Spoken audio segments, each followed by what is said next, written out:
Hey everyone, how are we all doing? Hope we're all having a good time. Yeah, very exciting day today because this will be our first time doing a Nightmare Kart dev stream. Also, hello new followers. I know I got a little bit there at the announcement trailer, so I wanted to say hi to everyone.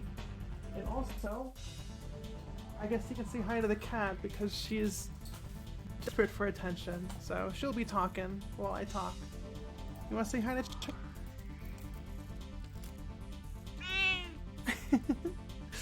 There you go. But yes, so that's Luna. And yeah, I guess without further ado, I'm sure everyone's really excited to jump in, so I'll keep this short and let's just get going. I'm glad chat enjoyed the kitty so much. So I guess first off is just showing what we got so far. I'll keep this short because I do want to work. This is not like a show and tell stream. This is a work stream, so we're gonna be working. But might as well just spend, you know, like a minute or two showing what's new. Hopefully it works. Alright, so basically right now the only major change is the hunter model and the new logo. I guess that's integrated. There's a lot of stuff that's currently in the works, primarily other new characters. But in terms of outside of the new characters, things have mostly been unchanged, and those are the things that we're going to need to change. But of course, as you can see, we have the new hunter model.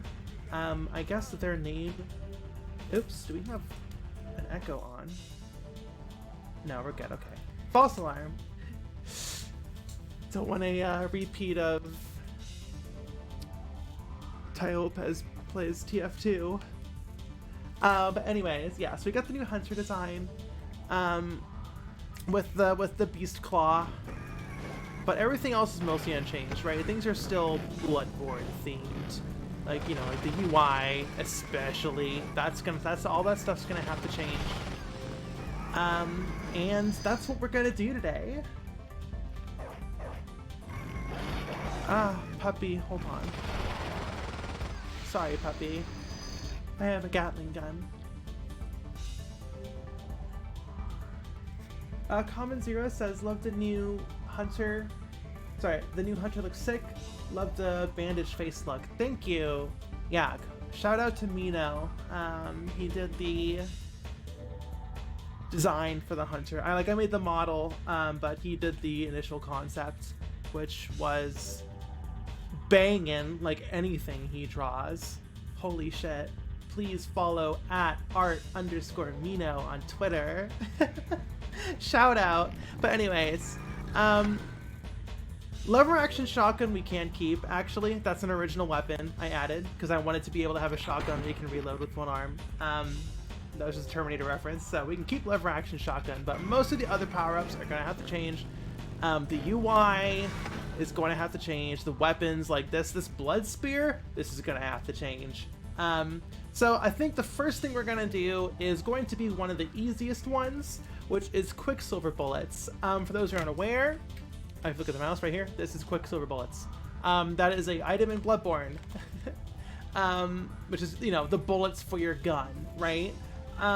So in this game, it's boost, right? So I press the square button to boost, right? And when you drift, you generate Quicksilver bullets, and that's you know, the loop. That's the game loop right there. You boost with Quicksilver bullets, and you gain Quicksilver bullets by doing cool shit. That's the self-sustained loop. That is Bloodborne. I mean, that is Nightmare Kart. That is Nightmare Kart. I can't even say it. It's gonna take a while to get used to this one. Nightmare Kart, my bad. But yeah, so we're gonna have to change Quicksilver bullets. And this was something that me and Mino actually decided on. I think we're gonna change it to Ether.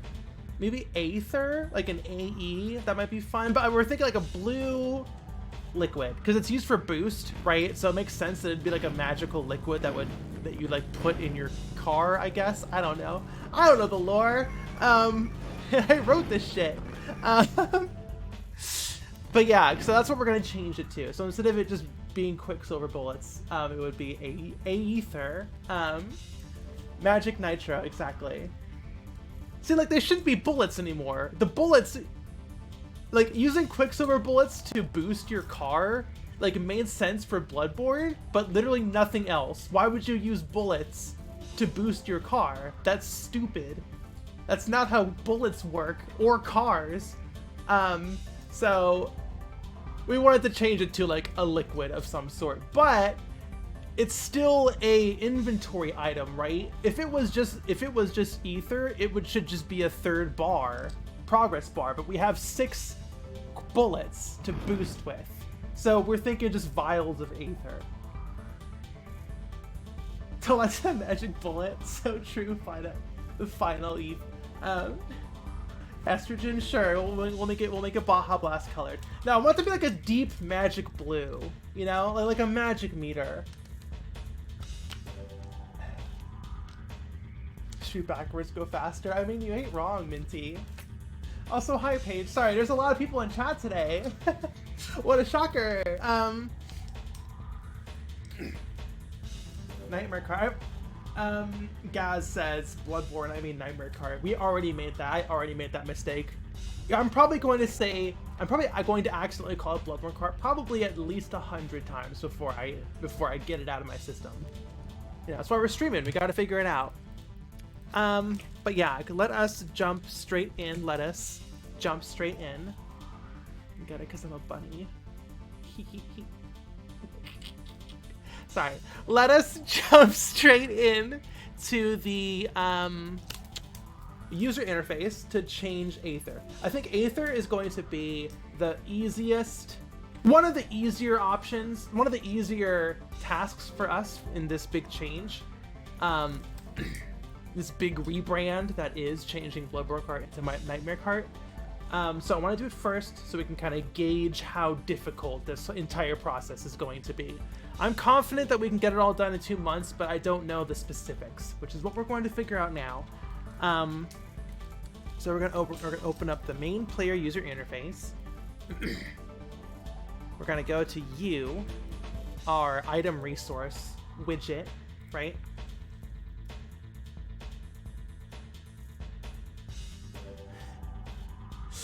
Bunny Blast says, it cost me $4,000 to drive my car, and Joe Biden's America pours 500 Magnum rounds into the gas tank. Oh my gosh.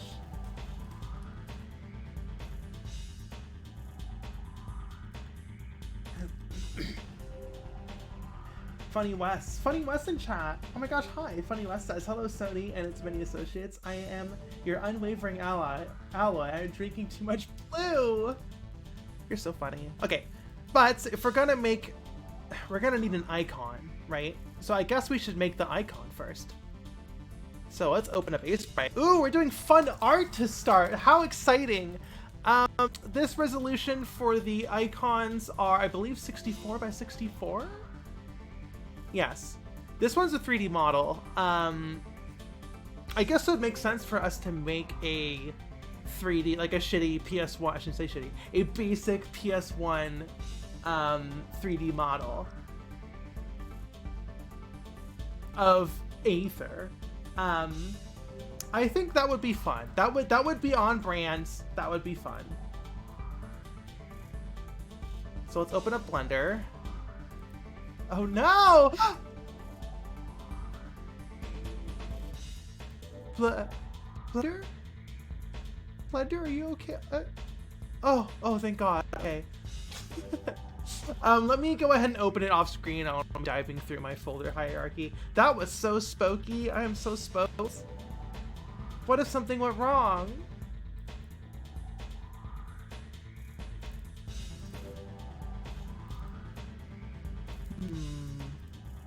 So I'm trying to find my UI icons. Here we go.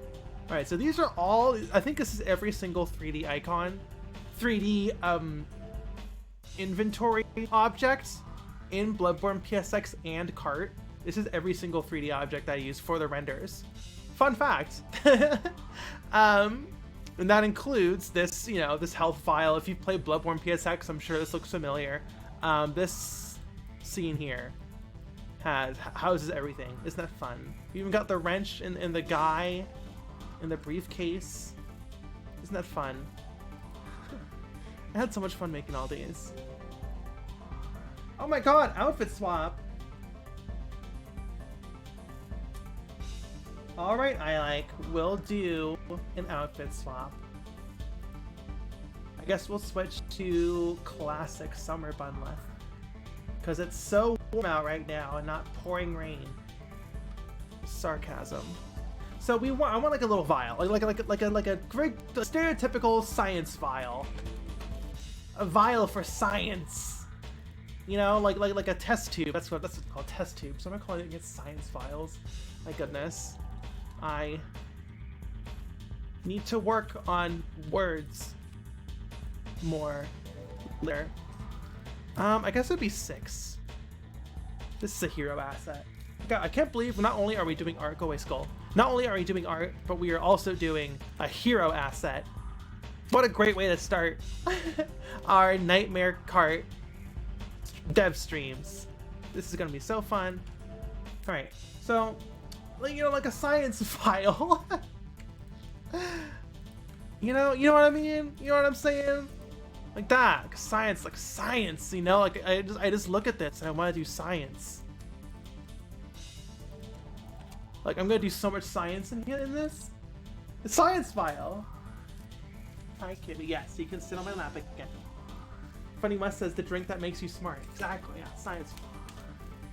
Science file. Common Zero says someone add science files to the official Bunleth vocabulary. You stop it. Not you, Kitty. You can meow as much as you want. You can yell at me as much as you want. You're the only person in the world who can yell at me as much as you want. You have not seen my Twitter account. Okay. Science files. Science. Science. Okay. Like, I'm down. I would do some science in this. If I saw this, I was like, yeah, I could do science in this. Now, I mean, I think I want to make this actually. I don't want to model an interior. That would mess with the shader. So we're actually going to do a weird thing and put a loop between here and here. That's kind of like a normal nightmare, but where's bridge? Bridge, edge loops. There we go. So like this lip is a sealed off airtight model, and then there's also just like a single paper thin part of the tube. I think that is the best way to do it. That is like a big no-no for like any official like modeling. I'm gonna put some cuts here too. But for like a PS1 game, they cheated a lot. They cut a lot of corners to be able to render what they could with their limited triangle counts. So they would, you know, cheat like this. So I do think it would be okay. I mean, we're not making a fake PS1 game anymore. This is just officially an indie game with an aesthetic, which is what it always was, but now we're embracing that. We're not pretending it's a PS1 game anymore. But I do still want to keep you know, I still want to keep the PS1 aesthetic. That is, you know, part of this game's identity, right? So, yeah, okay. The question is, your girl Maze says, "Hi, I saw your post on YouTube. It's my first time that I remember checking out your stream. Happy to have you. Yeah, looks like we got a lot of new people here. Hello." welcome to Bunleth's Twitch channel. We're a little bit silly in here. You know, we're being a bit silly. We're going a bit silly with it. You know what I mean?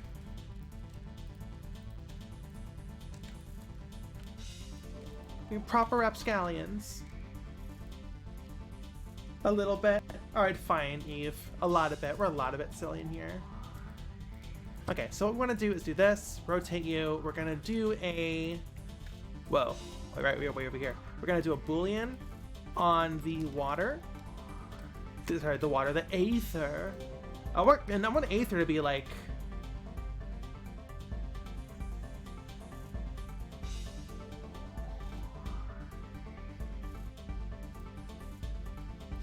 It's like a deep, rich blue.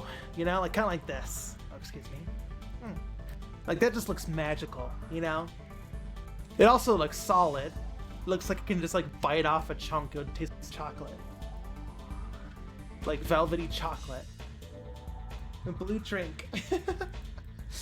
Anyways, so it looks solid because it's, you know, defying gravity right now.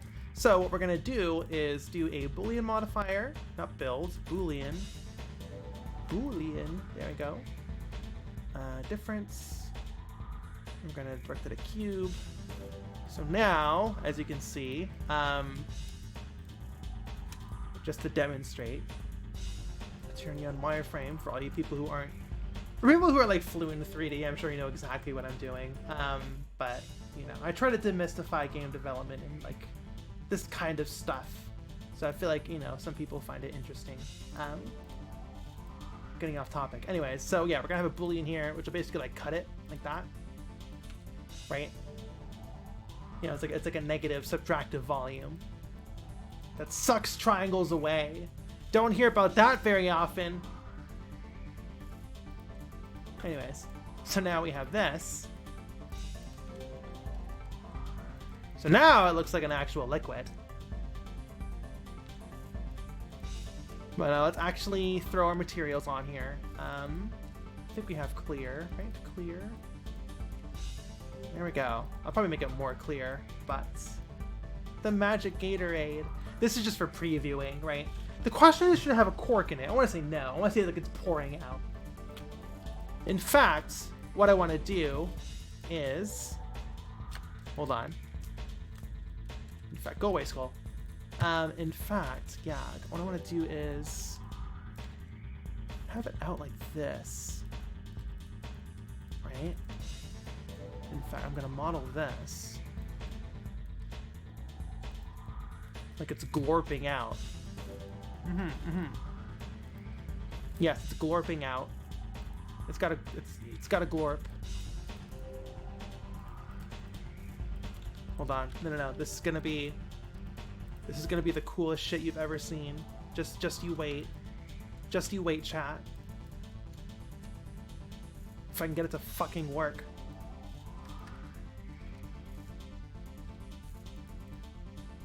My goodness, my modeling skills are a bit rusty, as you can see.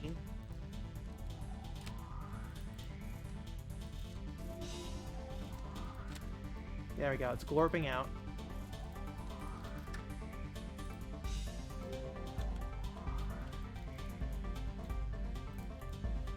Okay.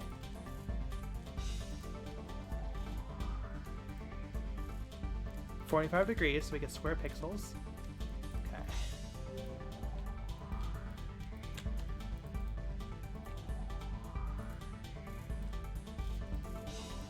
I'm about to reveal the curtain. Okay, here we go. Boom, boom, boom. Okay. There we go. It is capital G glorping out. It is glorping out. There is so much glorp going on. We gotta show that it's glorping, you know. You will have no confusion as to what Aether is. It is blue glorp, magic glorp even, that you put in your motorcycle to make it go fast. I think this will properly convey glorp. 1-800, are you glorpin'?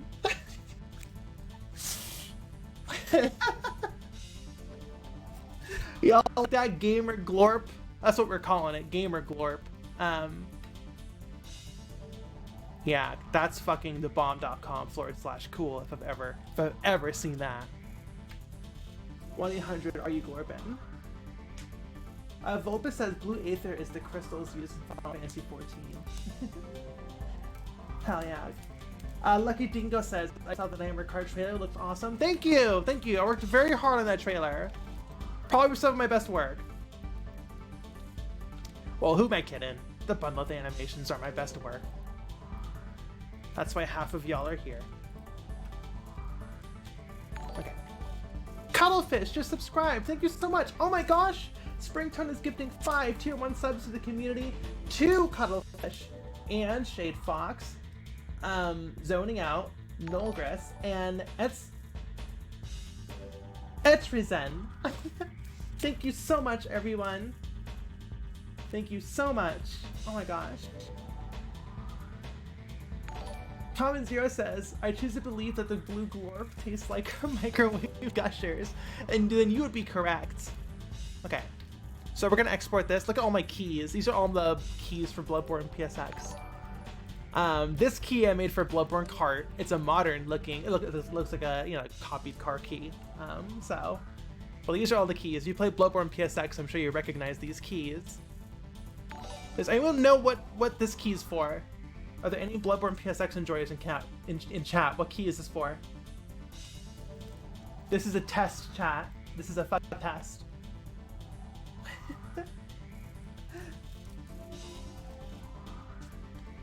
The key unlocks the glorp? It does not.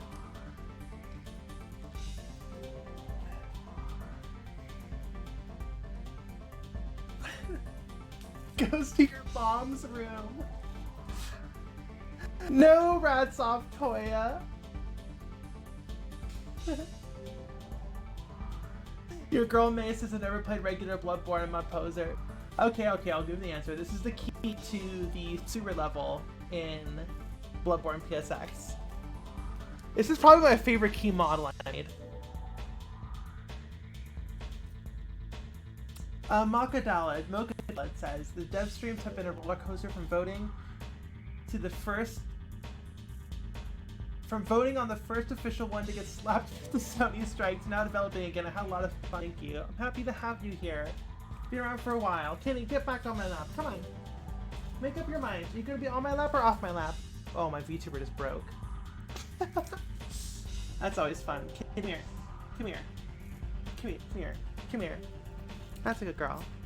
Get on my lap. Okay. You're gonna sit on my lap. Yes. We're gonna put a kitty on a VTuber rig. There we go.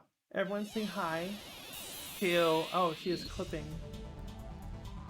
Everyone say hi to Luna.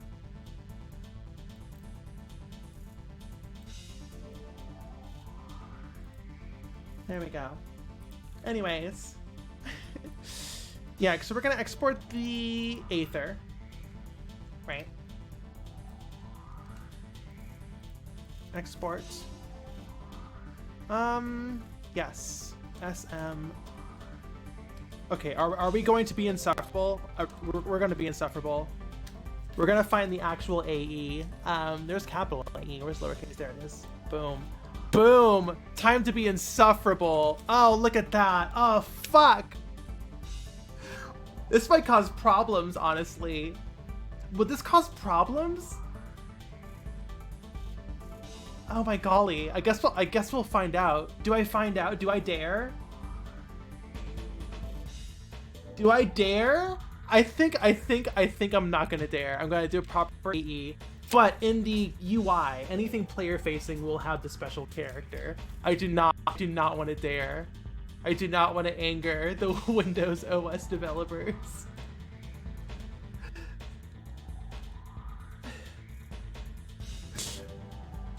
Let's not get a bit too far with this. All right, vial. All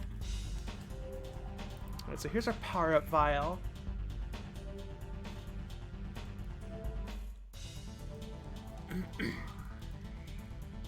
So this is under consumables, mesh.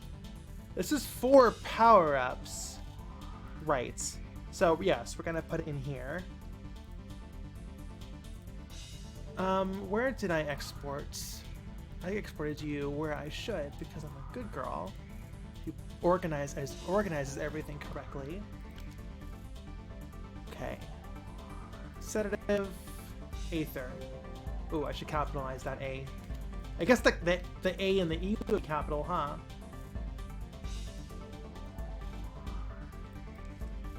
Okay. Import. The G in RGB stands for Glorp. But Glorp is blue! Okay. So here's our clear. And I guess I'm gonna make a new blue. Blue. Aether. And what were our color values for our Glorp? Just give me the hex code. Thank you. Oh, you accept hex, right? Oh, thank God. Okay. Is that Glorp?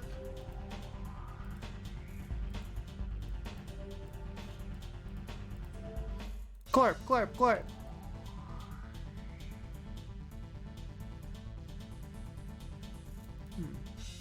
Our normals are backwards. That's what the problem is.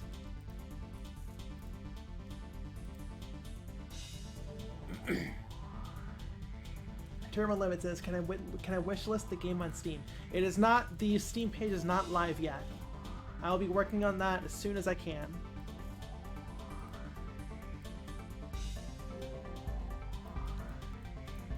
There we go. Yeah, that's fucking Glorp. That's fucking Glorp. We are going to make a different version of this model. This is effectively for the screenshot. This is like a pre-rendered 3D model, right? Very, very, very cheap PS1, low budget PS1 game style icon here. So let's make it small, so it's not, you know, this is what it looks like in game, right? So we're going to do that. It's not cheap when I do it. It's actually a reference to an older style of video game. So this actually isn't just a cheap way to make icons that's low quality. It's actually an epic callback. So take that back. Kibby. Pondman says, Kibby, thanks for the 1 bet. Kingsfield style? Absolutely, Kibby. Kibby Rar. Epic gamer reference. Lucky Dingo says, why a different version of the model? We're gonna have the hunter actually holding it, so I do want like a corked version, because the hunter's gonna be holding the actual 3D model as like a power up, right? But we are going to basically just take a render of this. So I'm gonna add a card, dense, sure, giant moon. We're gonna replace the moon texture, the default moon texture, with red.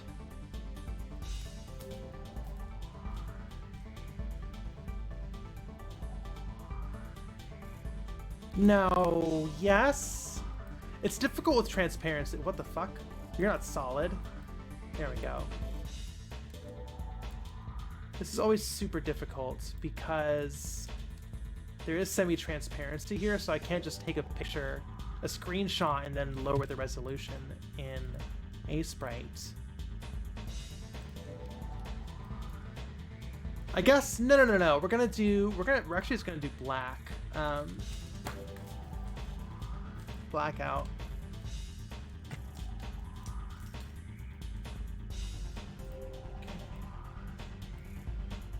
We're gonna throw you into a sprite.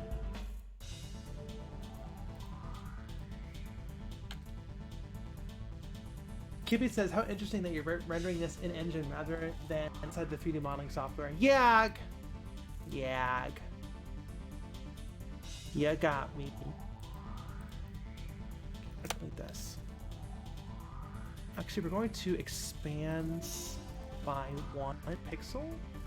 Then delete this. Here we go. I'm going to change the resolution to 64 by 64.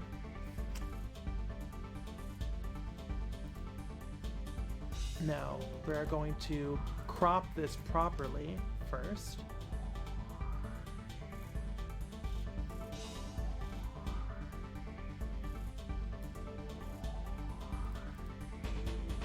Crop. No, that's a glorp icon. So true, Common Zero.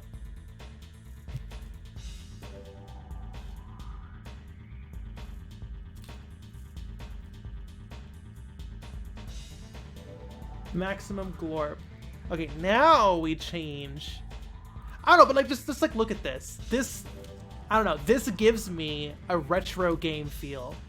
Like I look at this. I mean, the transparency isn't fixed yet, but I'll just look at this and be like, this looks like it's from like an HD rip from the Nintendo Mega Leak for some obscure game that no one cares about. Sorry, the Giga Leak. Sorry, I don't want to call Giga Leak. It's very important. Right, so I do think it, I don't know, it's definitely got a vibe. I can't point to anything, but it just gives me a vibe. I hope she rotates. She will not rotate. I'm sorry, she's gonna be a 2D icon. If this was in Bloodborne PSX, it would have rotated, but it's not, unfortunately. There we go. Yeah, that's a glorp. She's straight glorping. Let me just fix this. Sometimes the down res isn't perfect.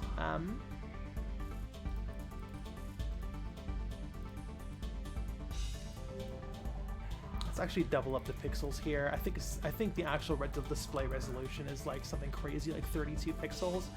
So I'm actually going to make these bigger to compensate for the fact that this will probably be downscaled when we see it in game. You're glorp enough, I want to say.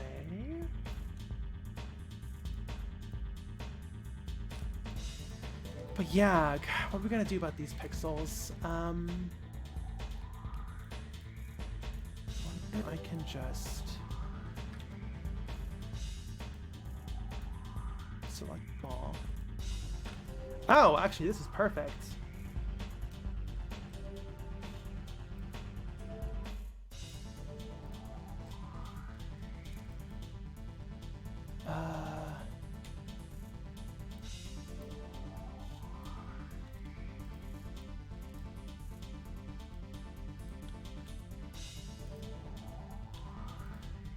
Okay, so we're just going to replace these with different levels of transparency.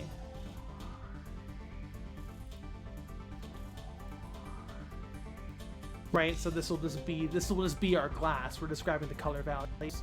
There we go.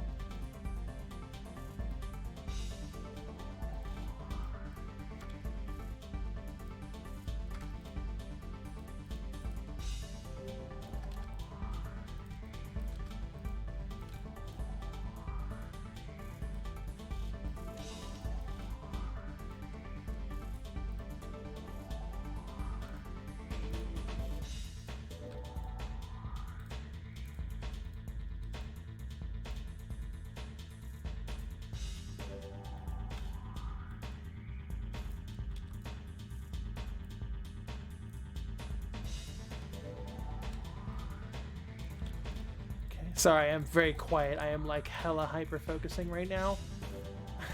I try to be more talkative during my streams, and I am just like, let's get this shit done, motherfucker. There we go. I'm just hunting down pixels. I'm hunting them down. Okay. So you're gonna be very low transparency. Like that. There we go. That looks like fucking a glass tube to me.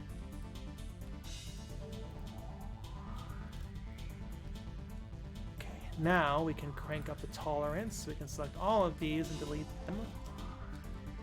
File. Yes. Pixel Hunt 2. Yeah. Probably make you more opaque. That looks pretty good. She's such a sexy vial. Yeah, we make some PS1 ass icons up in here. Let's darken the color. It does look like it's emitting light, which we don't want. So let's do just a simple brightness.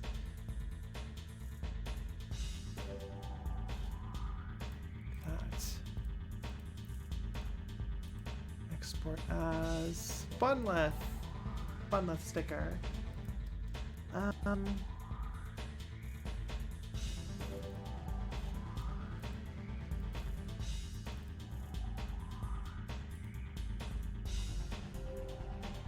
UI icons.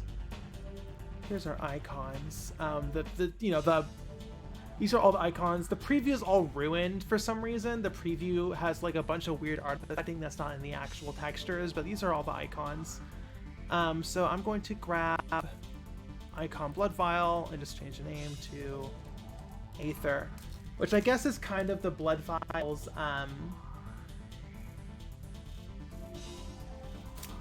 sister, I guess. Right, blood vial is health and Aether is boost. I guess stamina would be, I guess they're all siblings. Why is it Oracle? It's not Oracle, it's blue, it's Glorpo. It's Globo. What the fuck do I call it? Oh my god. Glorp, it's Glorp. Oh my god, I am too online. Okay. It's Glorple.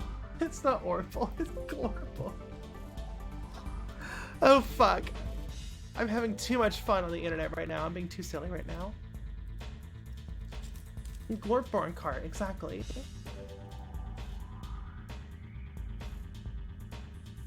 Oh, Kitty jumped out. Everyone say goodbye to Kitty. Okay. So...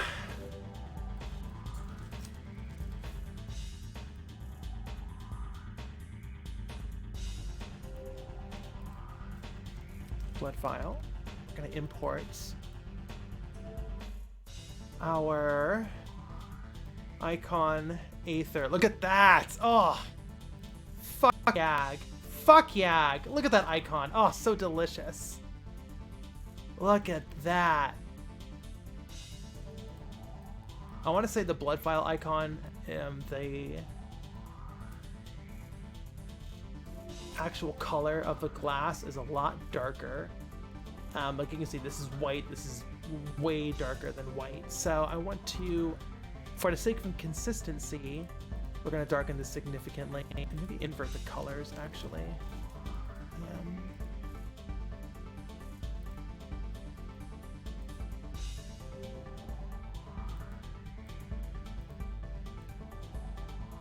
I guess that works.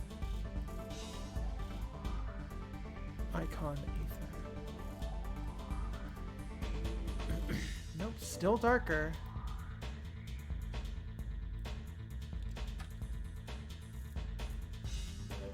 Yeah, that is really dark.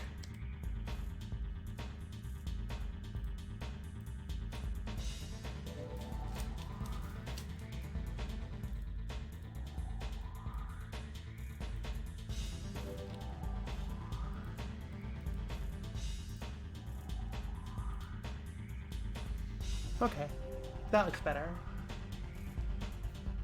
Grogfella says, so what was the process of deciding the new name for the game like?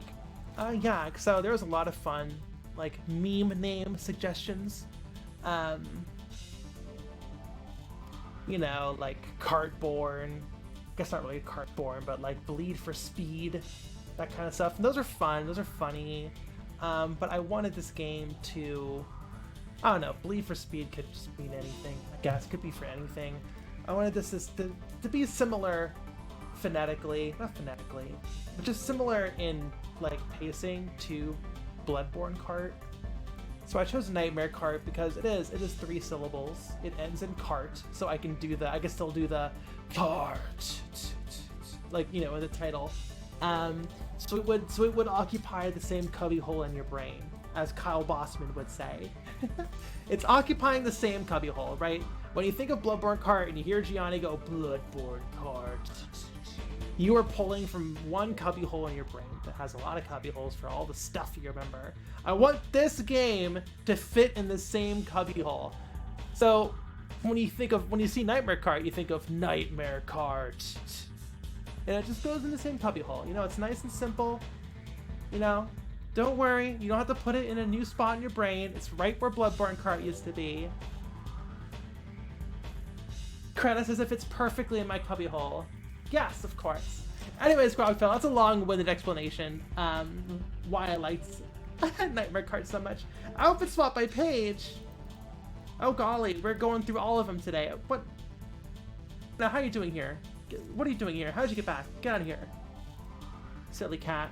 Okay, I guess we'll do Nunlith then. We all love a typo. Over on yag.gay. Okay, anyways. Yeah, Aether. And you want to make an actual held model. So pretty simple. Duplicate. Delete, delete. Oh, you know what? This is gonna be weird. The origin has to be in a very specific spot. Oh my gosh. So I forget where that exact specific spot is. It's because it's parented to the hand bone, because there is no prop bone, because this rig is like 6 years old at this point, and it is very naughty. And by naughty, I mean it is just has a bunch of incorrect things that I am now stuck with and can't fix until I start over, until I throw this code out and start over with my next game. Because Bloodborne Cart is a fork off of, I mean Nightmare Cart is a fork off of Bloodborne PSX's code base. So I'm still stuck with mistakes I did in 2017. God, 2017, that was when I started Bloodborne PSX before shelving it for a couple of years. That is 7 years ago. Oh my god. I need to hurry up and finish this fucking game. Okay, Bloodborne PSX assets. No, we need to go to Bloodborne PSX cart. Copy. Assets. No, cart assets. Game assets. Carts. Like. Import all my beautiful objects. 2017 Bloodborne was still new. Exactly, Cappy Orb. Exactly. Exactly.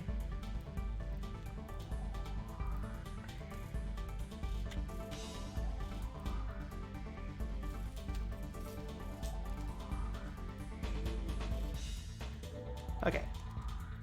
So this is very small. The scaling for the UI icons and the scaling for the actual in-game props are very different. This is what I mean when I say that it is bad. I am stuck with a lot of limitations. Okay. Go away, Skull. No one likes you. Okay, so we're gonna skip. Okay, first off, we are going to delete the Glorbo. Sorry, the Glorb.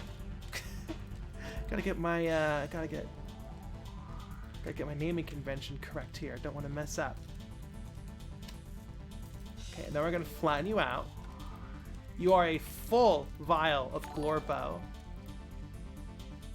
The Murden, thank you so much for the subscription. Oh, actually, it was your girl Maze. Thank you so much for gifting 1 tier 1 sub to the community. To the Murden. Thank you so much.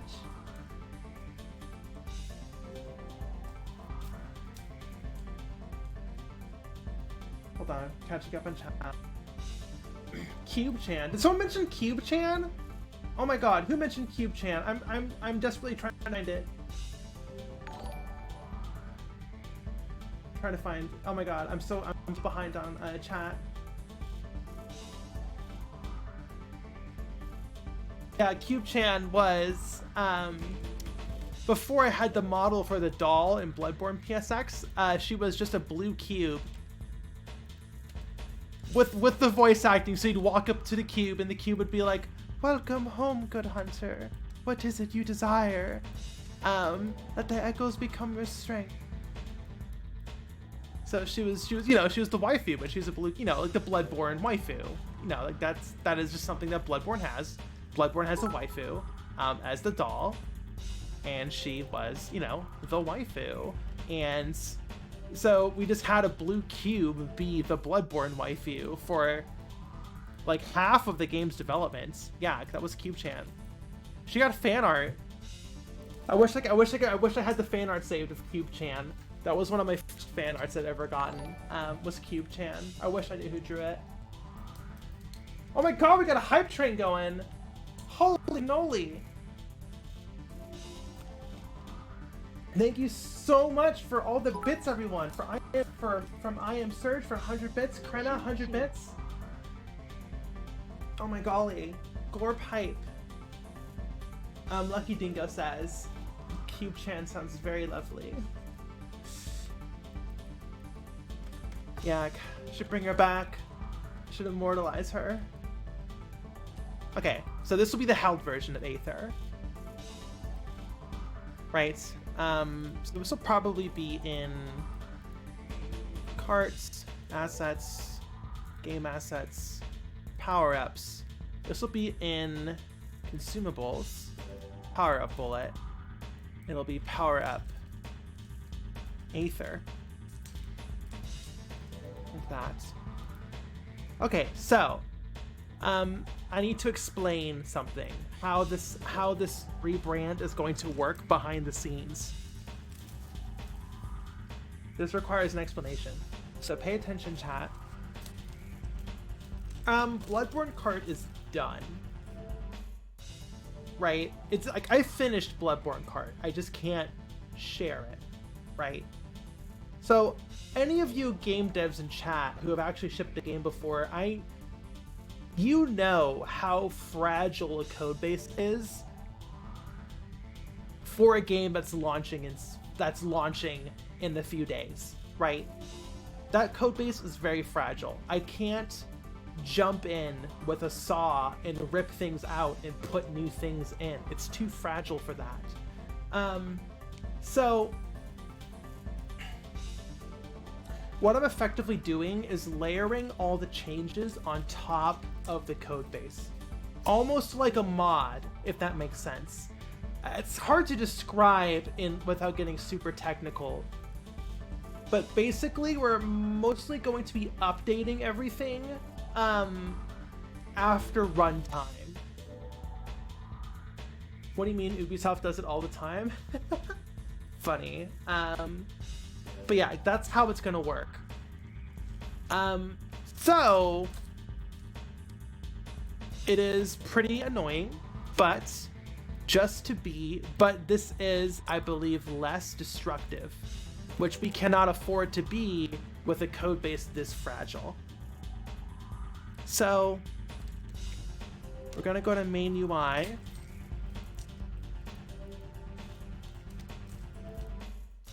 And in the main user interfaces code, we're going to change this icon.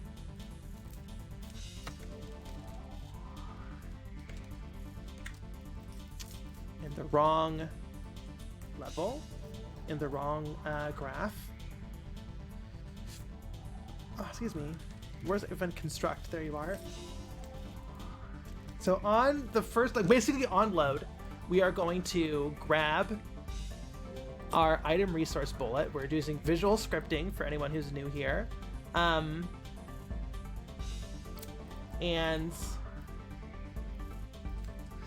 Lucky Dingo says, did you wipe all references of Bloodborne from the codebase? Is that a thing Sony will be upset by? I mean, we're going to. That's what we're doing. That's what I'm streaming right now, right? So we will be working on that.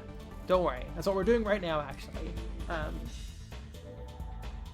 Are the changes only cosmetic, or do you have to reprogram stuff to this Cappy orb?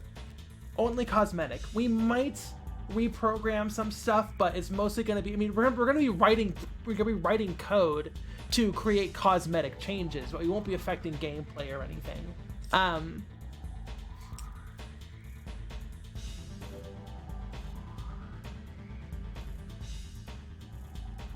Maze says, Sony upset? Can I ever imagine those two words being used in the same sentence? Well, look, all I'm gonna say all I can say really is that I'm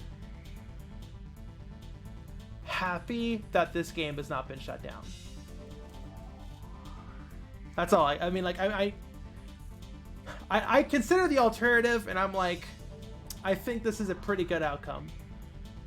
You know, I'm gonna be glass half full on this.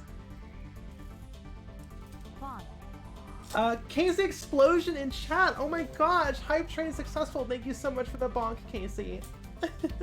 Okay, so we're gonna grab the icon, and we're going to we're gonna get our game instance. Come on, gate. Come on. We're gonna be running in, not blood. Sorry. GI. Get our game instance, which we need to rename. I mean, it's called BBPSX. I'll have to rename that to NM Kart. It's got some old references in here. And we're going to not Bloodborne mode. That's what we're running in now, right? This will always be true because I'm using this as like a cosmetic changer to change all of our assets, right? That, I believe, this is the most non-destructive way for us to get this out the door in 2 months without having to reprogram the entire game, right? For anyone just joining, we're kind of treating this like a mod, the rebranding effort, because the game is done. So the code base is very fragile, so I don't want to touch anything. I don't want to rip out assets and replace them. That might cause a lot of problems. So we're kind of doing like a mod. We're going to be changing assets on runtime, on like in the loading screen, right? Under the loading screen, when the game is assembling itself, that's what happens during the loading screen. Any loading screen, it will assemble itself, and we're kind of basically going like, okay, you're assembling, okay, but change that, and now we're assembling, okay, change that, and that's kind of how we're doing it, right? That's the magic, that's the sauce. Hopefully that made sense. I don't know, it's kind of difficult explaining like video game programming, but I'm doing my best. Okay, so set texture, set brush. Hold on, I forgot how to do this. Where's our resource? Image icon, change brush, image, get, set, image, texture. Sorry, I'm all over the place right now. This is the problem, and Unreal Engine has some like weird terminology that conflicts with itself sometimes. We want to change the appearance, this right here. We want to change this. We need to get image. We need to set image. Ugh, so annoying.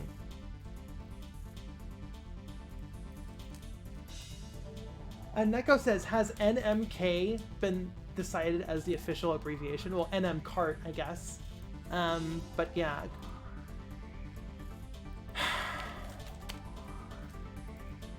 Set brush resource to texture. No, get brush.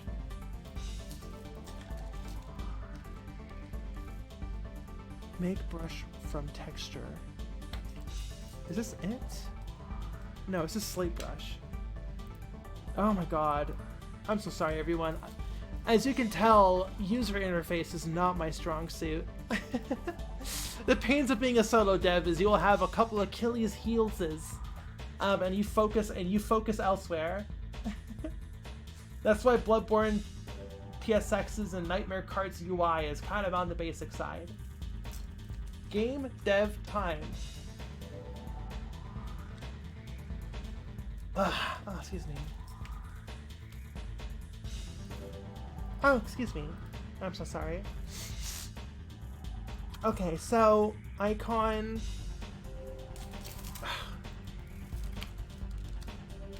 It's set brush from texture, right?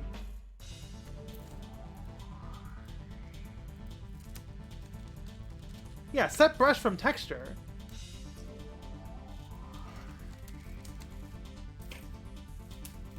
From texture, target is image. Target is image. This is not image. This is a texture to the object reference.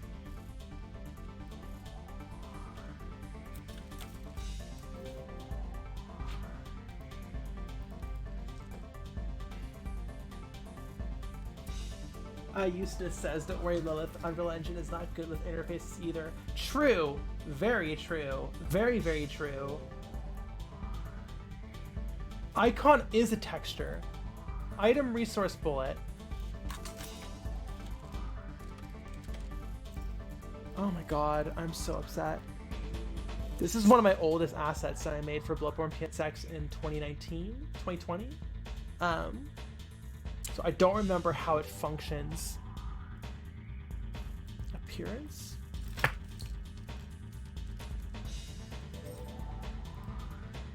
Okay, what?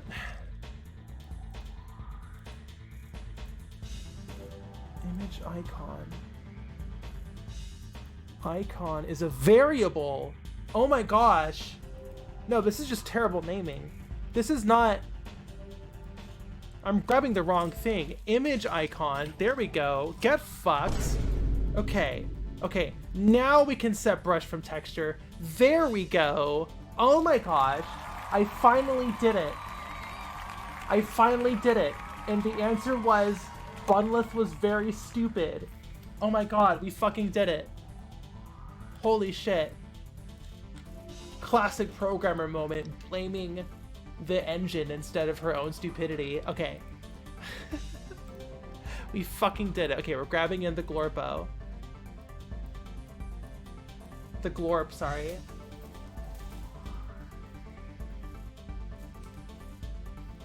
Okay. Okay. All right. Okay.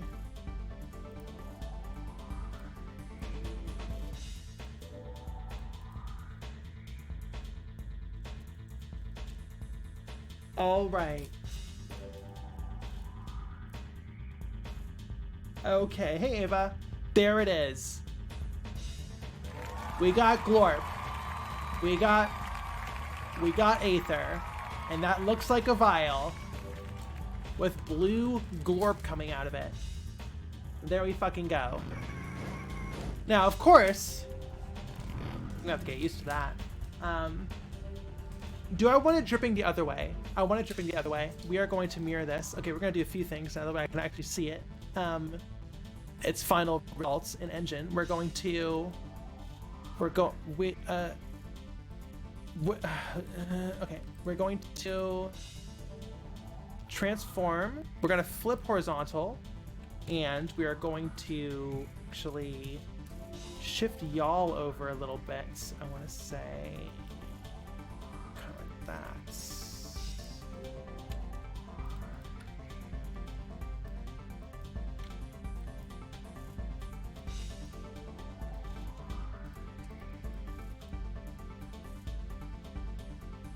Yag.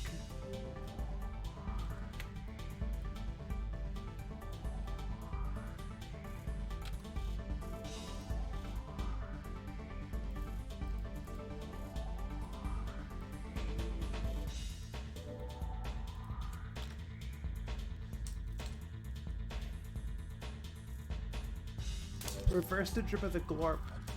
Absolutely common. Okay. There we go. Well, now it's hidden behind the number.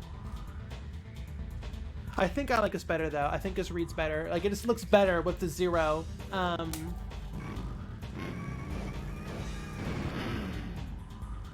Yeah, that looks better. Okay. And you can see the drop there. I guess we should just get rid of the bottom drop. That's not needed anymore.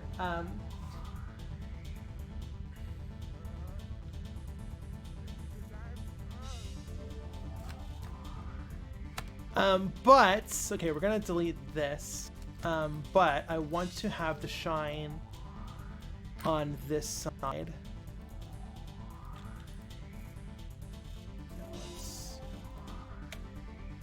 Yeah, that's what I want. What I really, really want. Yeah. There we fucking go her. We fucking go her. Okay.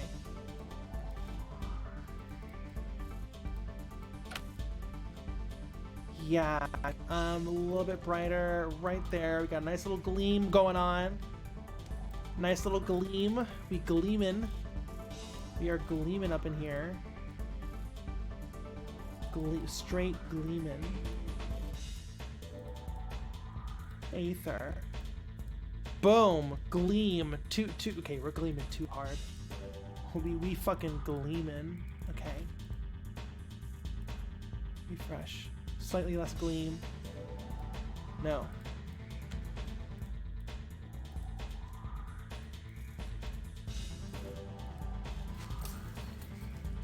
Okay.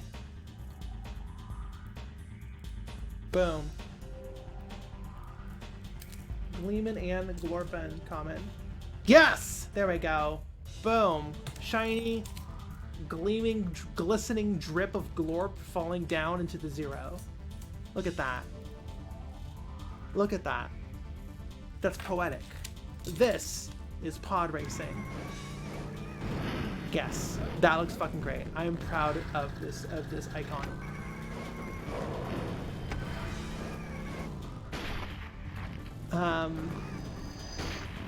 Whoa. Collision box. What is this? A PS1 game? There we go. Jesus. We're gonna have to change all these icons. Okay. So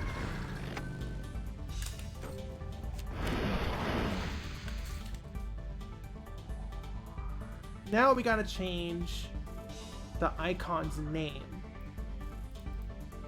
This is going to be difficult. We need to go to power-ups. This is going to be... Yeah, we're going to go to power-ups.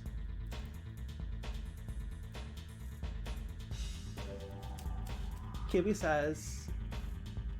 I can see it well enough. Oh, you mean the icon? Gotcha.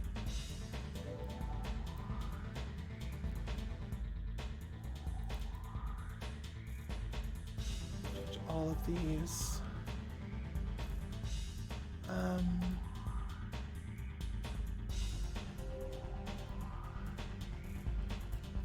Where's my structs?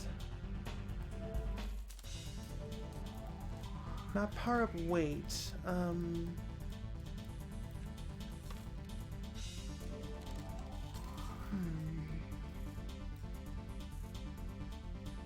Kart power up. We're gonna make a new display name.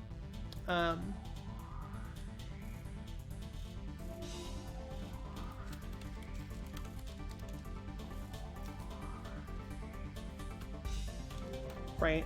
This is going to be not a name, a text.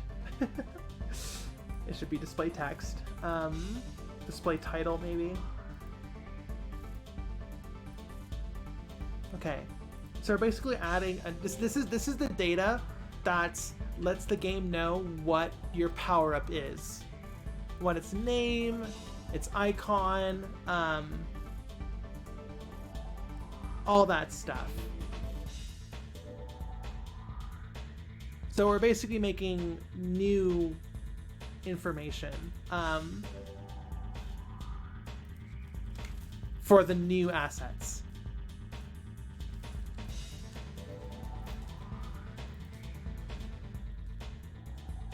Because I don't want to replace anything, right? That's what I'm saying. I need to add on top of it. Because the code base is so fragile, I'm afraid of touching anything that isn't new fully.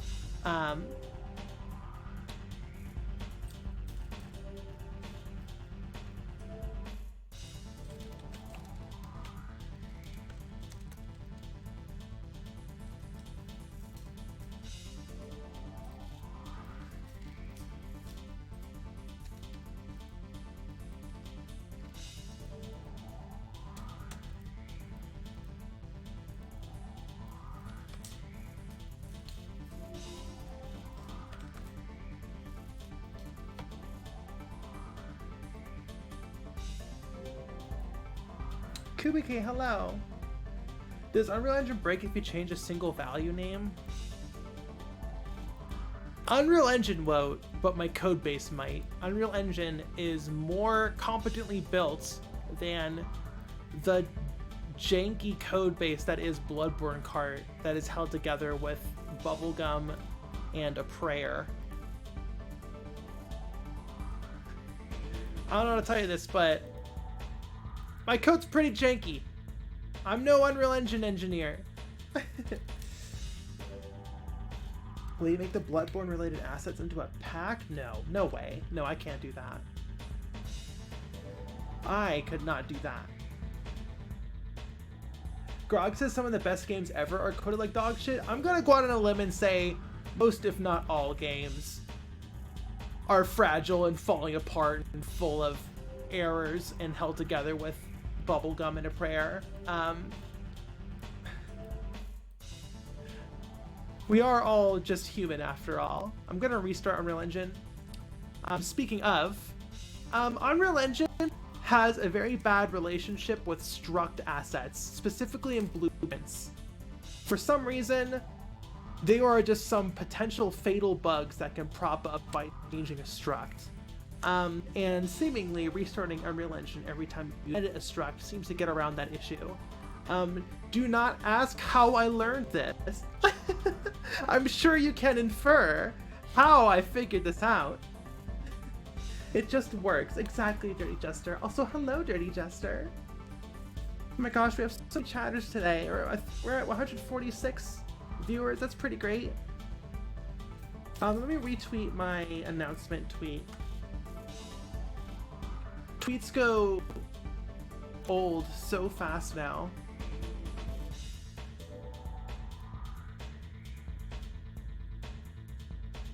You know, on Tumblr I get posts like months ago that are still getting likes occasionally.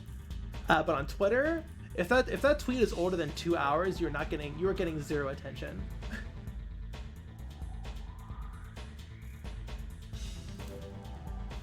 It's kind of like how Donkey Kong 64 had a fatal bug that was fixed by just keeping an asset always loaded, so it required the expansion pack. Yeah, kind of like that. I remember watching some YouTube videos about that. God, what a nightmare though, I can only imagine. Oh my god!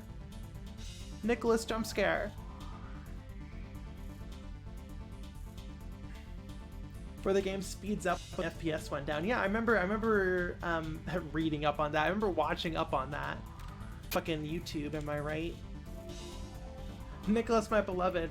Nicholas, my beloved. And this weird human that Nicholas is perched on top of. Okay,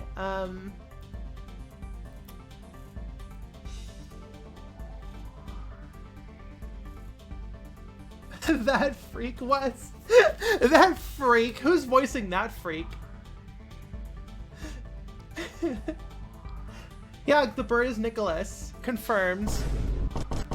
Okay, let's go back to our battle level.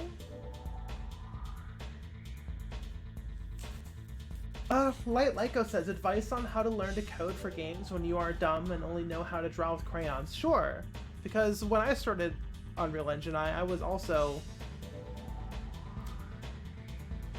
drawing with crayons.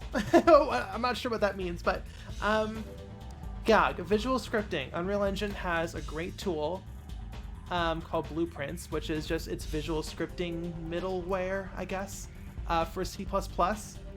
Have you played Little Big Planet? Have you ever made a level in Little Big Planet where you like plug blocks of code together on a circuit board? It's literally just that. Little Big Planet is just baby's first Unreal Engine.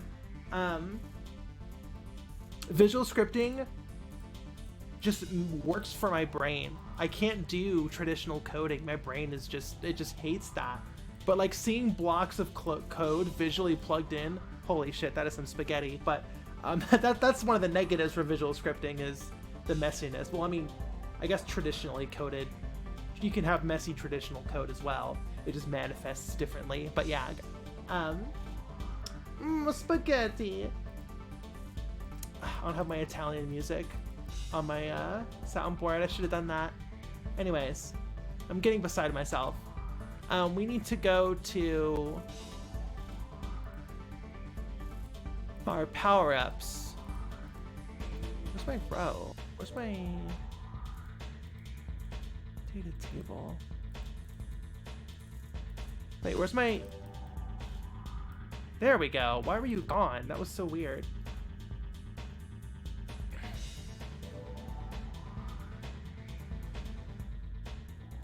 Okay, so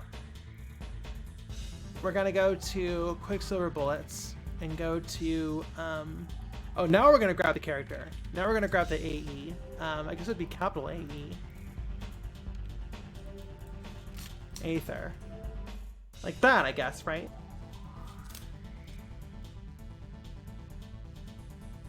Sammy Ovision says visual scripting is more powerful than you think.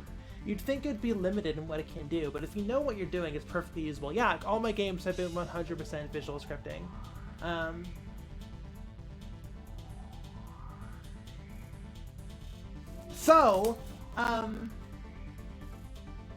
Drawing with crayons person. Oh my god, who was that? Oh my gosh. Who asked that question? Drawing with crayons person. To get back to what I was saying. Light Lycos, to get back to what I was saying. Start small. Download Unreal Engine or any engine, I guess. But I guess Unreal Engine has the visual scripting blueprints. But most engines do nowadays. Don't Unity because it's stinky. And just like make like just like grab the third person template and just like make a maze. Just drop cubes down and make a maze. And like learn how to spawn cubes and drop them and scale them and rotate them and make a maze, and then, you know, and then slowly up the complexity. Have a door that you can open. Go to YouTube and type in Unreal Engine tutorial, how do I make a door? You're gonna find a lot of crappy tutorials out there, but you know, with a good eye, you can find the ones that fit what you need. And, you know, maybe you fall into a bad YouTube tutorial and make a mistake and, you know, ask on some Discord channels. I'm sure I don't know any of what the servers are right now. I came from I started learning back in the forum post days, which don't exist anymore. But, you know, like Unreal Slackers or whatever, and ask like, hey, I'm having trouble with this. How do I fix this? And someone will very kindly help you. Ignore the rude people. And, you know, then you go to door and you'll have a door and you coded a door and it wasn't that bad. And now you want to do, okay, well, now I want the door to be locked. I want a key, you know, and like just slowly increase the complexity for this test game. Don't make this a real game. This is the test game. And you'll just slowly, naturally learn how to code through that process. I did not know how to do a single thing of code when I jumped in. When I first started learning, outside of what Little Big Planet taught me. So I guess I had a leg up, but like, you know, if you played Minecraft or, you know, doing like crazy Minecraft circuitry, you're already halfway there. So yeah, that's my long-winded answer. Let's get back to work.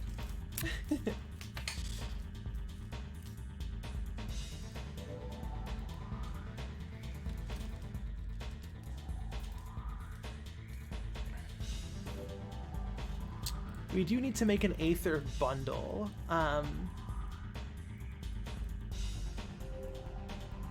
Yeah, I'm gonna... can I just do that in here? I guess I could.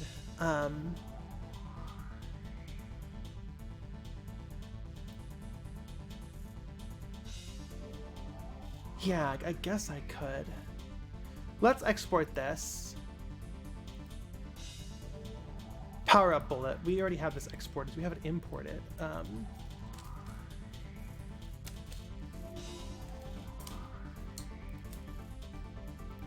No, we need power up. Right, we never finished this. Right. We never finished this. God, I am all over the place today.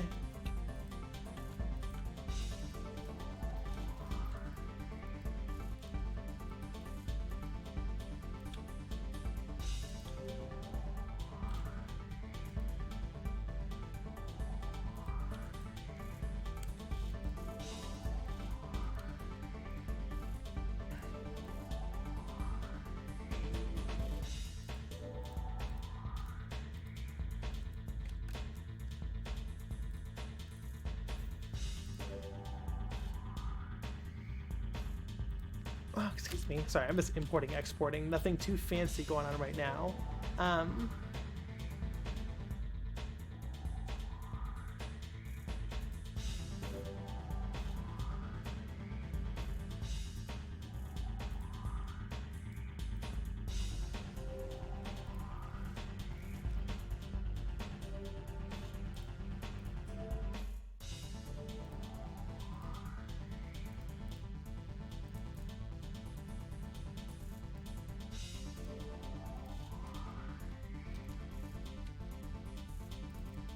Ugh, did I just lock up Unreal Engine? I think I did. I think Unreal Engine's locked up. Great. Okay, now this happens sometimes. When you go to the import, that's fine. There we go. Boom. Okay. Fixed it. Fixed it by crashing it. Wow, so many emojis in chat. Comment says this is what happens when chat keeps distracting you with glorps and blorps and f***s and glorps. Yeah. Restored via breaking. Rad radiator, thank you. It keeps me warm, and also gonna put my plushie on fire. We need to get rid of the plushie. Oh no. No, we're mad at Makeshift now. We gotta get rid of the plushie. Oh my god. Oh no. Everyone say goodbye to the radiator and the plushie.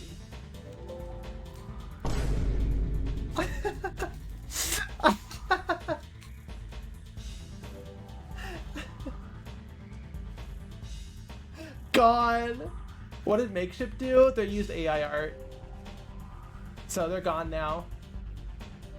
They're erased from the timeline.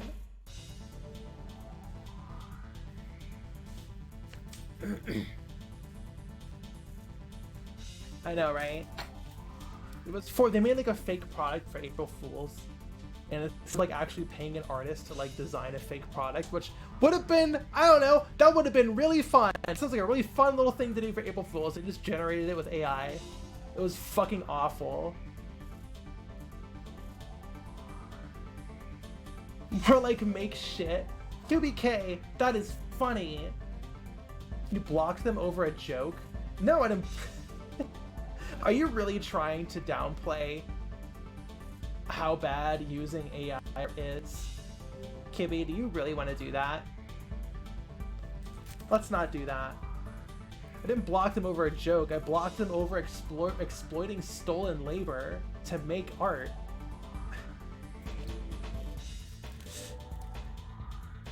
Jokes are supposed to be funny. So true, Krenna.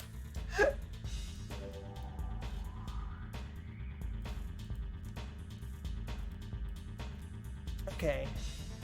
Nicholas jump scare yet again. That little bird's gonna get so wet and cold. I blocked them over a joke. Get out of here. It's just a joke. You know, it's like, what's wrong with using the AI in that movie? They're only using AI for 3 seconds. Like, miss me with that shit.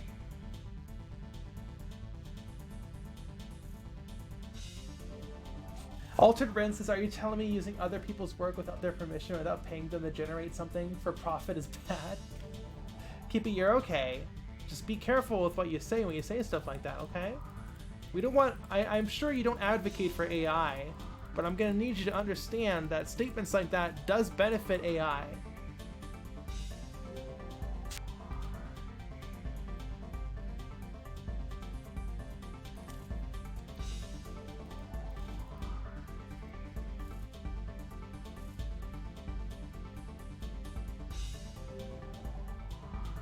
If AI is so smart, why doesn't it advocate for itself?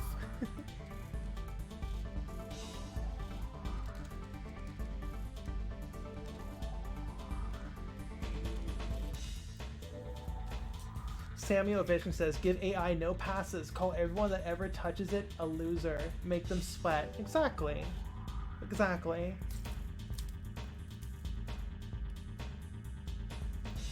Okay. So, right, we need to get our...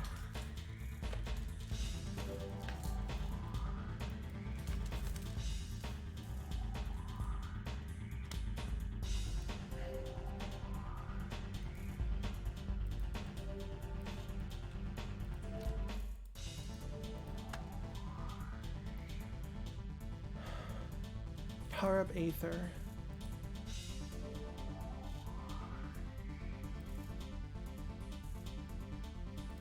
We want a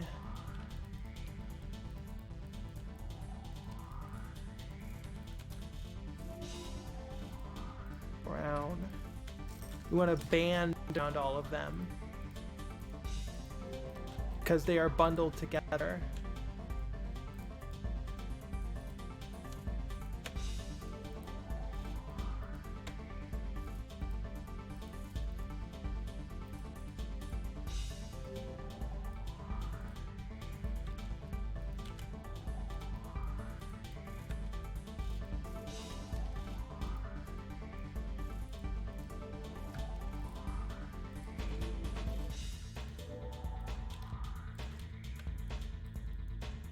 There we go. Yeah, it's bundled together.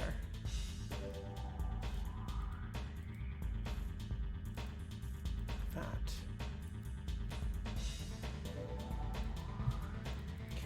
Clear. Brown. I guess, oh, you're not centered. Hold on.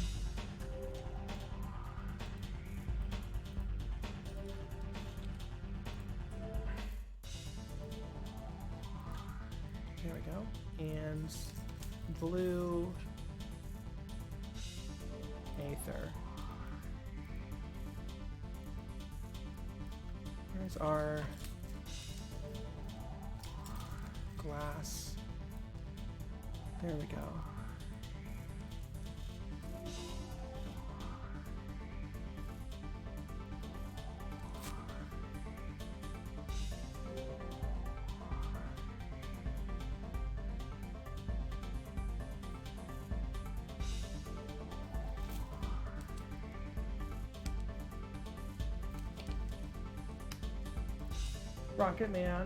Rockman says, Aether Vial's pretty. I definitely drink that like a Pepsi.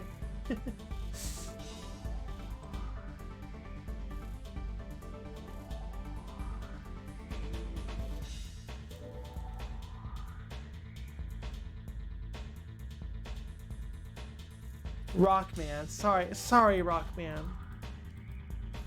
Okay.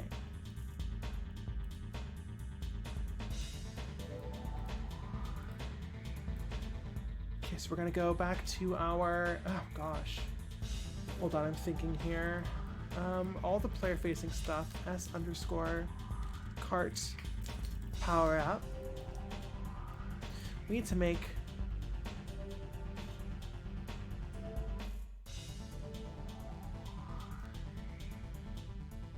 a new model and display particles. Yeah, that's exactly what we're gonna do. Is this Windows Vista? No, we're on Windows 10. That's what we're on now, right? I didn't do the update. I'm on Windows 10. I'm not on Windows 11.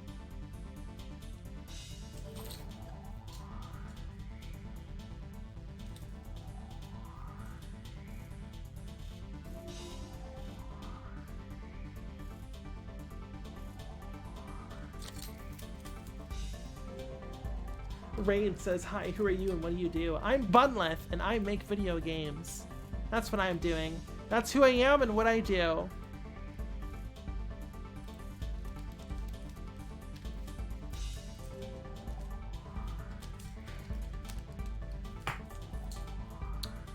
And don't worry, in a little bit, we're gonna switch over to working on commissions. Halfway through the stream. So, we're not just working on Nightmare Kart. We are basically, we are streaming, I am streaming, and you are watching, I am streaming a full workday, which Nightmare Kart is obviously only a single part of. So we're going to be streaming until 6 p.m. EST, a little bit before maybe, which is in 3.5 hours. That's when we're going to stop streaming. So we're gonna do some Nightmare Kart, and then we're going to play a little bit of a video game, just to kind of decompress. And I also just like, you know, showcasing little video games or video games that I think need a little, you know, a little more scrutiny. You know, I'm going through my backlog of cool Twitter indie games that actually came out, I guess. I guess that's what I put. These are the games that fit in that cubbyhole, right? The cool Twitter game projects that actually came out cubbyhole in my brain. That's the genre of game I stream, I guess. So yeah, so we're gonna play one of those games. We're going through Unscited. Unscited's gotten a bit of a following now, so it's, you know, but we are working through it. So we're gonna go through Unscited, and then after that, we're probably gonna play. I'm not sure, but anyways, for this stream, we're gonna play some Unscited, and then we're going to go into commission work. Basically, I split my day in two. Okay, so we're gonna restart Unreal Engine again because we just edited Destruct again. Very annoying. Number one Unscited streamer, so true, No Eyes.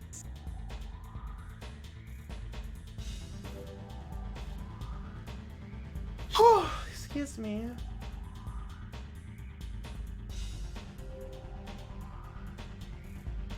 Altered Rin says, oh, this is part of a conversation, okay.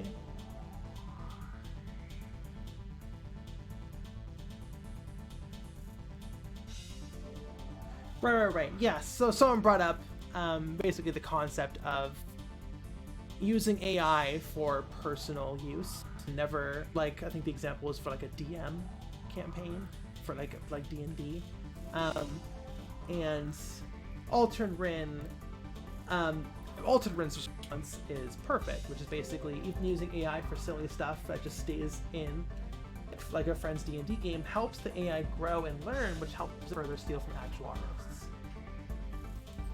Like, right, we don't want to train the models, right? Even if it's just for yourself, you're still training the model. Like that AI is taking your all the text you're giving it, right? Well, I guess it further validates it, legitimizes it. Yeah, we do not want to give AI legitimacy, nor do you want to give it material to train on.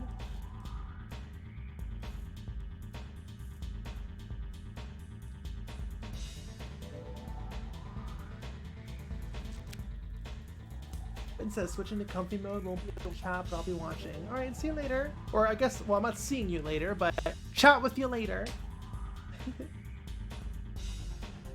Recommend poisoning AI models for fun. I mean, that's what Glaze is for, right? Glaze your art, kids. I need to start glazing my own art, actually. Kibby says, what if AI was only trained on public domain and voluntary material? I mean, sure. Like, you know, it's like, what if capitalism was good? Like, sure, hypothetically, I'm sure it would be fine, but that's just not what it's actually doing. You know? So that doesn't really mean anything. Let me fix my arms. There we go.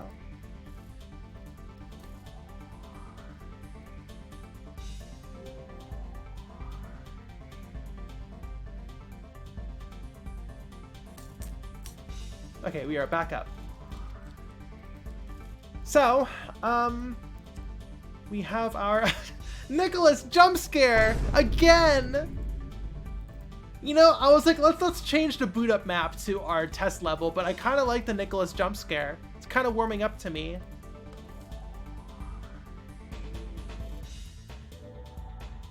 Desperado says you definitely need a powerful computer to glaze effectively. I see. I did not know that. Funny Wesson editor? Hell yeah, Funny Wesson editor. Neko says, if AI models were only fed with public information, public domain assets, they wouldn't be nearly as advanced, which capitalism doesn't want. Exactly.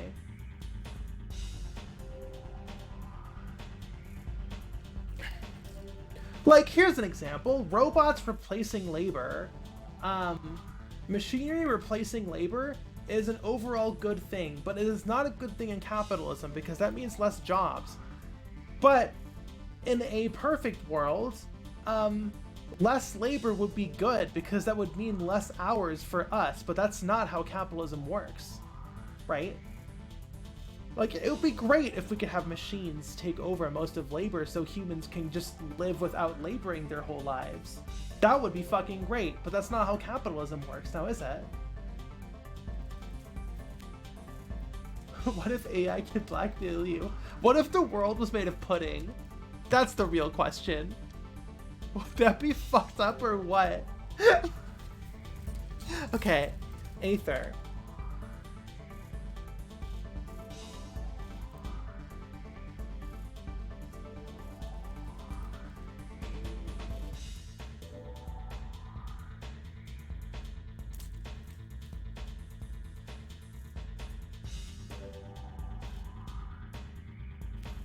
I have a Krana says I would have a tummy full of pudding. True, true. Is the pudding vegan? That's the question.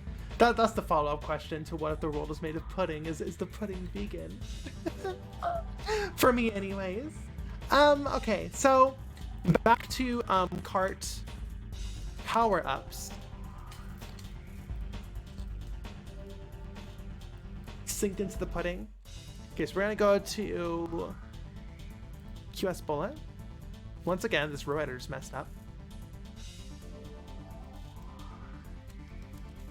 No, Aether. Aether. Aether. Alt 0198. Think I can remember that? Aether.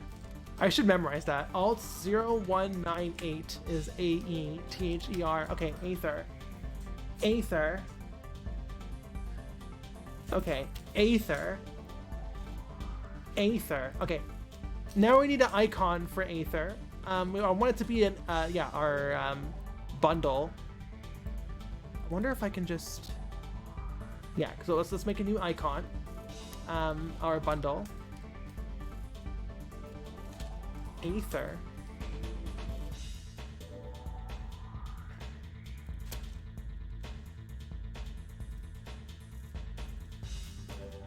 Light Lyco says, also a lot of video games, animation, lower entry jobs are being replaced by AI, and that makes it harder to break into the industry. It's true.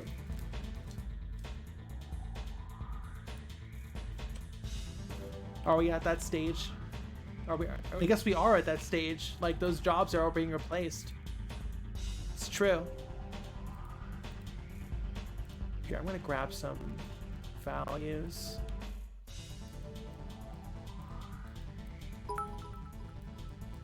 Bearded Cyborg, thank you so much for the 100 bits! Nunny bunny. I am a nunny bunny. I'm the nunniest bunniest. The bunniest. Nunniest.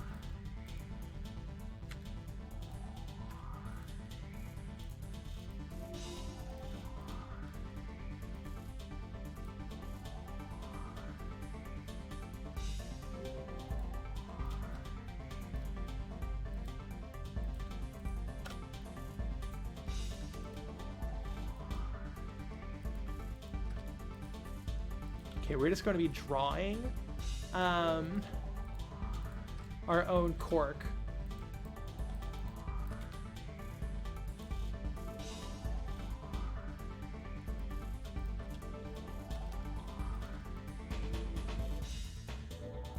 Like that.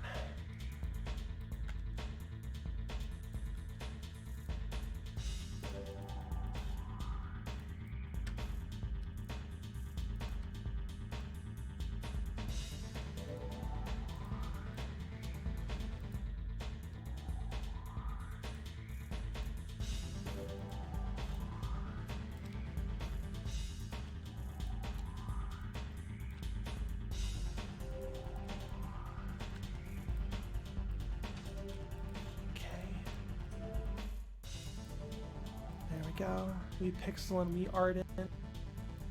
We pixel Arden.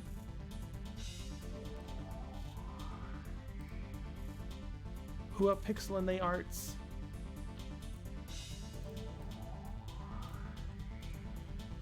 Alright, that's a fucking cork if I've ever seen one.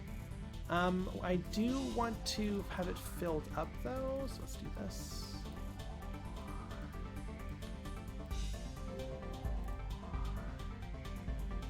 Sorry, whenever I'm like hyper focusing on art, I tend to just get very quiet very quickly. There we go. Looks a little weird. Don't care.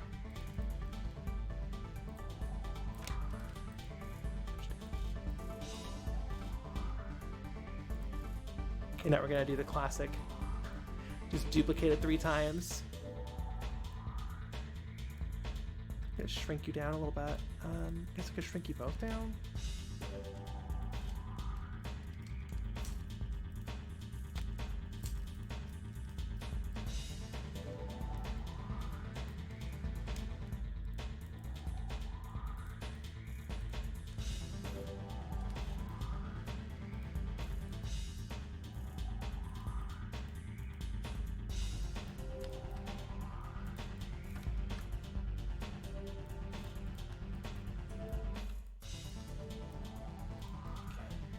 Here.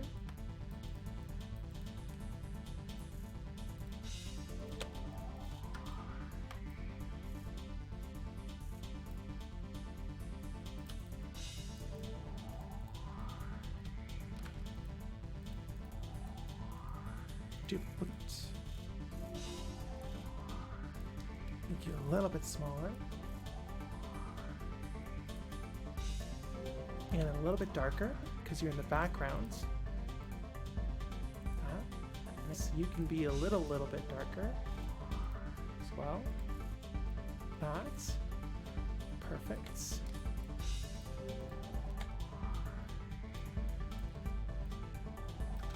Okay, now we're gonna draw a quick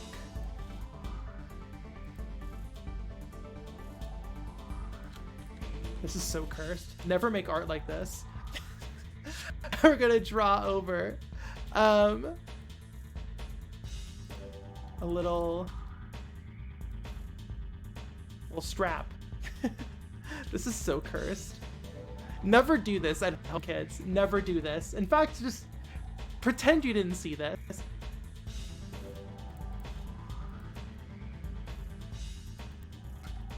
You never saw this.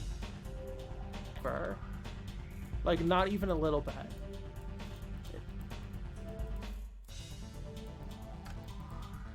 It's fucking perfect. Biblically accurate vial bundle.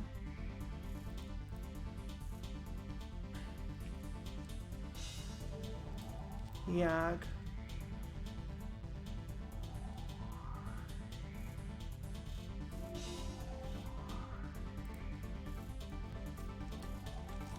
This would be in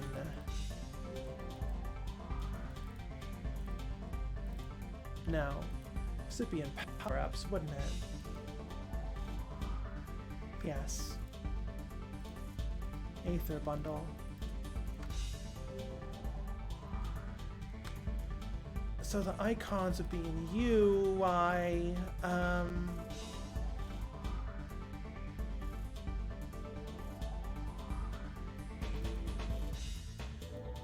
gosh. Not titles. I forget where I have my icons.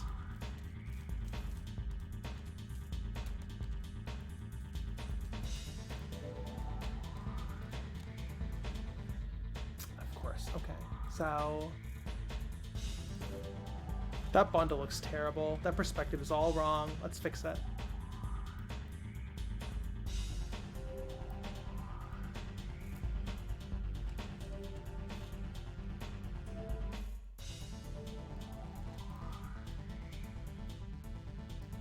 There we go.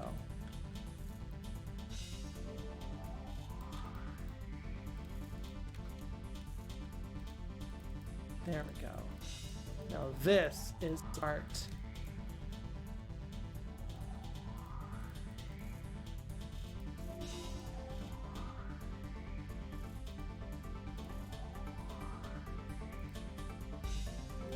There we go. And I guess we should lower it now that we hiked it up a lot. Just lower it. There we go. Oh, this is fucking art. We love iterating. Terrible icon. Terrible, just horrible.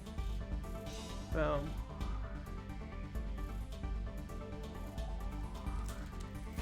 Aether, power of Aether.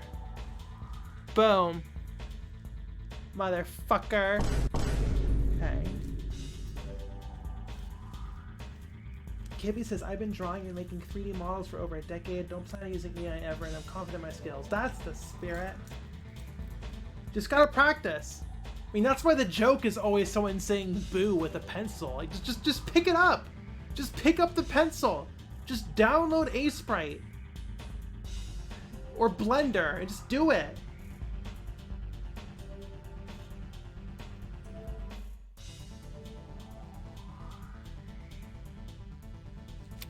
Pencil and paper. Boo.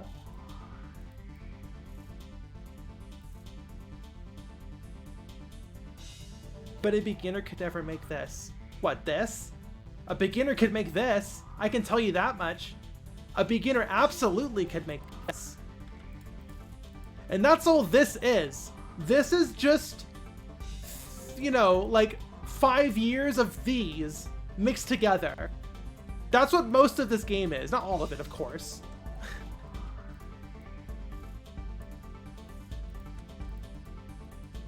I guarantee you a beginner could do this.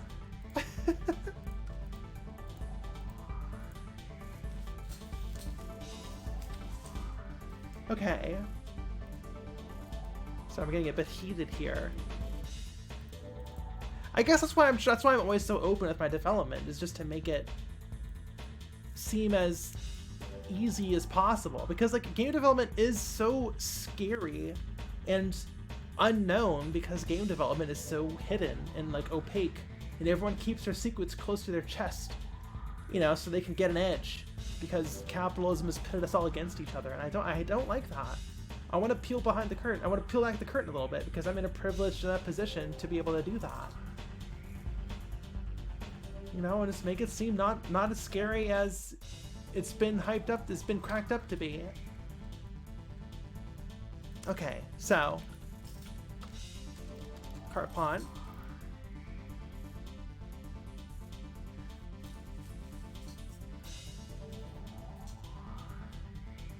There we go.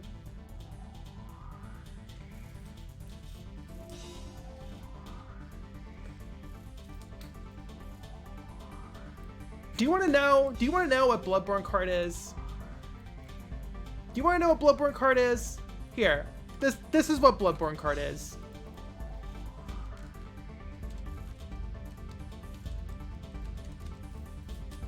You are an invisible red physics sphere. You are an invisible red physics sphere that's pushed around with impulses every frame. That's all you are. That 3D model inside the physics sphere is fake. It's not real. It's just pretending to move. You're literally just a sphere with physics pushing it around. Imagine it's like got like negative magnetic polarity, and there's like an invisible hand with a magnet pushing it around. That's all it is. That's all Bloodborne that's all Nightmare Kart is. That's it. Just orb. It's like once you break it down, it's not that scary.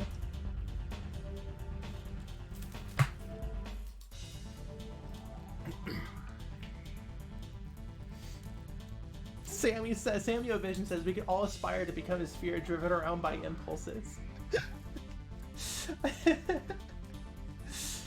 Mr. Basket says video games are a sleight of hand tricks, making stuff look like it's reacting like it's supposed to. Exactly.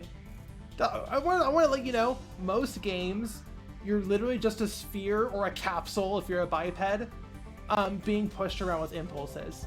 That's like a third-person character. You're a capsule. Sorry to break it to you. You're not that protagonist model. You are not Cloud Strife. You are not fucking Crash Bandicoot. Okay? You are not Link. You are a capsule. You're going to have to cope with that, okay? You are a fucking capsule. You are not Mario 64. Actually, I think Mario's a sphere. In Galaxy, he was a sphere because there was no up and down. He wasn't a capsule, he was a sphere. Anyways.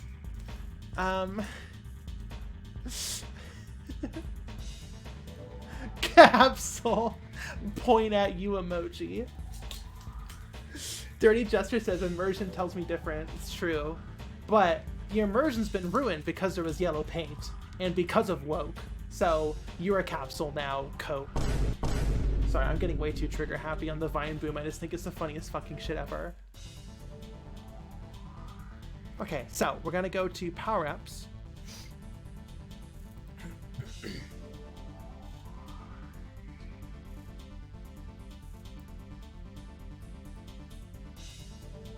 Oh, I'm gonna have to refamiliarize myself with all this code. Not use power-up. We went to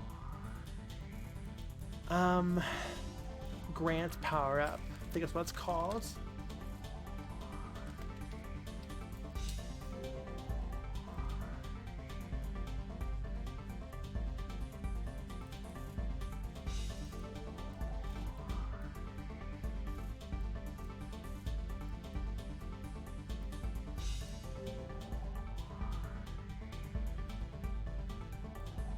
Power-up structure. Grant power-up. We have to change all of these. Ooh. Oh goodness. So many assets to change. We might have to spend like a whole week on weapons.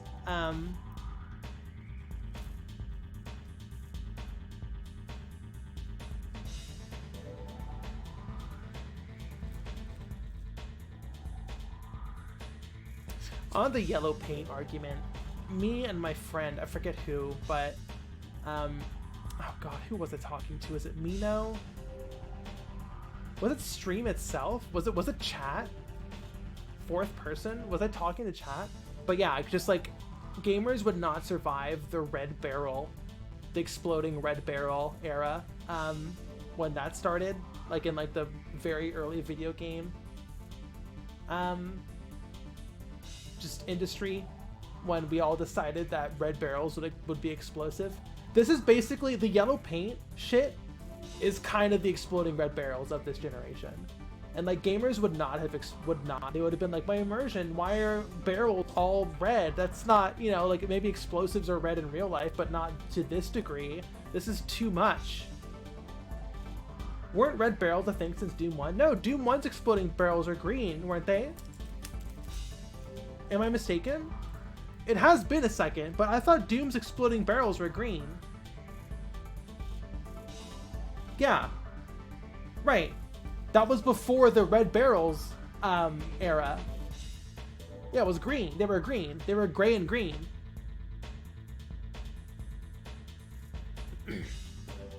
Samuel Vision says, didn't Bulletstorm literally say we tried to make the barrel not red and people had no idea what to do with the barrel? We talked about this last stream, which was I don't think that's very it's a good demonstration of that we all just know now as video game shorthand. But if Bulletstorm did properly set up that, you know, blue barrels would explode, if they properly conveyed that, then players would pick that up, right? Just like how Mirror's Edge said all the good things are red and all the blue things are bad. Like, it is possible to subvert that with good design. But anyways, yeah. Red barrel. Doom 1 did not have exploding red barrels. Anyways, back to Aether. Display name. Okay, so we're gonna grab our Bool, not Bloodborne Kart, which will always be true.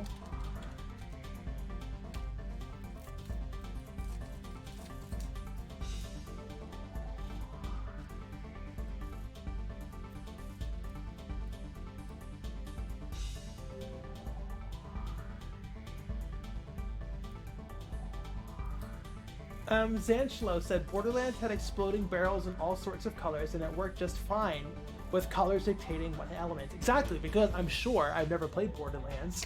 I'm not cringe, but I'm just kidding. That's a joke. That's a jokey joke. That's just, we just joke around here on twitch.tv/Botster.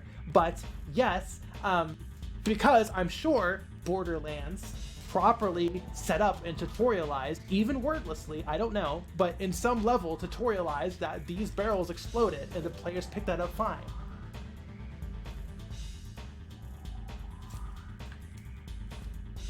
Okay, so I'm getting a bit heated here.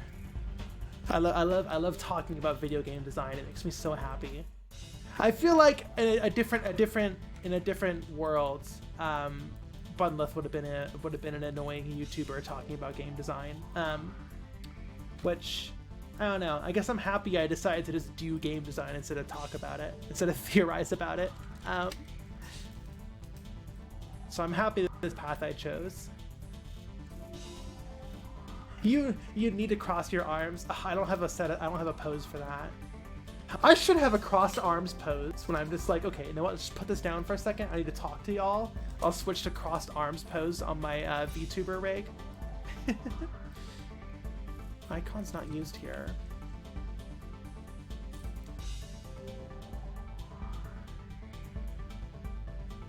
Should we make crossed arms live? No. We shouldn't do that. I need to focus on work. I'm focusing on work here. Chat, y'all are being, don't look at this. Y'all are being distracting. What are you doing here?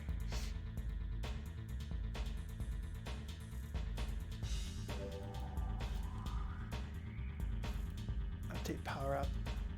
Okay, so we're gonna need to update power up. Maybe a later stream, yeah. The later stream we'll do crossed arms Bunleth.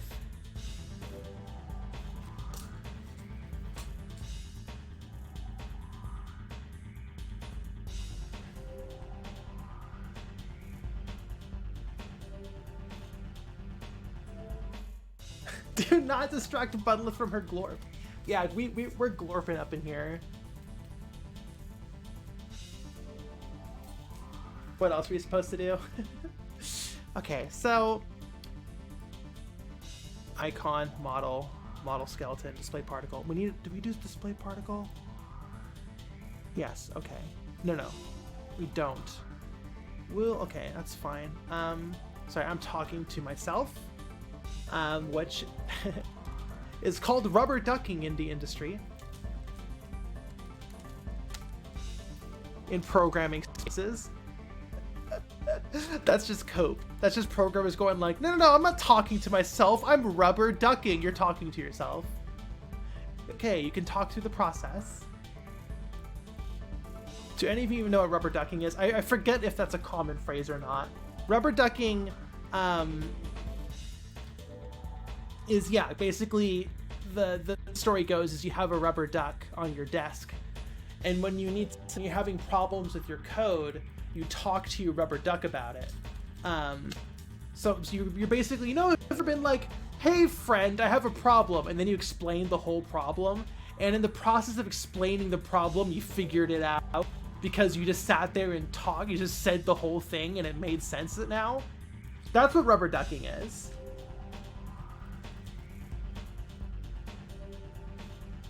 I don't know if that's a common phrase or just a programmer thing. I think it might just be a programmer thing.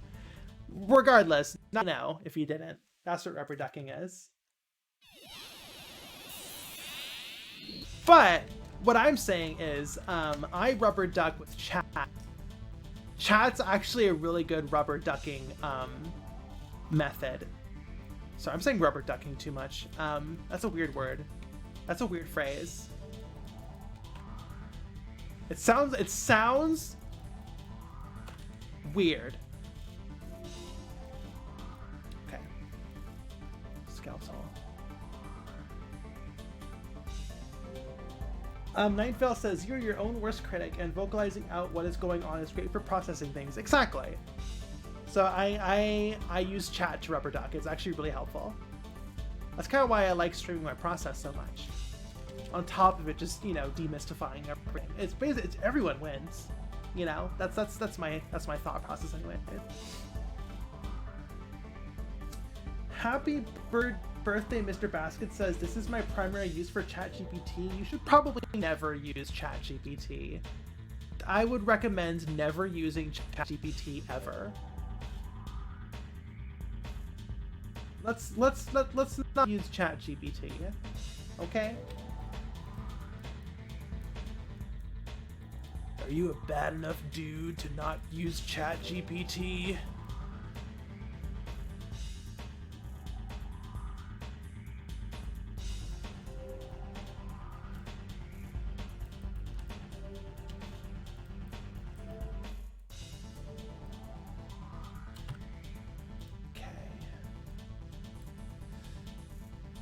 KB Rar says, just try asking your friends programmer questions, or get some programmer friends, or join a community. You don't need ChatGPT. There we go.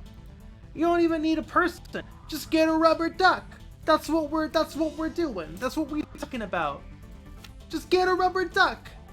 Put it on your desk.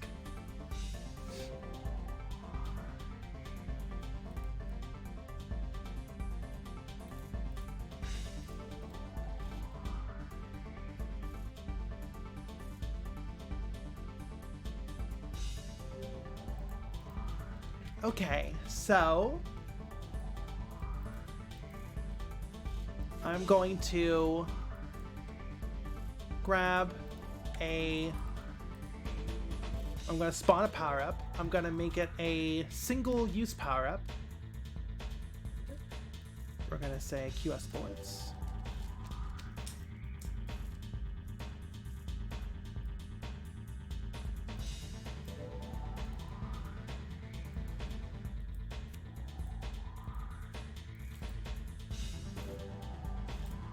Oh, excuse me.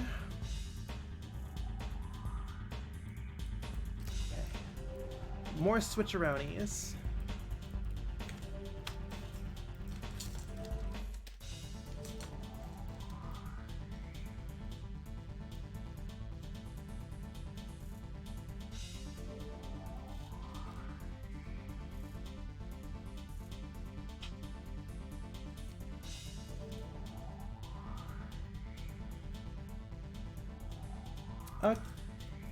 Cassie says, what wasn't even the music? This is the Armored Core 2 menu song. Actually, let's switch. Let's go to Armored Core 3. We'll go through all of them. Armored Core 3 menu music. Yeah, we listen to classic Armored Core. We listen to classic Armored Core up in here. I'm sorry, with Armored Core 6 OST had 2.5 good songs. Sorry, not good songs. Bangers.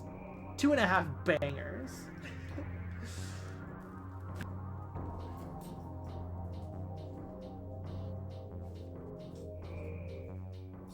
Sahu says, I saw your Armored Core clip, by the way. Would you recommend the old games for a first-timer? Just play 6. Play 6. If you're hungry for more, and then you can jump in to the older games. Play 6. 6 is the most accessible. I do think the older games had a better vibe. I don't know. Like, Armored Core 6 is very anime. And like the older games do get a little anime, I won't lie. But I think the older games are more consistent. I don't know. Basically what I'm trying to say is 6 starts. The older games are all about like the evil corporations taking over, you know, and dictating our lives, and that's dystopian. It's like classic dystopia stuff, right? 6 starts out like that and then kind of just drops that halfway through to like do anime bullshit. What's this fucking error? Yeah, and okay, I'm being too harsh. It is good anime bullshit. It is hype anime. But it also isn't like, you know, that like really real dystopian feel that the old games had, in my humble opinion. Phobia.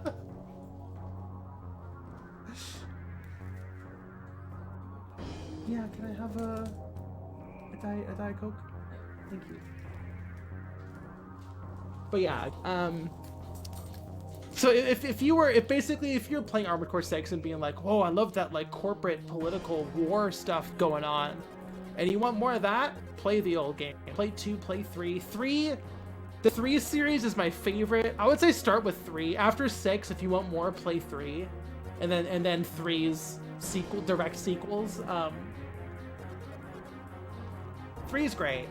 3 is fucking great. I love 3. It takes place in an underground society where a robot basically is the government and decides everyone's lives for them. It's fucking wild. What an imaginative setting. You know, like that's some Souls level shit. Like that is just such a good setting that you just hear about it and you're just like, wow, I have to know more. You know? Like that's just so fucking good. Like you hear that premise and you're just like, oh shit. I don't know. I feel like 6 was kind of missing that. I mean, I guess it kind of had it with like, oh, the choral. But I don't know. I love 3. I'm just an old woman yelling at Cloud, being like, not my Armored Core. I'm sorry, I'm coming off so negative. I really love 6. Play 6. 6 is the best Armored Core game. I'm just being an old woman grumbling because the story's different, just like I was with Breath of the Wild and Tears of the Kingdom. I like the old Zeldas more because I'm a millennial who can't fucking move on. That's where this bitterness is coming from. Play 6. 6 is great. Breath of the Wild is great. 7 out of 10. That's a joke. That was a little jokey joke, everyone. We like making little jokey jokes on twitch.tv/botster.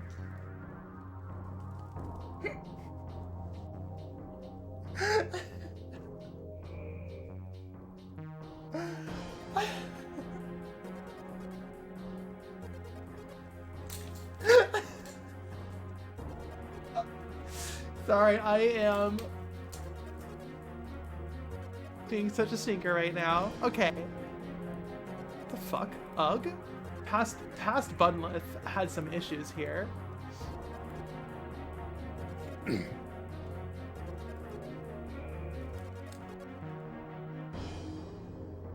Lyoto says, not your fault if you say you can't move on when the gaming industry can't seem to move on either.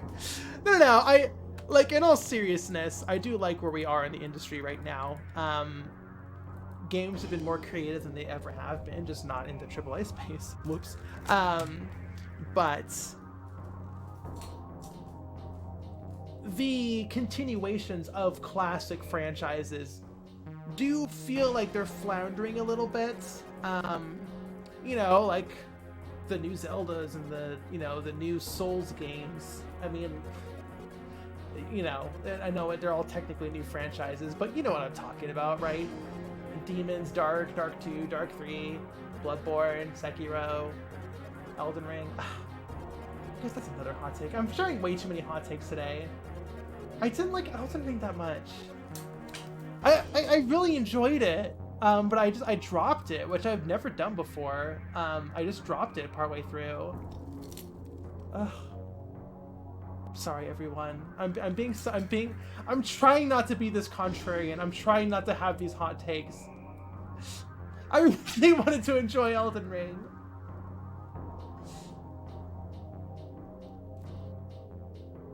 Are we talking about Breath of the Wild again? Look. Let me hi Quoni.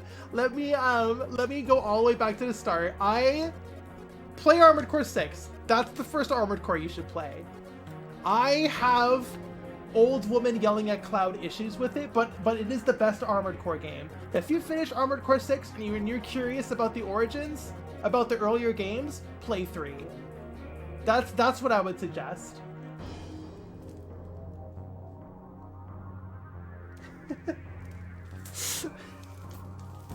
Okay.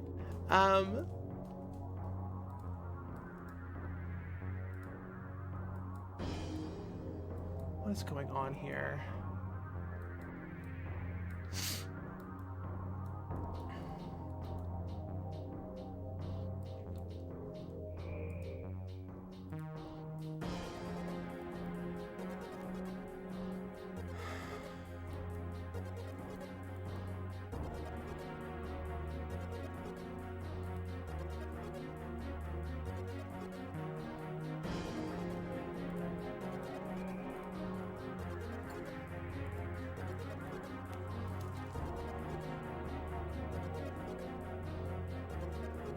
Cookie Sophie says, firstly, I wanted to say congratulations on getting Bloodborne Kart transformed into a new IP, and second, I want to know how you do the 2D face animations in Unreal.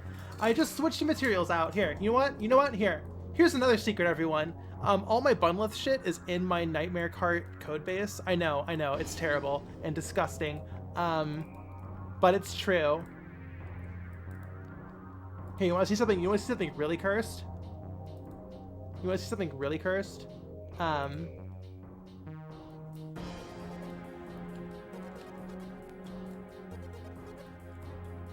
Holy shit, it's Bunleth. She's in fucking Nightmare Kart. Holy shit. Holy shit, it's fucking Bunleth. But I mean, if you just like look at this menu, these are all my Bunleth mouths. So all I do is just swap the texture out. That's it. Here's her pog. I'm so proud of these textures. And here's her little grin bean mouth.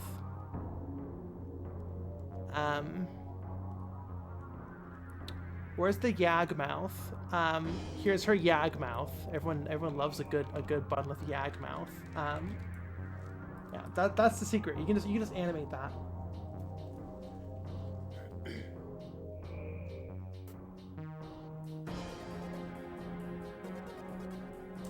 Anyways, why?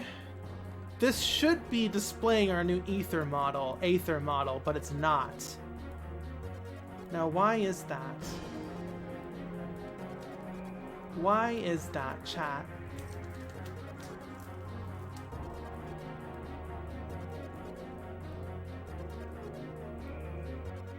Why is that? Do we need a restart? DJ Crimson said, "This is like that time Kojima had a cameo in Metal Gear." God. Power up bullets. That can't be right. Time to debug.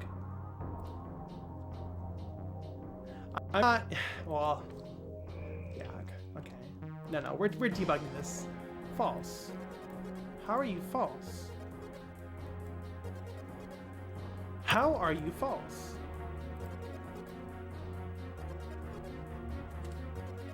Can't be false.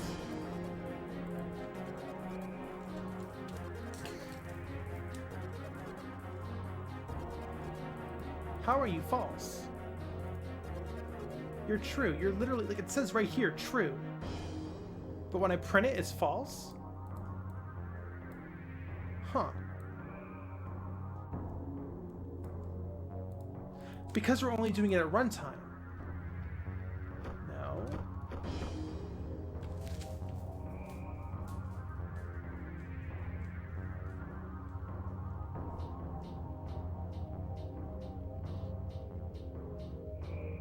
Unsleeping says you can't be false. Real Bunleth affirmations. You can't do this. That's illegal. This is illegal, you know. This is illegal, you know.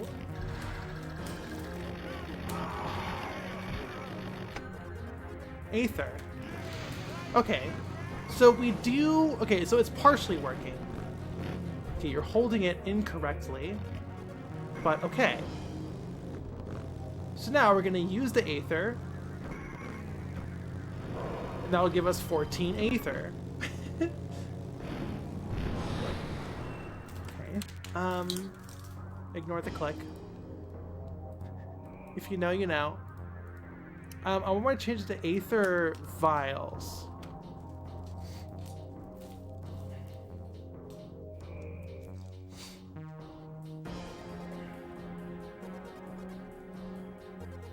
Okay.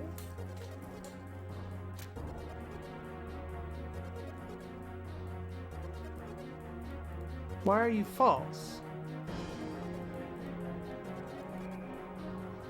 What if we just did a literal bool and made it true?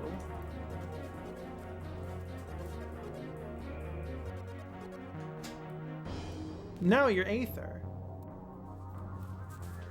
What the actual F? Do we have to rebuild this on runtime? I think that's what we need to do. I think that's what we need to do. Do we need to make a duplicate of this on runtime? I think...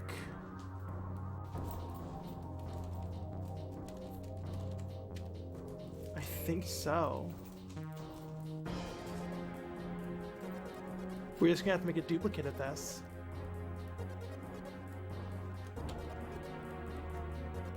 Throw you over here.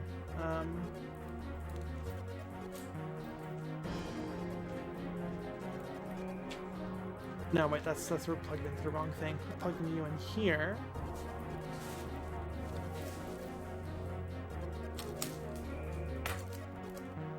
Thank you, folks. My roommate got me a bevy. Hell yeah.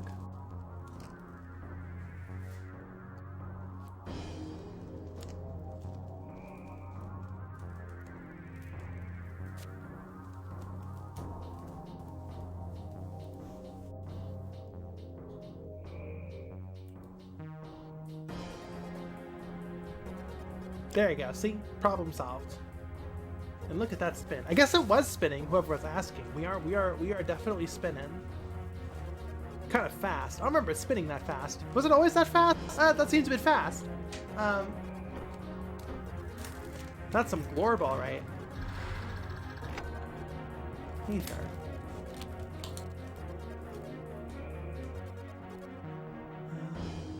Special power up.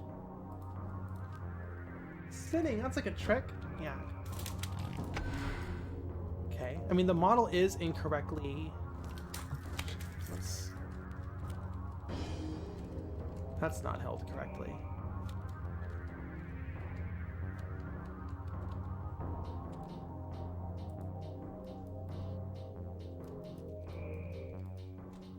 Okay. Time to guess and check, chat.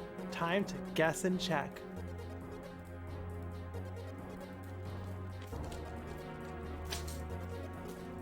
We're building it at runtime. That's why we can't see it, because we're not in runtime right now. I'm so silly. Excuse me.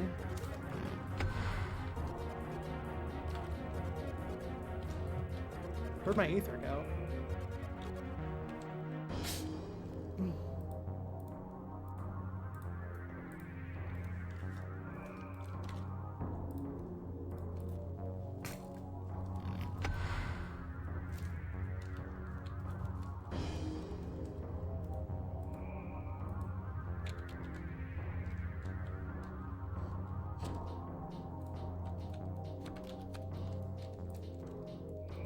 Don't ever do this at home, chat.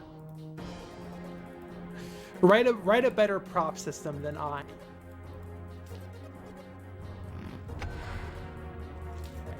Because we just guessing and checking right now. Okay, that is held correctly. But backboard? Don't ever do this. Chat. Never guess and check like this. This is disgusting. Don't ever do this. This is just so embarrassing. Don't ever do this.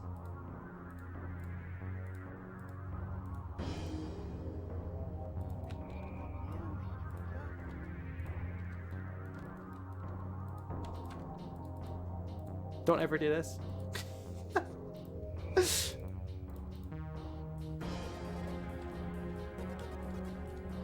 Okay, you are chomping on that now. Looks good.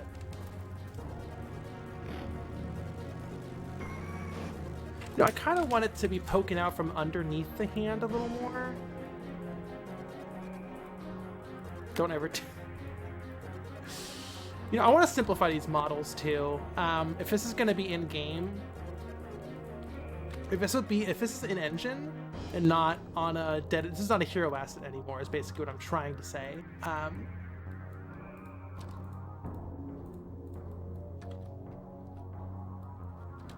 So it should be simplified.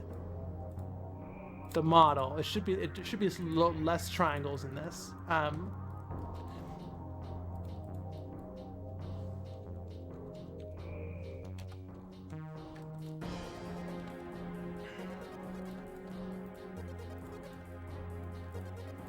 Wow.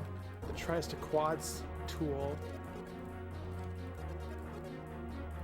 Totally fucked this up. Whoa, what's going on here? This model's a bit scrungly.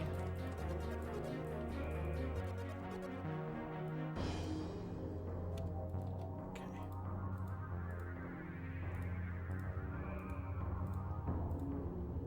There we go. That looks good. Dog! Yeah, you can see the blue in their hands. Yeah, that looks good.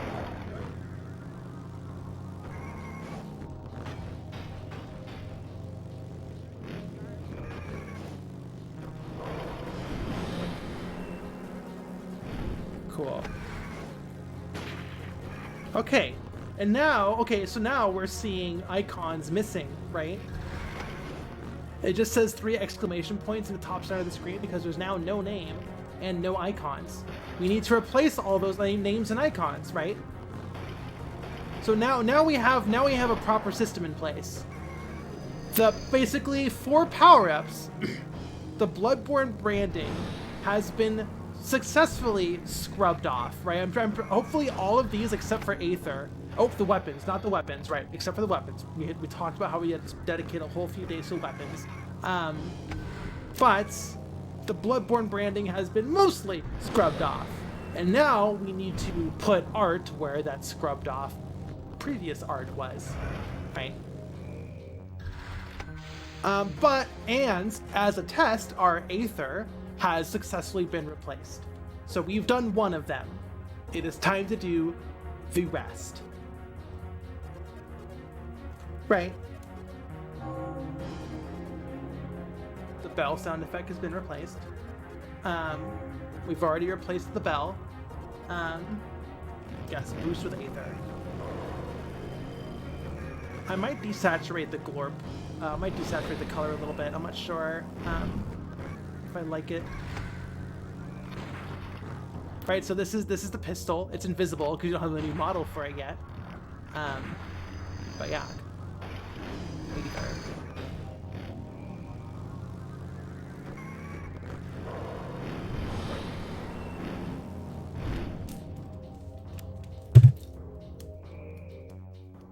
Kimmy says I couldn't tell the bell is different. Yeah, but it's a new bell. New sound effects. It's not as good as the old one. But hey, that's reality.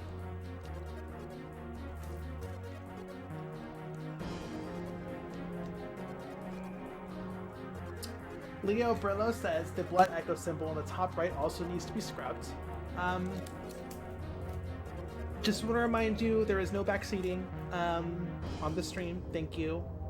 Don't worry. I know there are a lot of Bloodborne things in here. Trust me when I say that I will replace them. That example I was saying was we've successfully scrubbed off most of the branding off of the power-ups specifically. That was all I was talking about. I did not mean the entire game. We obviously have a lot of stuff to work on. Like this guy. Like those voices are gonna have to change. But yeah, anyways. We'll get there. We got 2 months. I'm confident we can do it. So what time is it? It's 3:20. We're streaming until 6 EST. So we are going to play. Okay, so that'll be it for Bloodborne Nightmare Heart. I'm telling you, I'm gonna be saying it 100 times before I figure it out.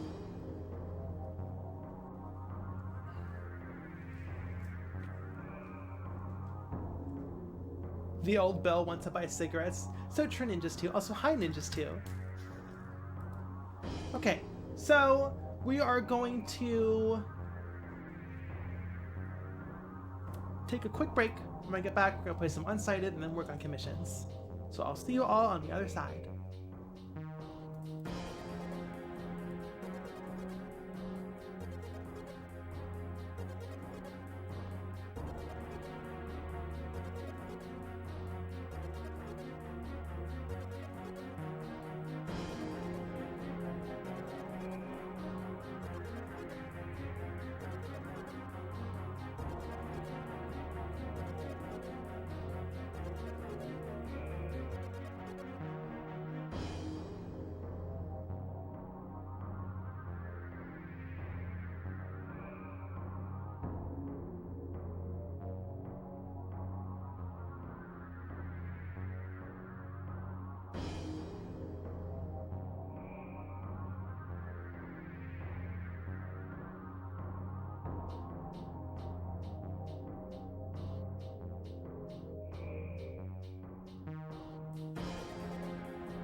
Alright everyone, we're back. Time to turn off the Armored Core music and turn on the Unsighted video game. Which I am excited about. I am excited about. I'm so excited about Unsighted, I'm gonna go Unsighted. It's a little jokey joke for all of you Unsighted players. Wow, what the fuck is this? Thanks, Steam. We need to sign in? Hold on everyone, I need to BRB. Sign in? What is this, chat? God damn it, Steam.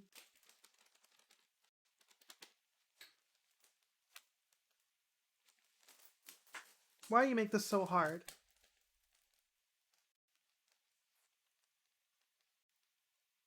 Why you gotta be like this?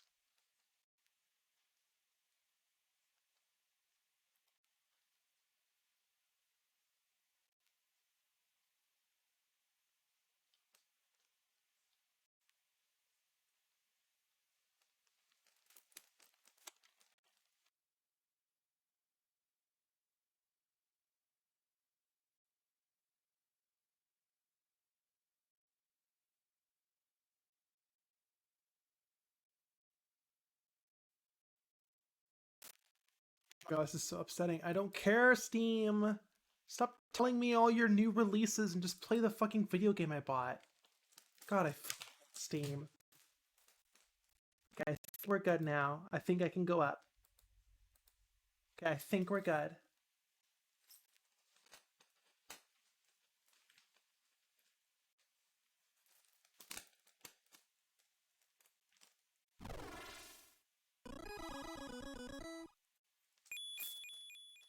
Ninjas 2 says, Steam forgetting your credentials must be a day ending in Y. Okay. So we're only gonna play a little bit. This is we're not like a video game streamer. I kind of just play video games, so you at least have something entertaining to look at for a stream and to, you know, just I don't like going directly from one job to another when I switch. So this is my little creative break.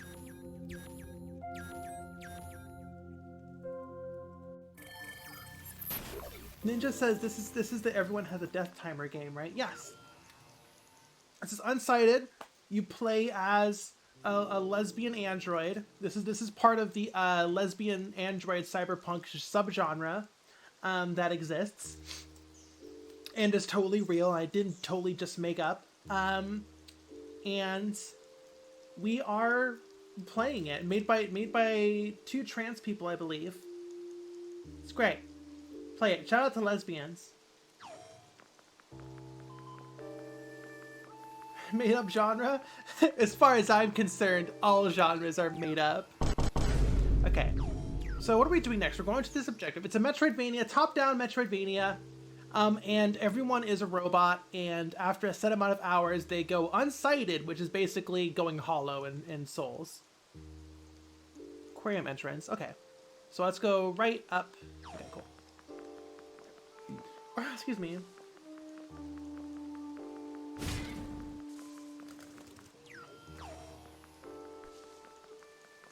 Shout out to lesbians for real, for real.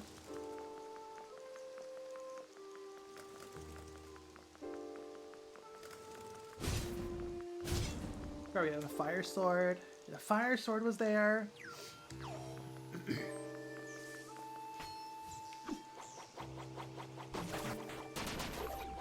Cool, cool. Played a Zelda game in my life before.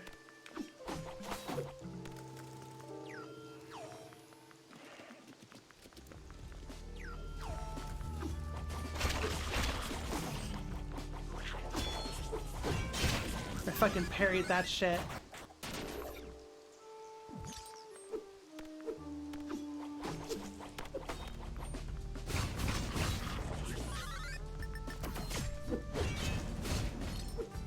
Oh no, we don't have our little doggy friend anymore.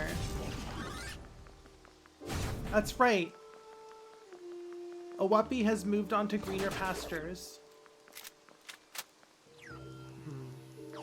How do we get over here? I forget. Awapi's gone home to the farm.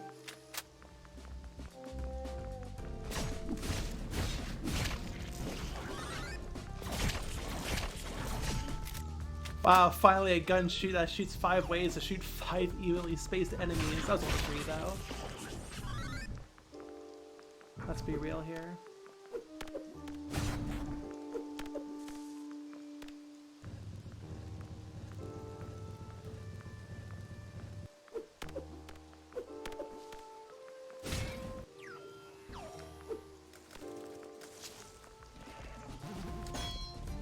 Check that perfect parry out. Ain't nothing. That shit ain't nothing to me, man. It says we can go north. There we go.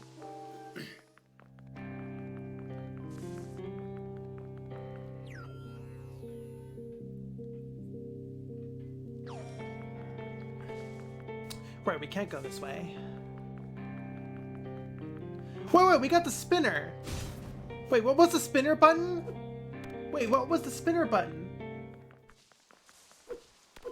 I'm smoking that filtered meteor dust. That shit ain't nothing to me, man. So true, Foul. Wait, what's the spinner?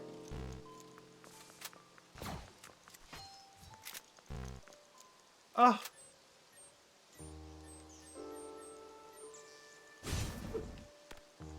Double jump! Yeah! Oh shit. Let's try that again. Double jump. Yeah! Literally just Twilight Princess, but better. Check that shit out.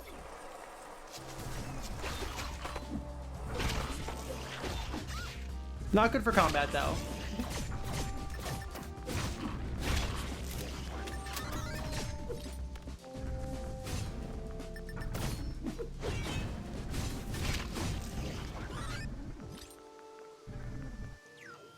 Literally just Twilight Princess.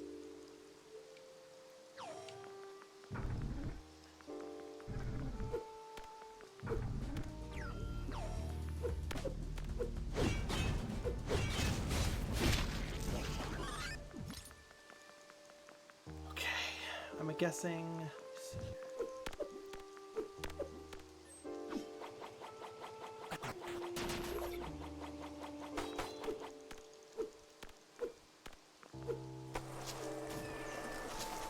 I think I just killed a bird.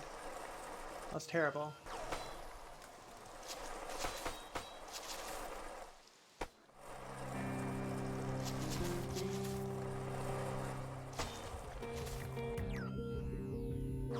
So you want to go up. Okay, this is not good around enemies. Not at my current skill level anyways.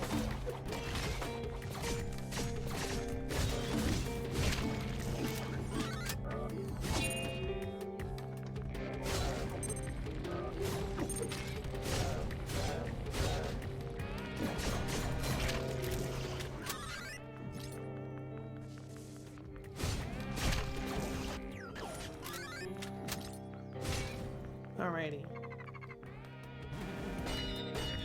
Boom! Double fucking perfect. Check that shit out. That shit ain't nothing to me, man. Look at that reflection. Oh, that's great.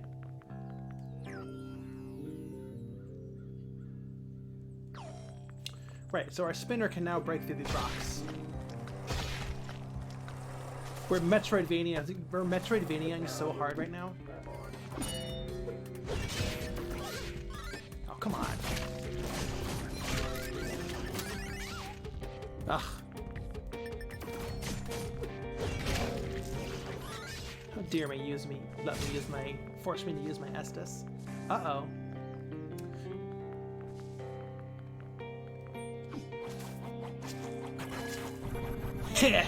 Why would they put... Interesting.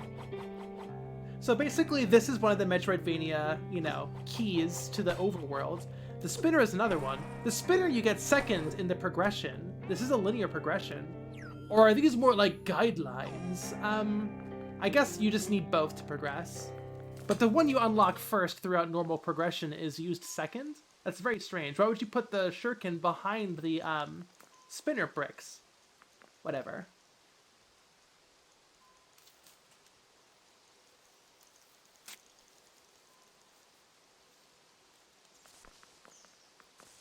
Oh, wait. We need to change our stream info. I'm so sorry, everyone.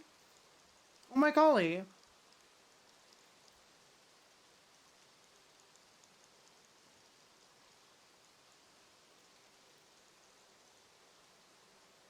Um,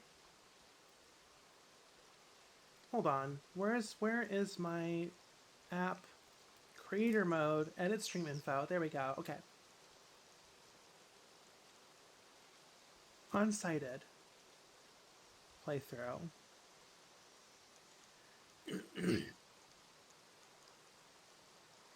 Zero viewers. That means we are the #1 unsighted streamer.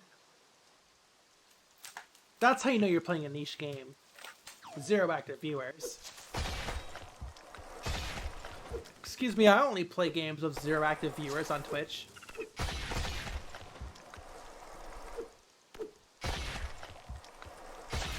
A niche. This is a niche game. God damn it. I was making a joke. Can't fall in the water like that. All these little guys.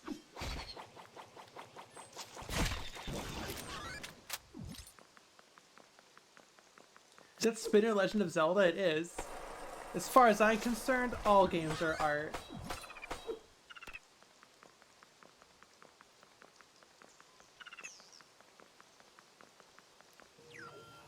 Alright, we'll need to find a way to open this, right? The gates are closed from inside. Whoa! So we need to find a way in. Oh, we can push these. This statue has massive tits. God damn.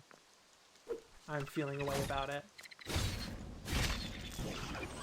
What's with these little guys? There's so many little guys here.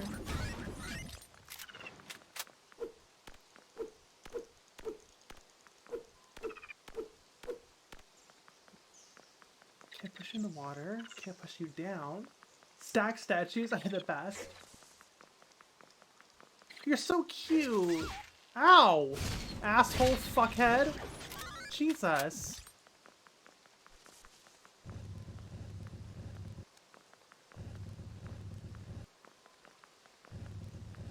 Excuse me, burbs.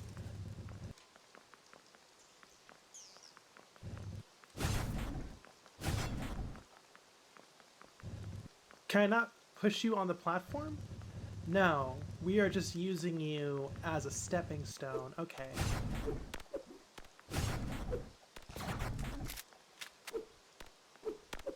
Gotcha. Okay. Huh? Oh, vines. There you go. Excuse me. Sorry, I can't be her. I'm sleeping. Okay, then we need to get a ball up here.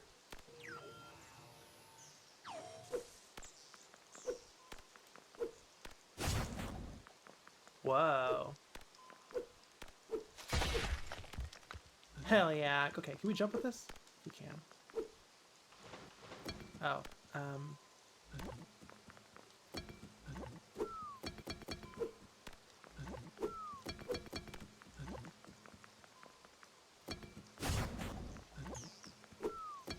No! Oh, thank goodness. They fucking knew. They fucking knew. Oh, that palette swap. Ah, the dynamic day and night. Yep, that's a dungeon, alright. Do-do-do-do-do-do-do.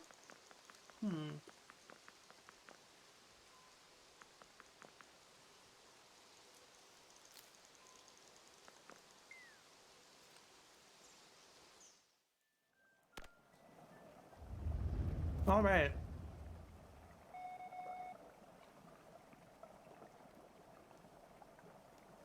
Sorry, I'm finishing my pizza.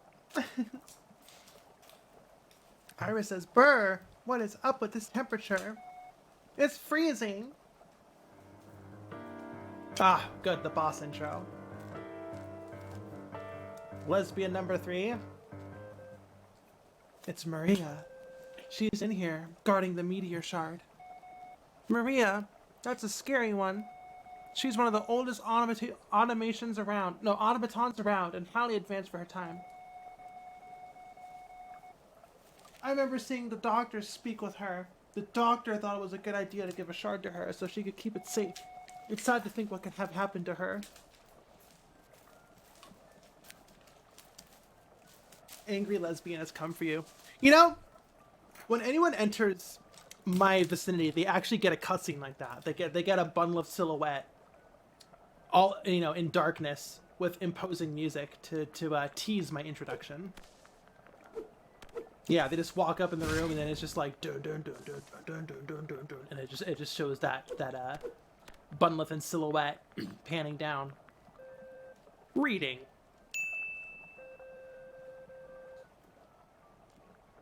We have just arrived at the aquarium. It seems that everyone here went unsighted. Roll credits. Sorry. I'm sorry. That's a terrible joke. Why is it so funny? I'm so sorry. Okay, we'll be looking for Maria, the frost automaton. We are almost sure that she's still in possession of the shard. Okay, that was pretty short. Okay. This is some sort of exploratory party. Got taken out. Classic video game stuff.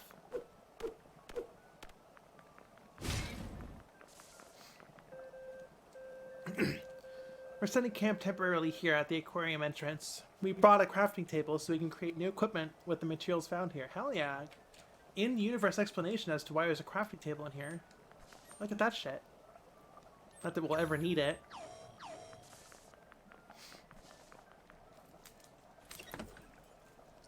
Oh! We don't use cogs. We ain't a fucking baby. Yes, I know. Oh, excuse me. Ninjas 2 says, imagine being the person who has to haul the crafting table around. Aha! Now it is unlocked. So we just combined two dungeons together. That's fun. And look at that little, like, art. You know, like, we're in the museum here, and now we're in the laboratory. Wherever the fuck this is. Is that a cool S? No, okay. That looked like a cool ass. Night Conqueror says, damn girl, this doesn't look like no damn Kart game. It's true, we've moved on. We streamed Bloodborne Kart, Nightmare Kart for 2 hours. And now we're doing the rest of my workday now. I should have said starting with Nightmare Kart. You're true. I should have said that in the tweet. I should have clarified. Can't believe I'd do something so problematic as that. Okay, so we need to get this big titty statue on here, I'm assuming. Well, let's see what happens here. Yeah, it's out of energy. Oh, excuse me. Block pushing puzzle.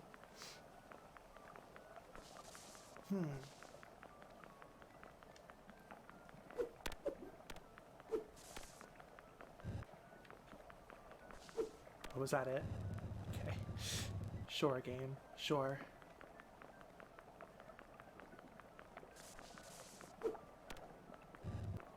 Oh, the like depth on this is kind of confusing. Yeah, I've played a video game before. Okay, how do I get you? How do I... Can you pull? Like, you can't pull, right? You can only push.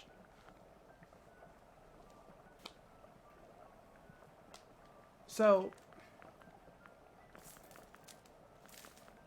Do I just have to, like, leave and reload the dungeon? That seems kind of shitty. Excuse me.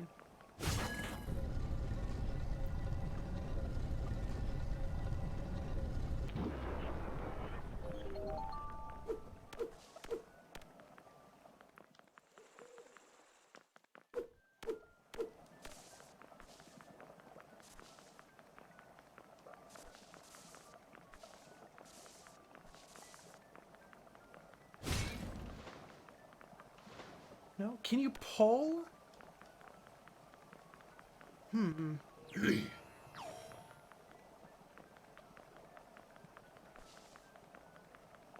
Okay, I guess we'll figure this out later. I'm guessing, I mean, just looking at this layout and the aesthetics of the dungeon, we're obviously getting a power-up that lets us traverse water. So we might be able to push that from the top at some point. Never mind! Okay, not going that way. Yeah, we'll go to the right then. What?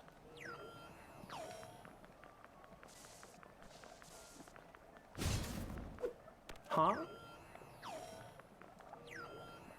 What? What is this map? I take one step up and I'm gonna... What is going on here? Okay, this was correct. We're locked out. Okay. So how do we...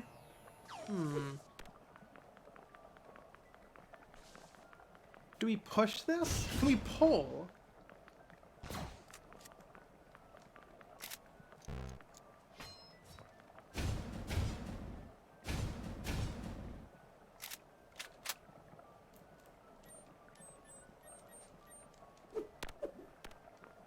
We can't, like, I can't push this. Like, it's stuck in a corner. Like, I need to get this here. Is it just this?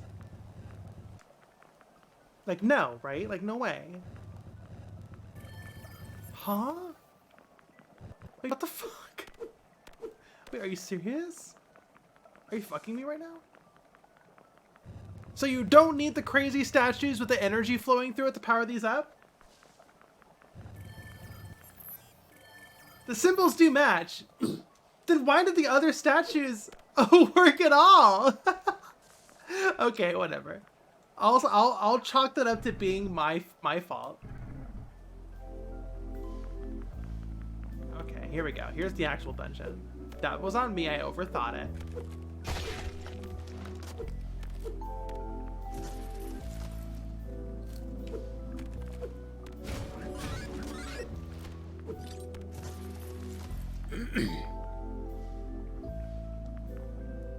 Exploration log. The situation here is critical. The entire aquarium has been frozen. The only automaton... I keep wanting to say automation. The only automaton capable of such a thing would be Maria herself. She's probably gone unsighted at this point, just like the others. We fear that if she escapes from here, she'll freeze the surface as well, risking the entire ecosystem.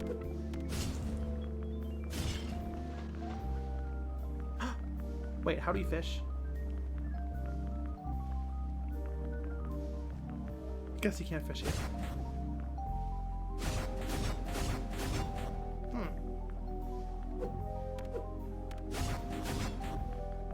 Okay, interesting.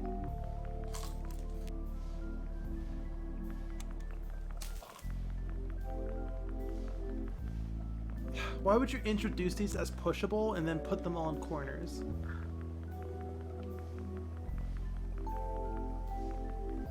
Are we gonna have a gust jar? Is that how we're gonna be able to push these ice blocks around? Heh, ain't no thing.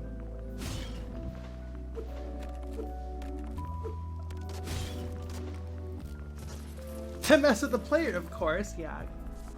A jellied fish! Oh, you have a lot of health.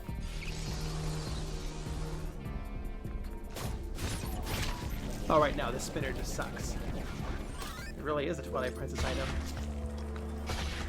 There we go. Sucks in terms of damage output. I actually love the spinner. I love these fish silhouettes. Oh my god. I fucking love this. Holy shit. Look at that, because we're in a tube! And the camera's outside! That's so fun! Oh my god, I fucking love video games. Holy cannoli in a pan. I love fish. They're so funny. They have to wiggle to stay alive. They're so funny. Okay. Can't go that way. God, I fucking love the spinner. Best video. Spinner fucking sucks. Fuck this game. What the fuck?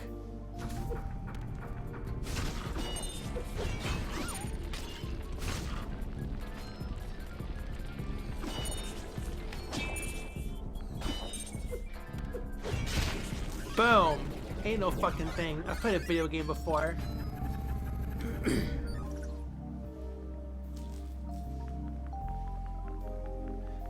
Retro says, I love how stupid good the parry is once you learn it. It is very good.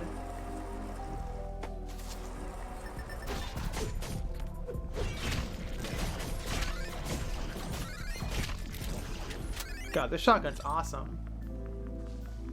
You move, yeah. Yeah. Of course you'd move across the whole thing. We played video games before. Boom. This ain't no thing. Block pushing puzzles. They're very therapeutic. I hate how like Zelda games themselves are like. I feel like Zelda is now too good for block pushing puzzles, you know? I miss block pushing puzzles. They're fun. You know, I feel like Zelda's too good for block pushing puzzles and lantern lighting puzzles, you know? Like they're too cool for that now, but I miss them. I miss lantern lighting puzzles and block pushing puzzles. I don't know. Thank you, Unsighted, for carrying the torch.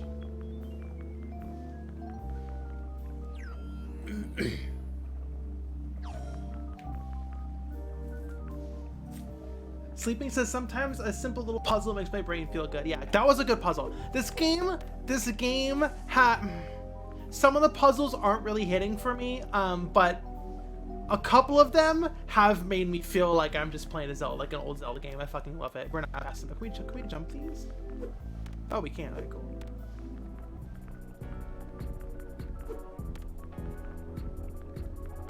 Oh, whoops.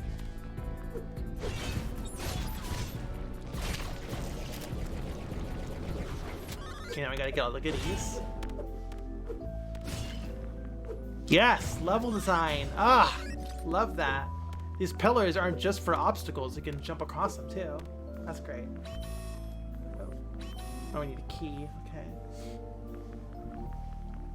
Space J says, can you even call it a video game if it doesn't have a sliding block or lantern puzzle? Exactly.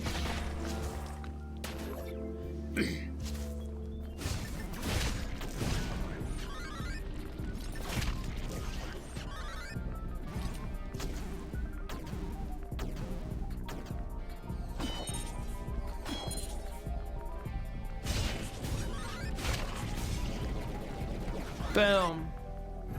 Got your ass. Oh, whoops. Sorry, dude. Whoa! Okay, I guess I'll knock you out.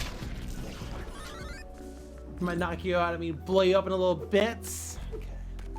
Boom. Boom.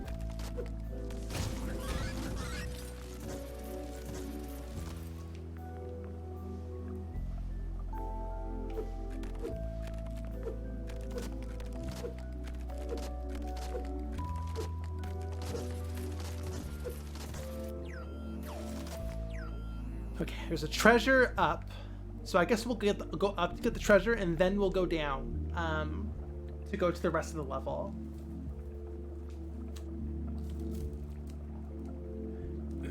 Coney says, if you can't take me at my sliding block puzzle, then you don't deserve me at my Rube Goldberg machine puzzle.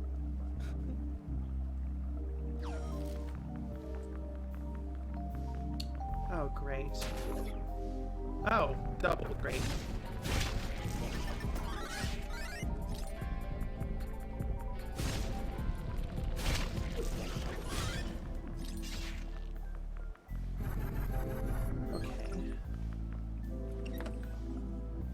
Got our key. Sparky Fluffle says, hey, it's the person who made Bloodborne PSX. Hello, it's Bunlith. It's true. Hello, how are you? That was a cool fight setup. It was. This game needs some like enemy encounter music. That would have been perfect for like, you know, like dun dun dun dun dun dun dun dun dun dun dun dun dun dun dun. You know, like it needed some of that shit. New Explorer log. We suffered many losses here. We weren't ready for this environment, and for this many unsighted. We may not be able to defeat Maria in this state. We'll have to find another solution.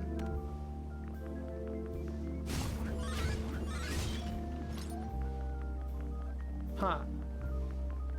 Yeah, okay, we're definitely getting like an ice surfing ability or something.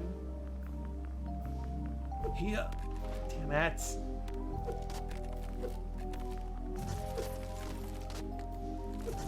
Whoa.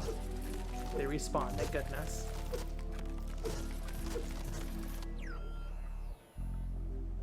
There's our locked door. More like gunless because Nightmare Kart will have guns. It's true. It will. God, that spinner is so great. Bit too great. Oh, that's water. Puppies! No. Exploration log. There are hints. Ah! Whoa! Whoa! You still move? The game doesn't pause? Okay, there we go. Let's try that again. There are hints spread all across the aquarium, apparently for some kind of shit. Numeric order puzzle. We're taking notes on them. You never know. Might be useful later. Okay. Oh, God. Okay, there is some big password that we need to fill out. We've kind of been playing for a bit too long anyways. You know, we only put a little bit of time each day. So let us... I think it's time to backtrack to the save point.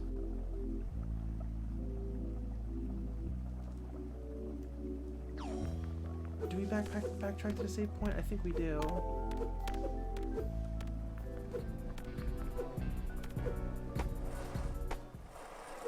Oh, hey, dude. Hey, meet again. I've got all kinds of stuff. I mean, this is just... Yeah.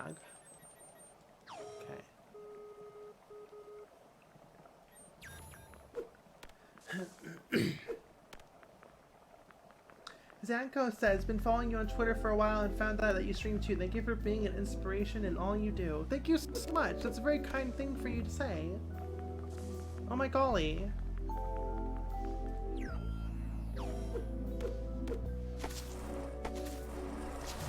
Move it.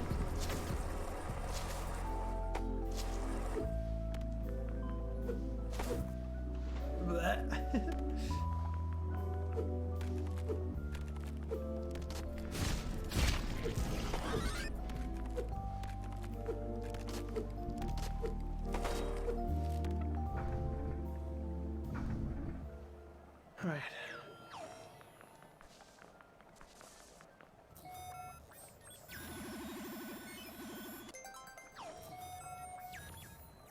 All right. Now let us go to commissions.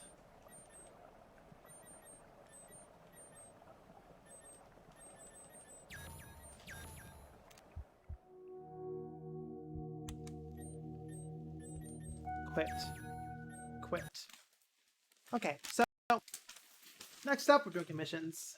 Yeah, so I basically just stream my day. I think it's fine. You know, it keeps me focused. People in chat to like it. Seems like we all win here. So, yeah, next up will be commission work. I already got the file started. Let me update the stream info in the timely manner this time.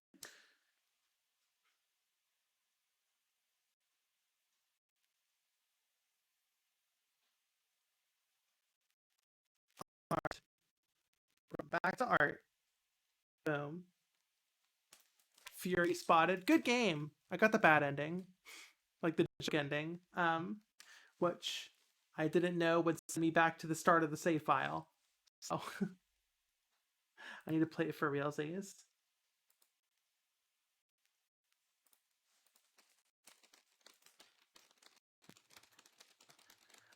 Yeah, it is 4 p.m. EST, almost on the button, and I'm ending at 6. So perfect. We got 2 hours to work on comps. So our commission today is Willow. That might be the name of the client, but it's this quirked up fire person. Actually, I don't know what their pronouns are. We'll just use they them for now. So we're gonna be making a excuse me. we're going to be making a PS1 character, you know, in the bundle style of this. This is how I get paid. We do commission work. So this is how I pay the bills so I can work on Nightmare Kart. So I can make my video games. Excuse me, Nova Kid? Tell me more about Nova Kid. Who's Nova Kid? I'm gonna look up Nova Kid. Nova Kid.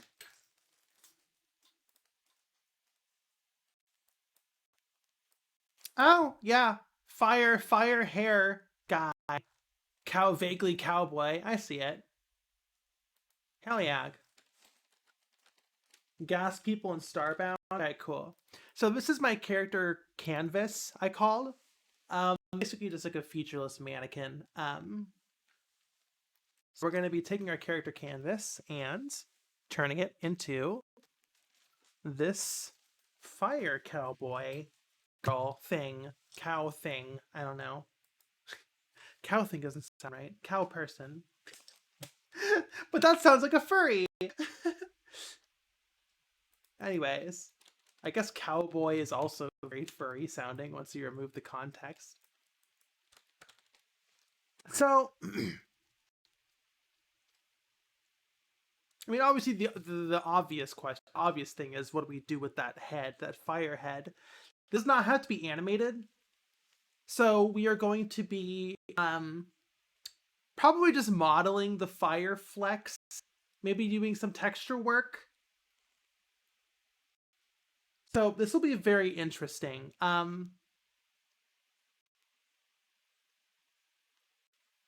how do we do this? It would be, would it be flipbook animation? It would be. It would be flipbook animation. It would, the whole head would be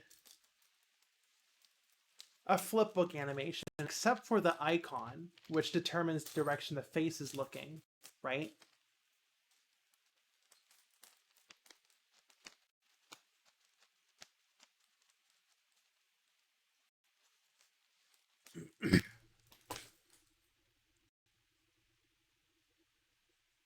Yeah. Yeah, it would have to be. That's just a single flipbook animation that rotates to face the camera. Right? Right? Yeah, I played a video game before. I can do this shit. This shit ain't nothing to me, man. Okay. So that's just a pixel art thing then. Okay. Goodbye, Aether. Goodbye, screenshot. We're gonna open. We're gonna go to Asprite. We're going to link Asprite and Blender with Preband Base, a plugin that you can download. This will be a 64 by 64 texture. Would it be? I guess we'll find out. We're going to save. Gonna add to a few layers. We're gonna save as. We're once again gonna do this off screen.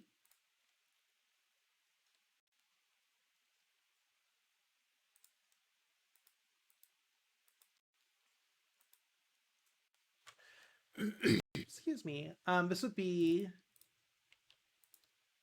text.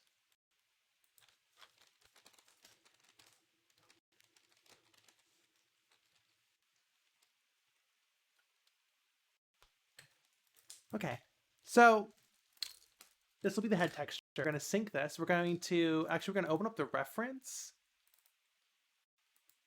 What do we use for reference? I guess this one. I just like how this one looks a lot, a little angular style. Yeah, but they don't have consistent colors between them. But it's a fireball. This one seems brighter.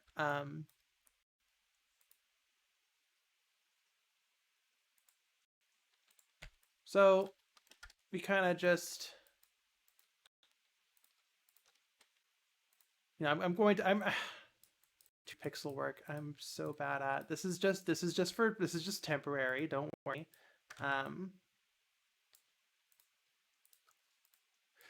Hopefully the fire will look a lot better than this later, but just for now, just for layout, don't worry. We're gonna save this.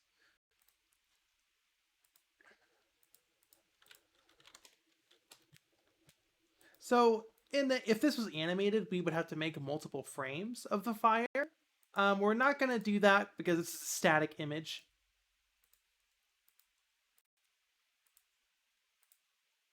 But if, if I ever get a second mission from the same client who's just like, yeah, I want to make an animated version now, I would have to go back and make, the frames and stuff. Hopefully that makes sense.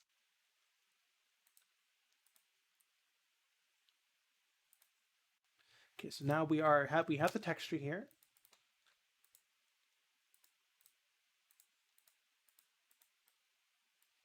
We are going to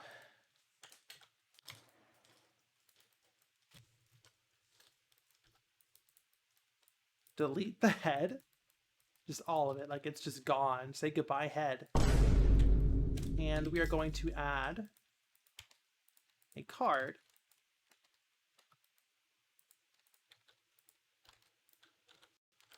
Like this.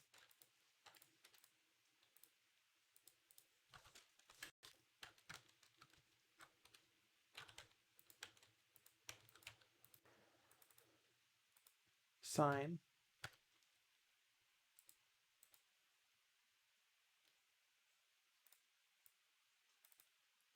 And there's our head. Now, in Engine, it will rotate to face the camera, but that's not happening right now because I didn't bother.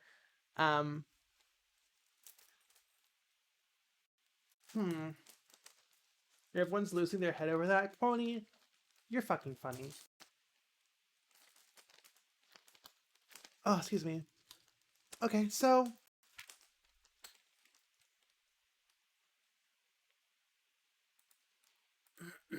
I guess I'll kind of just have this in the corner, as reference. That's how reference works. You want to reference it. So should I look up pixel art fire?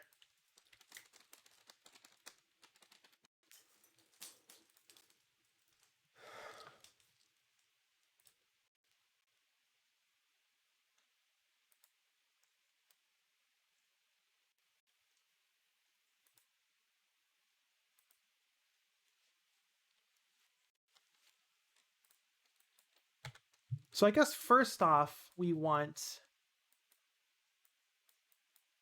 the shape, right? We can worry about the colors later. We got to do the shape of the fire first.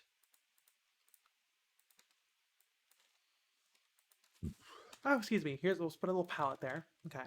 So, yeah, it's kind of... Let me just delete all this, actually. It's kind of...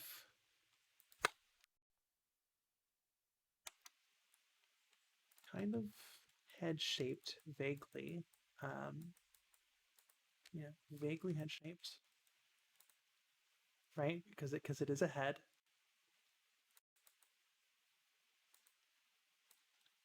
Okay, and then...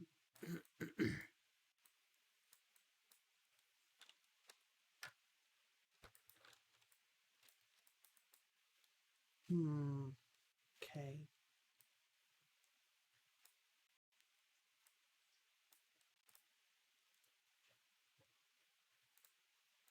Vaguely head-shaped. Oh, we need to put music back on. What are we listening to next? Chat, what are we listening to? We want some chill video game music to stream to.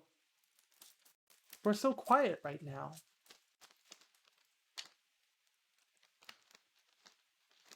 Kingsfield? Let's do some West Shore. You're so right, No Ice. Let's do some fucking West Shore.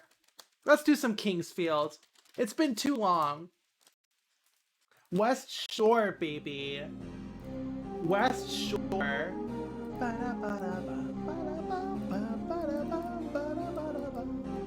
Okay. Yeah, so we got our fire.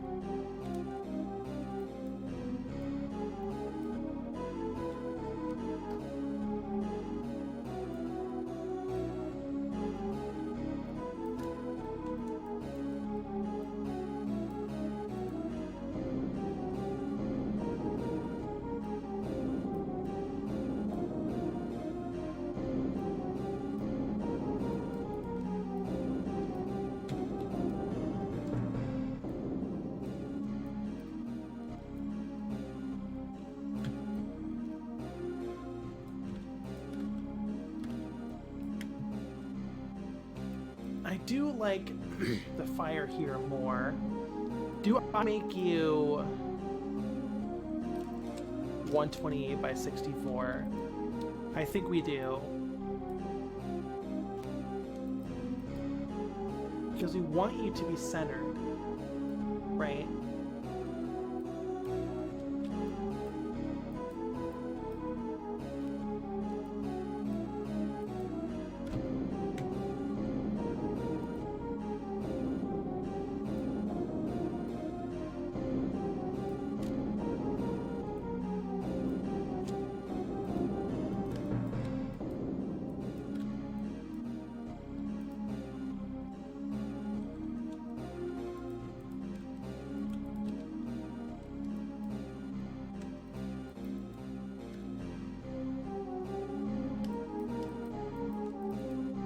Cool.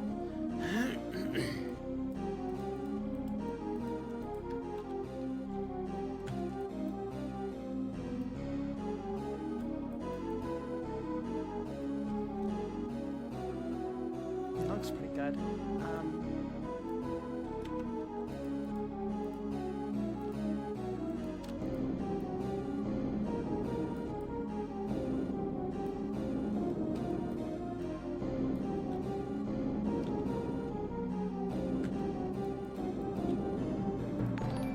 It's pretty good.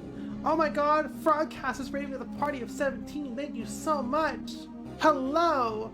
How are you?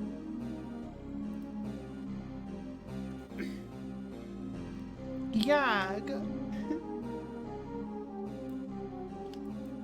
Okay, that's pretty good for fire. Let's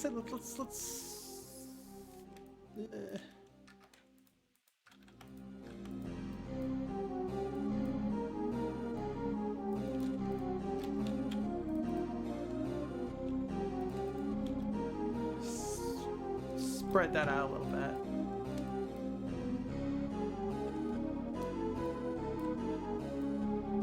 Isn't this just such a chill song to study to?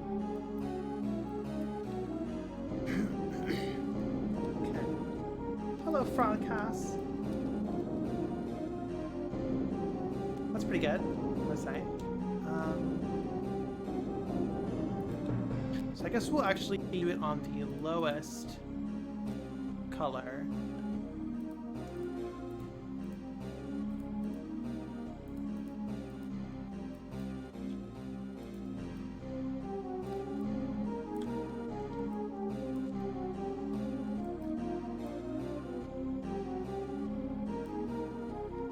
Right.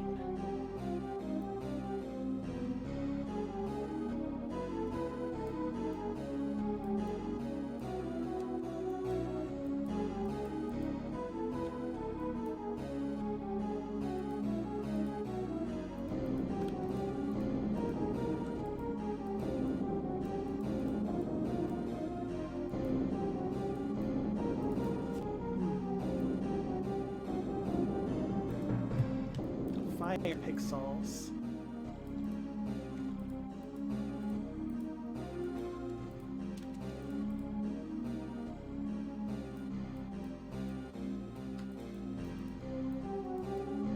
Okay. Sure.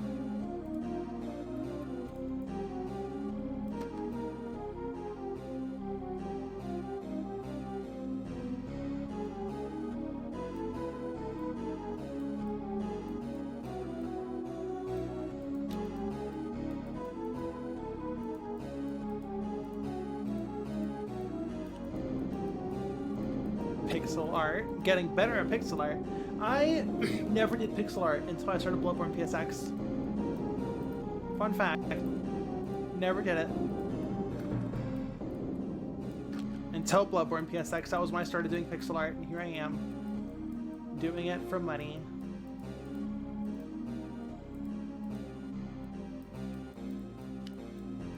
Getting that bread.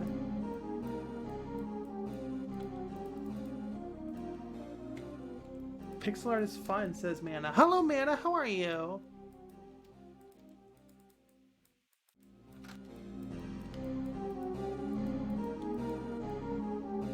It is quite an enjoyable experience, I will say.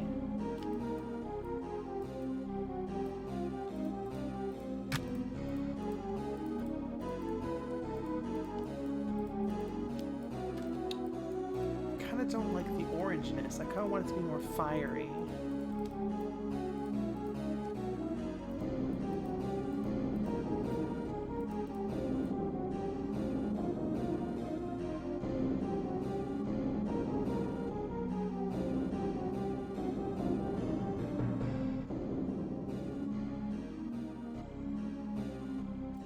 Willow the Sinner says, we're a non-starving artist. We are thankful for the bun lot. Well, I could be more comfortable financially. It's true. That is something I wish was true. But of course, we live in a society, so. It's looking pretty good. That looks like fucking fire. I don't like the colors though. It's too orange, not enough red for my art style.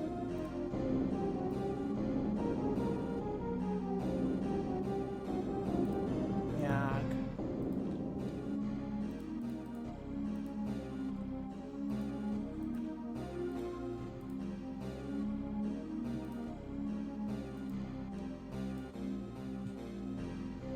There we go. Now the question is, I kind of like this like 4-tone, but like we could blur it to like give it, you know, like almost like a bloom effect.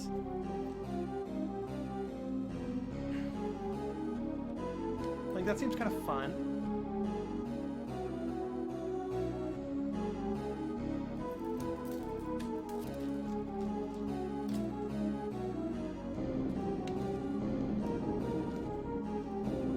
Oh, excuse me. Okay.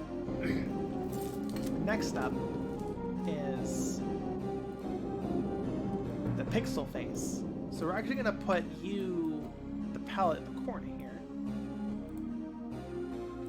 I feel like such a professional when I put my palette in the corner.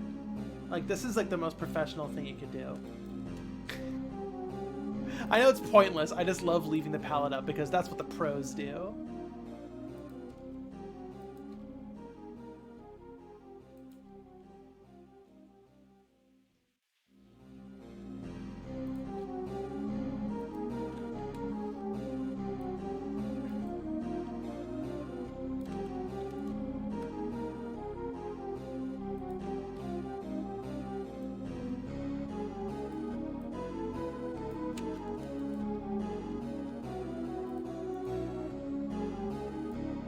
I guess that's the face, right? That's the face.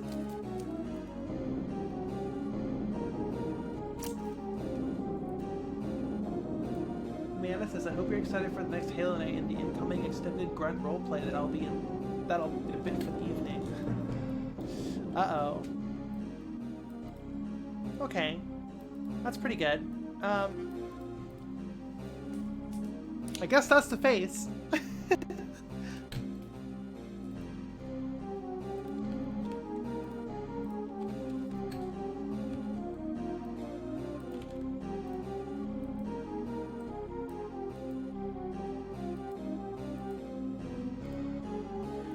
Ba-da-ba-ba-da-ba-da.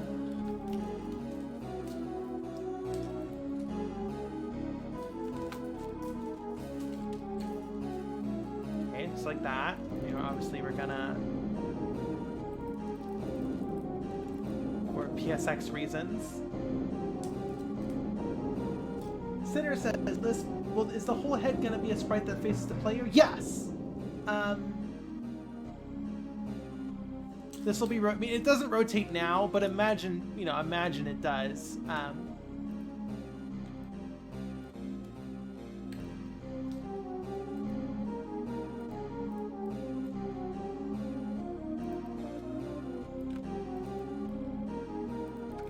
But on top of this, we also have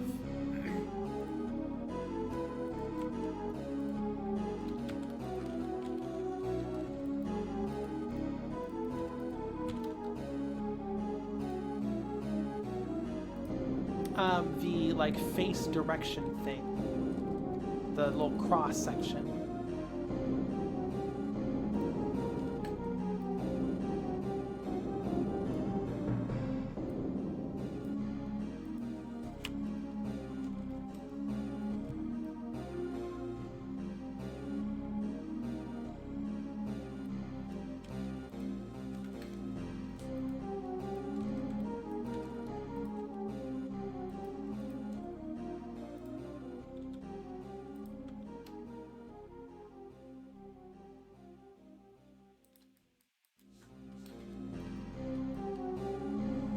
Honestly,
that many triangles. It's a PS1 game after all.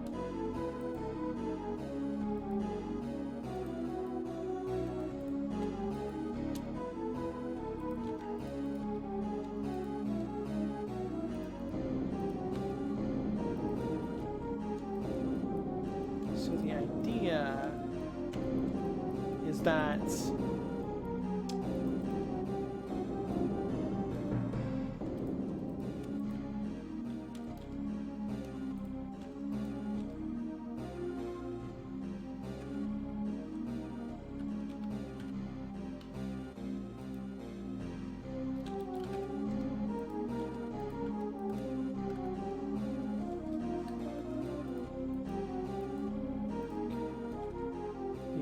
that they can look around like this, right, while the fire is just rotating the camera.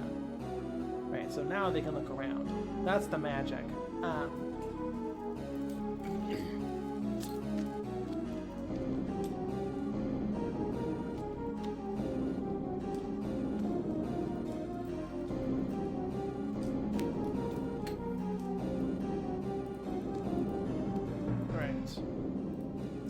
This is kind of fun. I'm having a lot of fun with this. Figuring this out.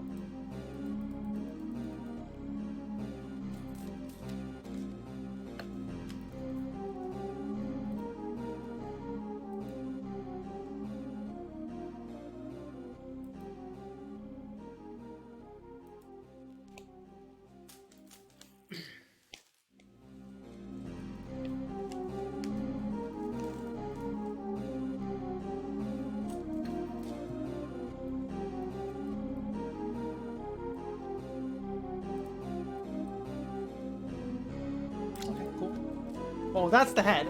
It's too small. Let's make the head bigger. Yeah, the head needs to be like way, yeah. So like this.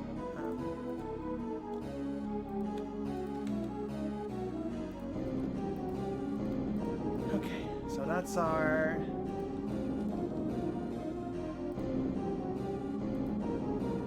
So we get that to work.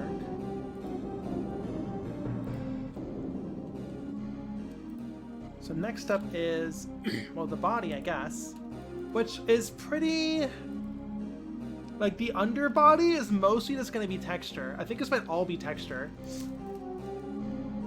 Okay, but they are wearing pants, so let's work on the silhouette some more. Yeah, very cylindrical pants, big boots. Okay, so we'll work on the boots. Yeah, very, very, very blocky. Which, you know, good for a PS1 character, I would say. It would be good if a PS1 character is blocky. I do like separating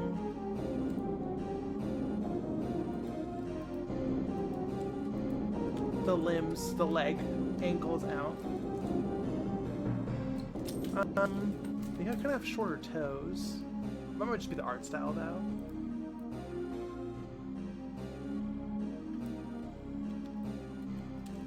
Like, you know, these ones. I mean, I do like the swoop. I do really like the swoop. Should I just steal that? Not steal that, but, you know, incorporate that into the model I've been commissioned to do. I like the swoop. God, I like that swoop. I'm gonna try the swoop. I'm gonna try the swoop.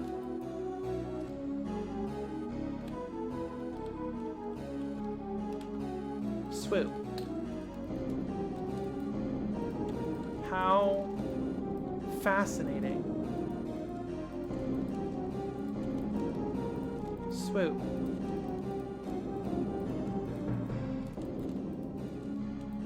Problem with 3D models is they look so wrong until they look right. Made more sense in my head.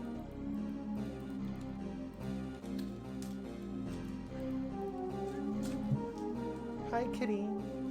What's up? You wanna sit in my lap again?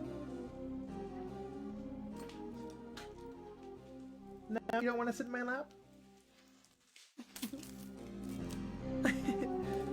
Come on, Luna. Sit back in my lap. That's a good girl. Hold on, Luna. We gotta represent you in the digital space. Yeah, it's true. We do. Here we go.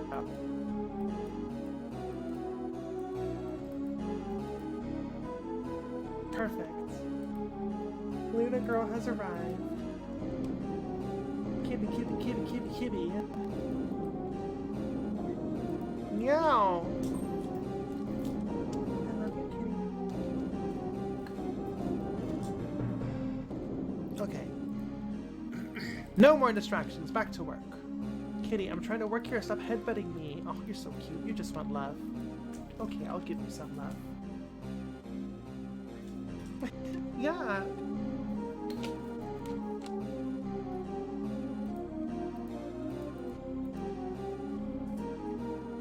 She is helping. She's helped so much.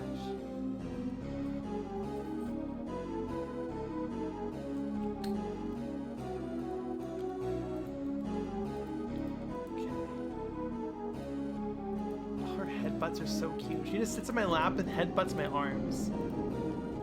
Because, you know, they're too busy working on video games and not, or commissions, and not petting her head. Must be so difficult being a kitty.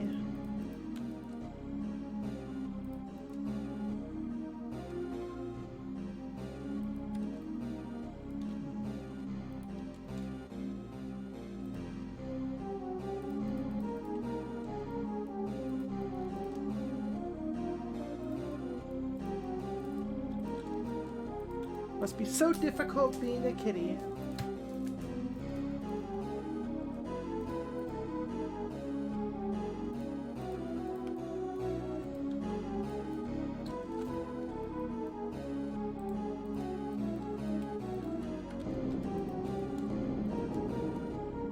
There we go. That's a lot easier to look at now.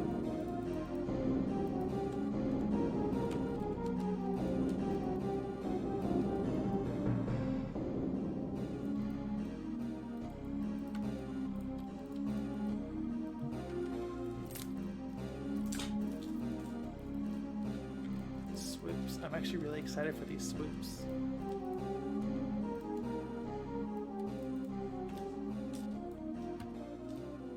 That does look pretty cool. I'm not gonna lie.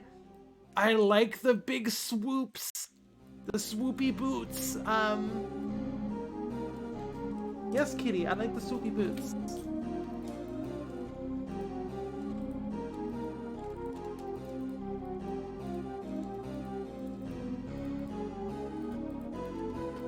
It's got style.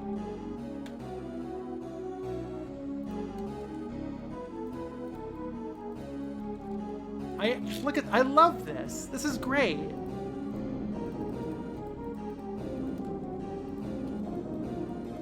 The fucking swoops.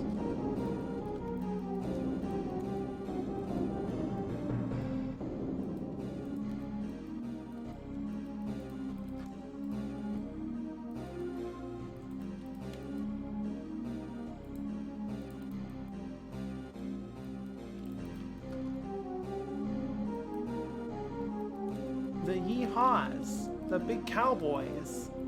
Oh, I love this. Okay.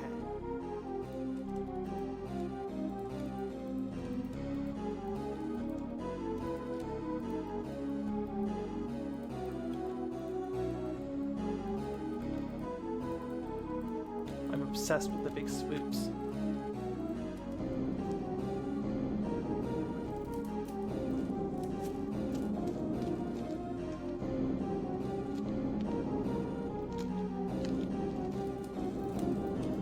You know, kind of caked up in this concept art.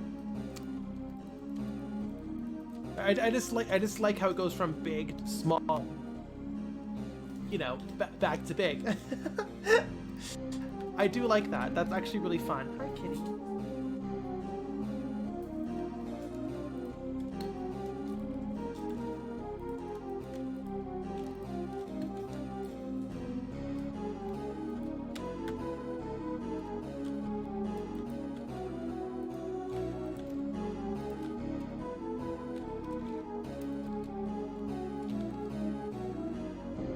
Man, I feel like I'm stuck in a contraption. Okay, yeah, it is getting a bit repetitive.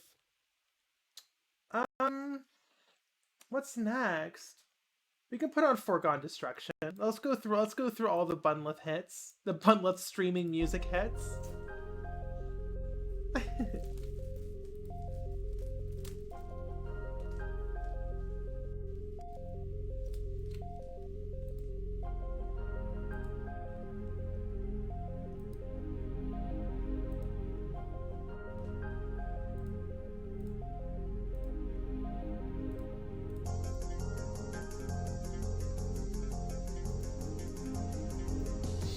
Do you love Unreal? So do I.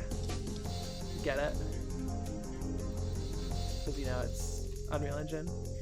Same engine that made Unreal. Be a little bit more caked up as a treat. You're not that caked up.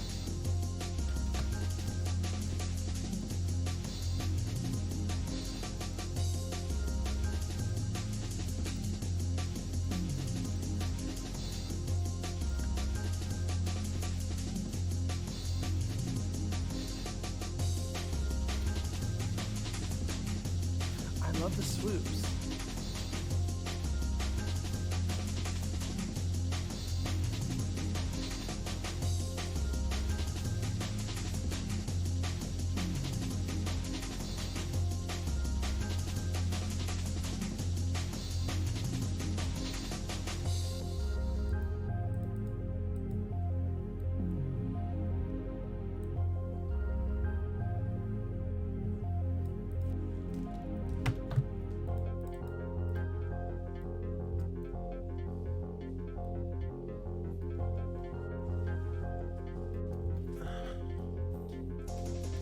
Kitty hopped off. Goodbye, kitty.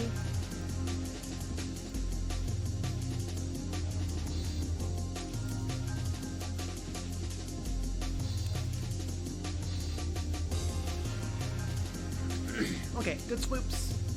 Hands are normal. Normal hands.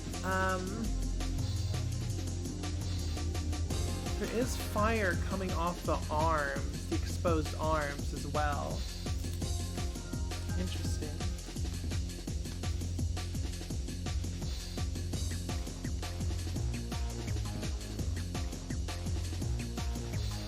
No Ice says, 10 hours of silence, sometimes interrupted by a little Yoda death scream.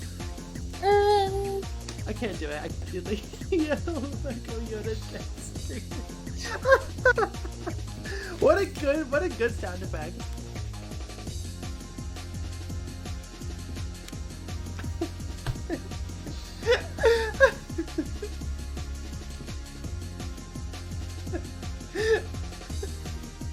Sorry, I'm laughing so hard. People who don't know the Lego Yoda death scream probably have no idea what's going on right now.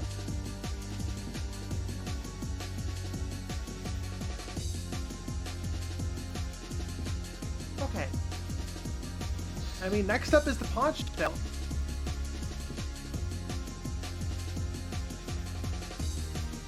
An iconic noise, very iconic. So, I mean, you're just, yeah, I mean, this is a fucking poncho. I've made plenty of you before.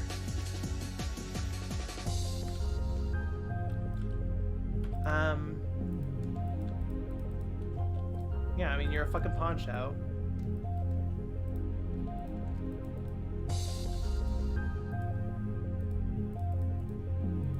I like how spiky this one is.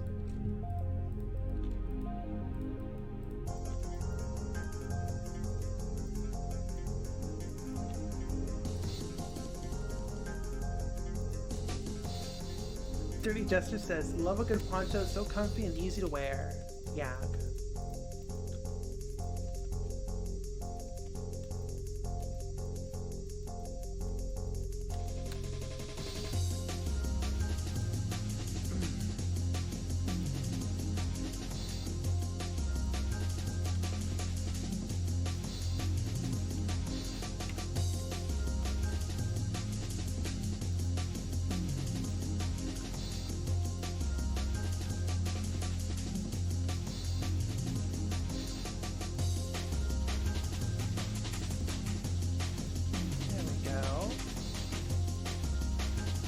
Getting somewhere.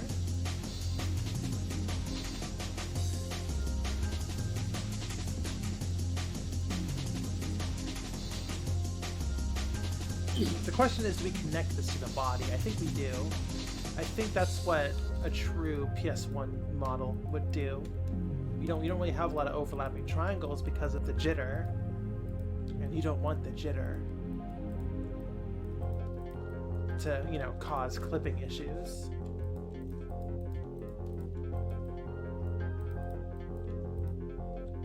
So you kind of just go like that, and you go like that, and you go like that. There we go. Okay.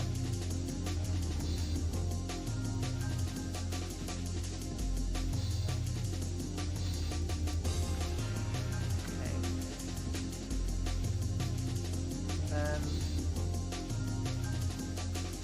all right, let me try and make this a little bit brighter so you can actually see it on stream. I'm so sorry. I'm sure that compressed terribly for y'all. Okay, and then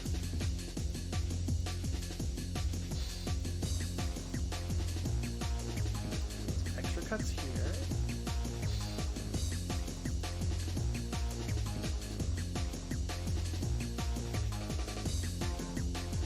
Dirty Jester says, my favorite ponchos are the ones with hoods and pockets too, like wearing a Swiss Army blanket. Hell yeah, no, that's what I like to see.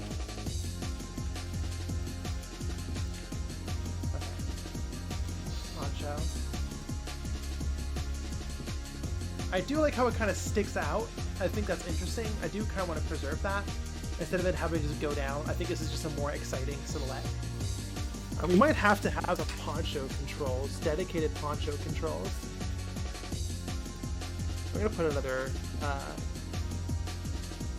vert here just for deformation purposes. Dedicated poncho commands. Yeah.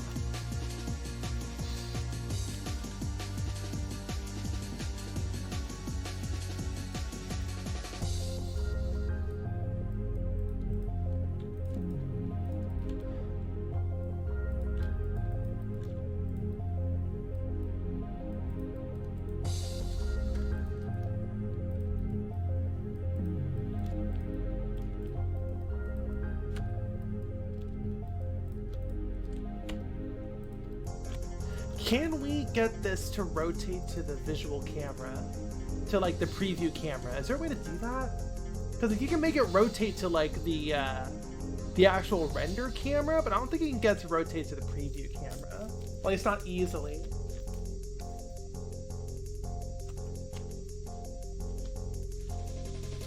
Uh, 2131 says, smashing a glass above a big red button that says deploy poncho flutter. But yeah, that's basically how animation works. Press big button and do big things.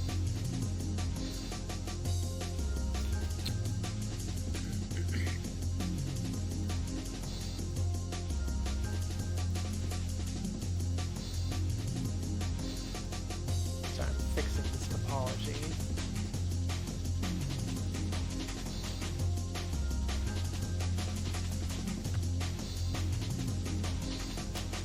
I mean, what's left? Oh, obviously there's like a cape. Is the cape part of the poncho, or is it coming out from under the poncho? I can't tell.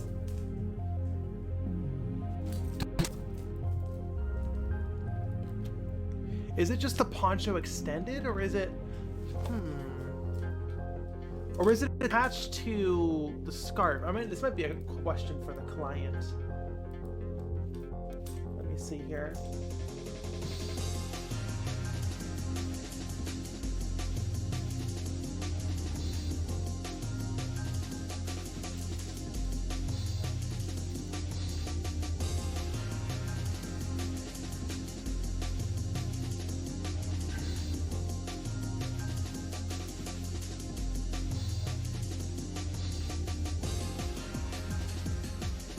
One second.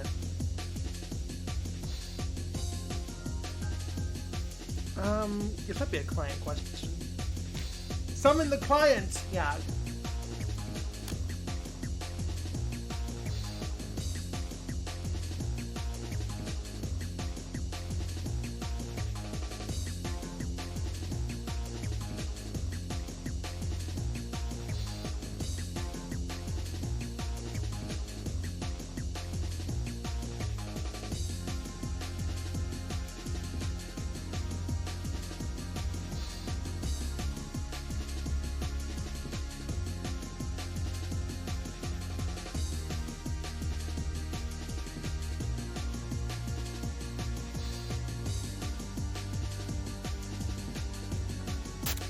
Just write up a little message.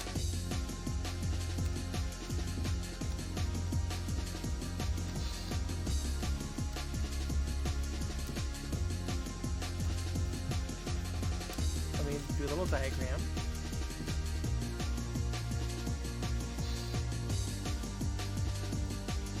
So like, yeah, how does the cape connect? Don't want to save.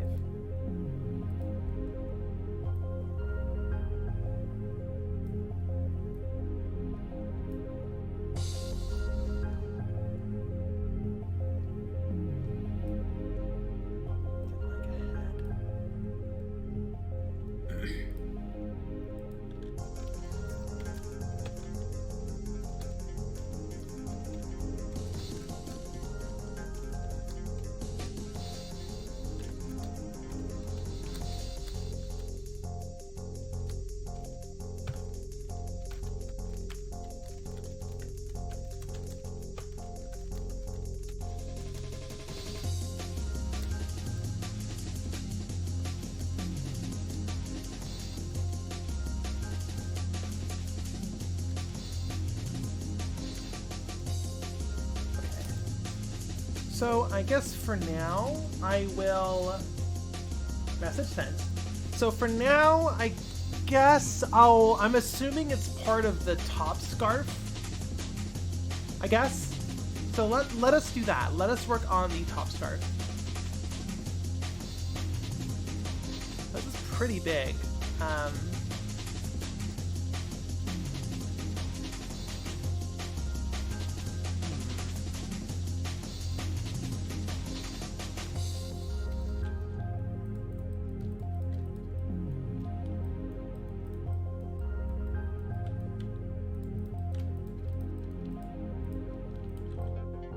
I think scarf because it's cold in space. Yeah, it do be cold in space, it's true.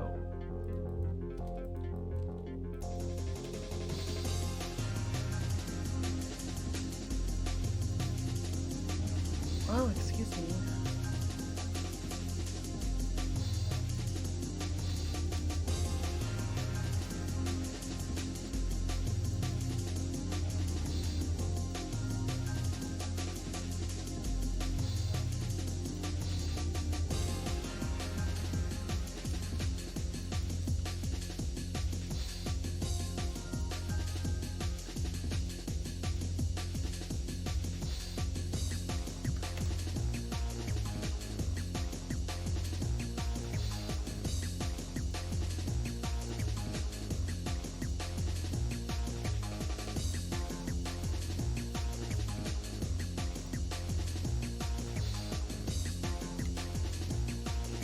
This is kind of how I model.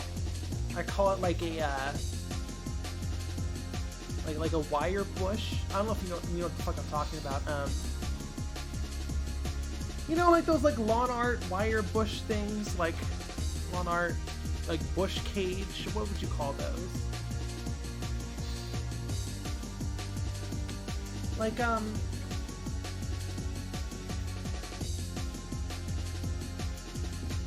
thinking here. What would I?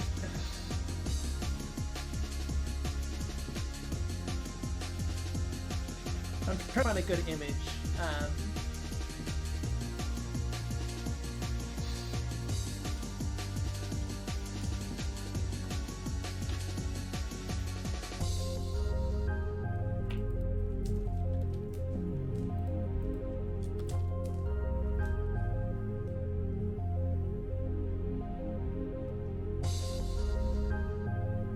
Wish I had an example for you. I can't find any because Google image search has been destroyed by AI.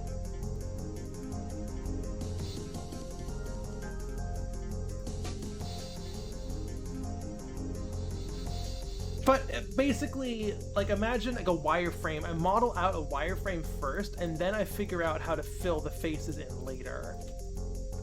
Right, because the wireframe is the most important part. It's the silhouette.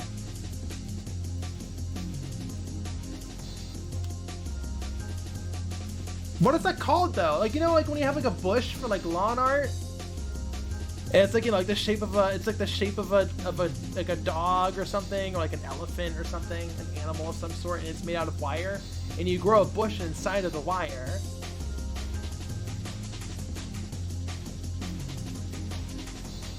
Topiary? Topiary. Yes.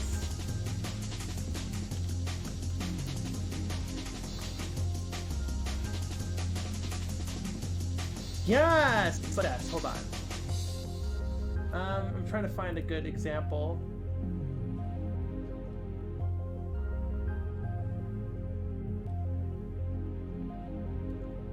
Here we go. Perfect. Found one.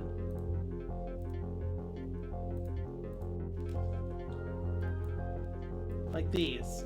I like mod this first, and then I figure out how to fill the faces in. That's always how I visualized it. Like you know, every like 1 second at a time. You know, like if I want to do the, you know, like so as you saw, right? Like if I wanted to extend this, you know, I would like wire it out like this, and then I would fill it in. That's how I visualized it. Topiary.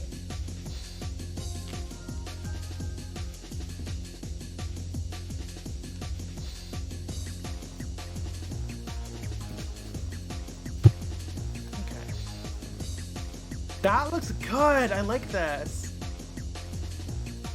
And I know for a fact that this part is going to be a linear texture that we're going to force UVs around. So this will extrude out like so, and we'll just unwrap it straight.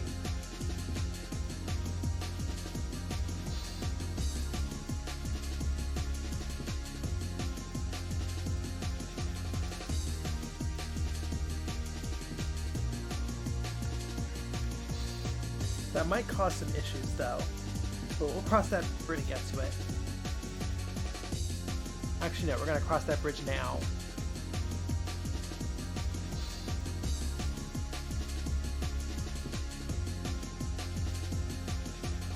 Okay, cool.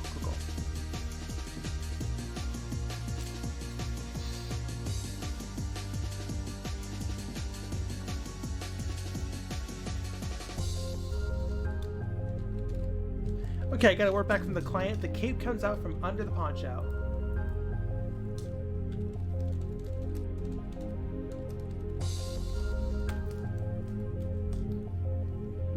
Okay, shouldn't be too difficult.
Capes are pretty easy to model, I can tell you that much.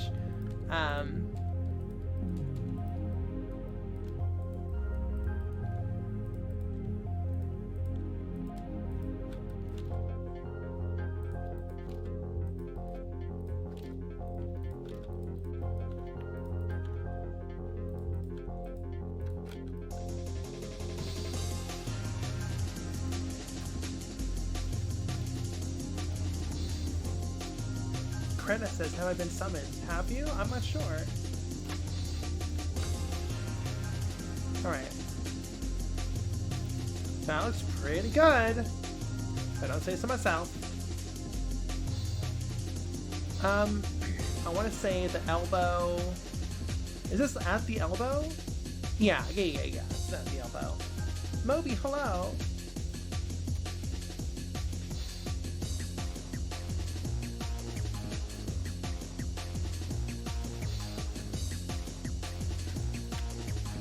So this will also be kind of a, yeah, so we'll separate the arm, do a classic, you know, separated arm, you know, separated limb kind of dealio, at least a partial.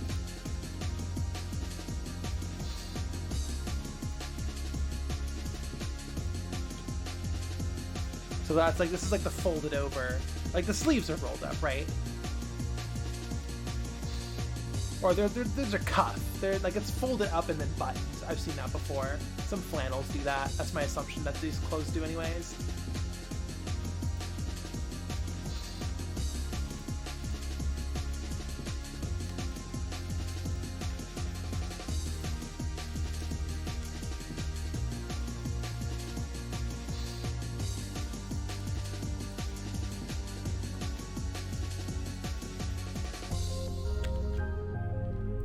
Cool. That looks pretty good. Of course, you are clipping into the scarf, which will absolutely be something we'll be struggling with for the entirety of this model's life.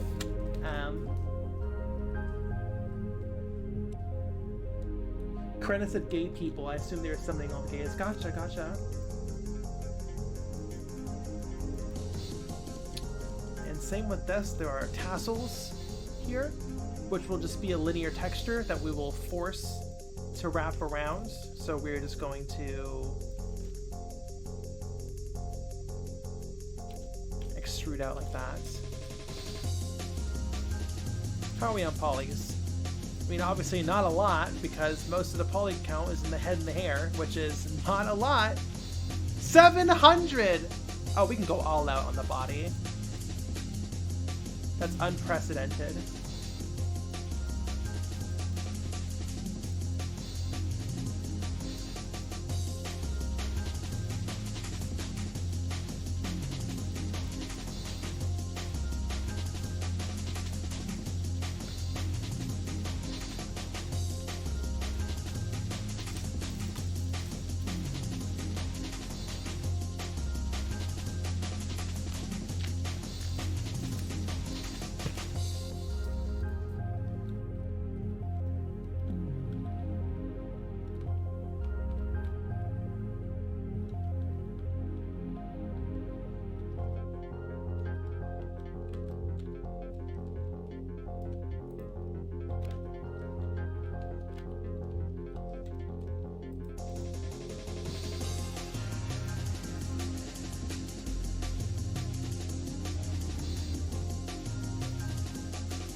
So I'm going to get rid of this blur here, because I do want to edit this fire.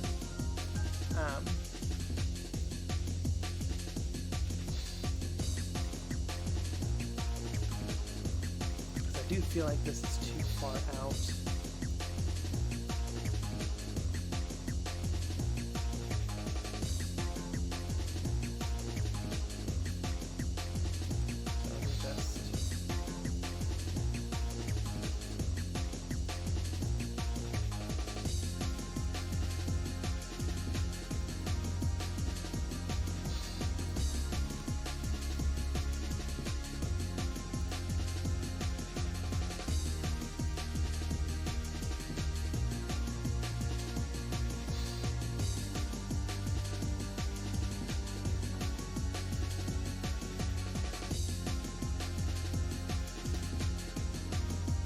Alright, Jay is here, says, this is so cool, I didn't know you can model stuff like this in Blender. I thought you had to sculpt everything in high poly first. Oh, no, we do it by hand.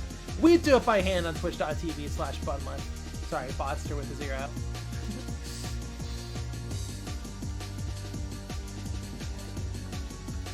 That still looks a little lopsided, but it'll do for now.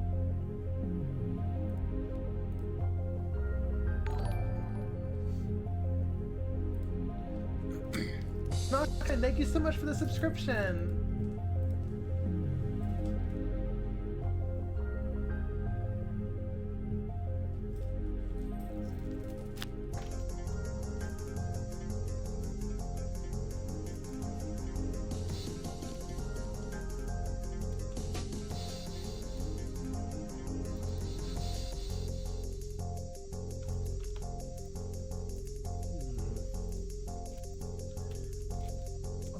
I mean, what's left? That's kind of it.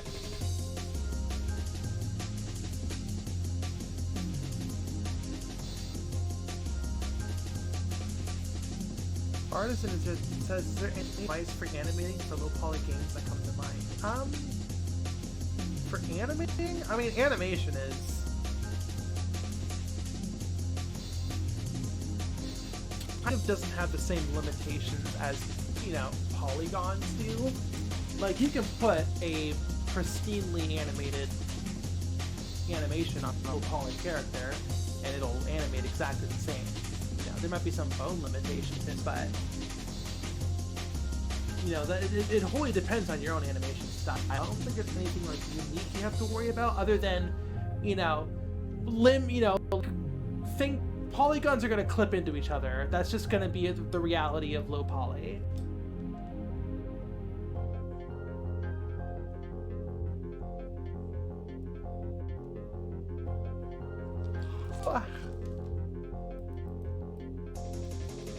Are we done with the model? I'm thinking here. Is there anything left? Oh, there's also fire coming out of the back of the shoes, because of course there is. That's fucking rad.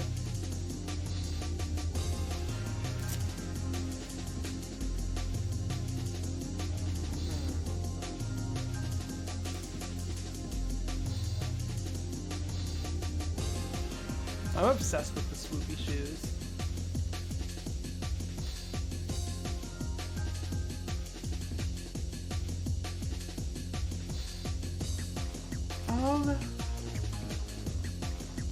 You want to have the bottom of the shirt modeled, right? This part. Should this be, because it's so skin tight. There's like a tiny bit. Is that worth it?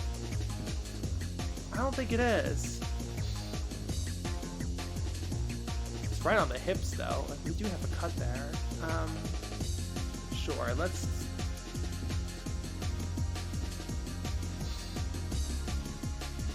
I guess we can do that.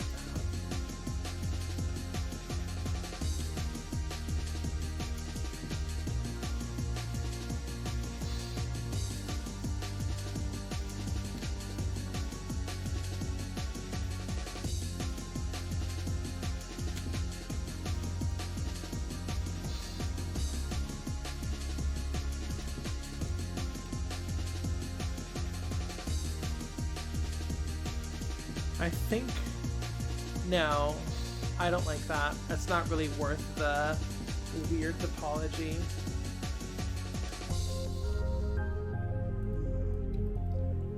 I think that's it. Like, I genuinely think that's it.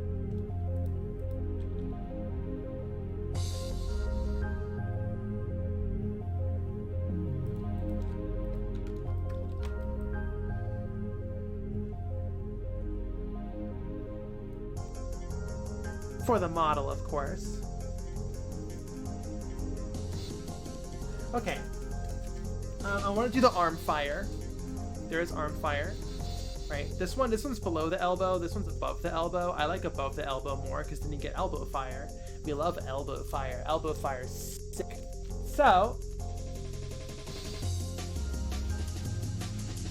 it's like this is like a fire sprite that can wear clothes that it will catch on fire.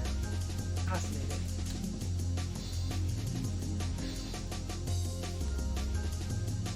We're gonna make a new texture. This one will be 64 by 64.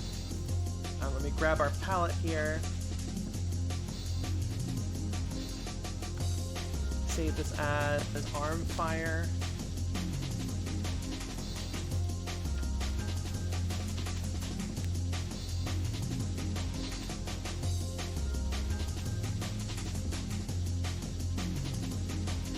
It's wild. Like I'm kind of tagging fire like how I texture hair.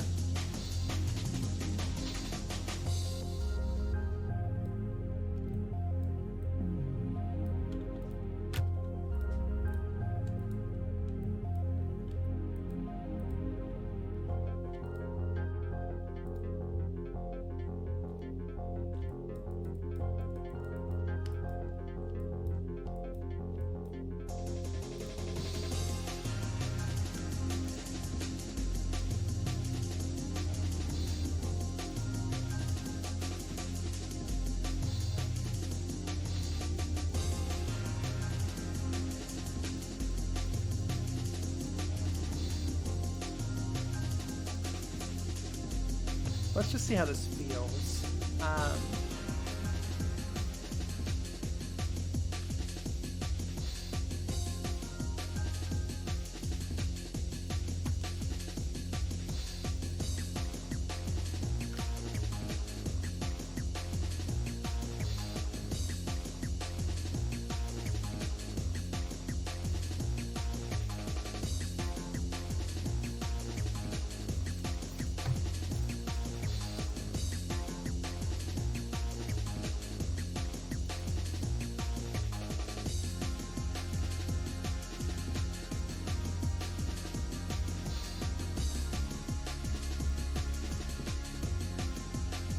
Setting up the new texture.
Making progress.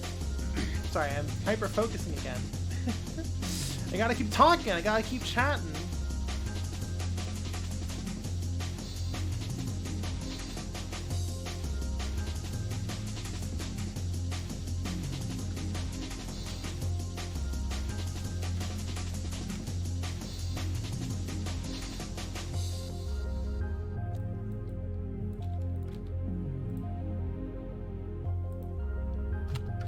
Pretty decent.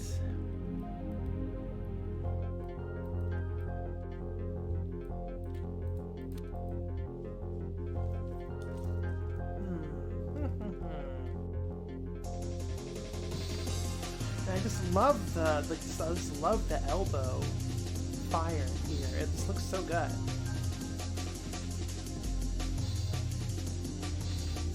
wonder if I can like.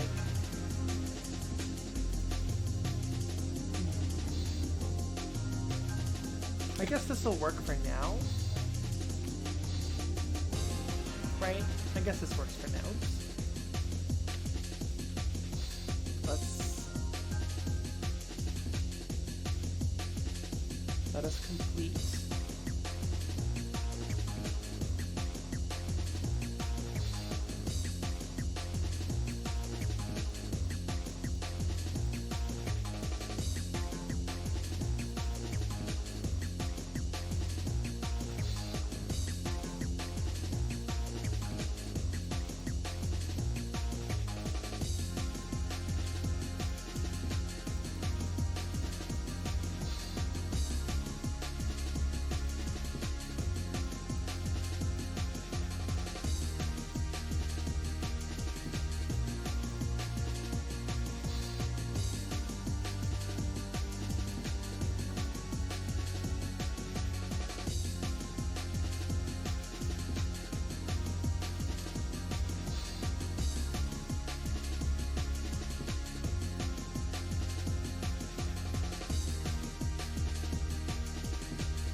Good enough.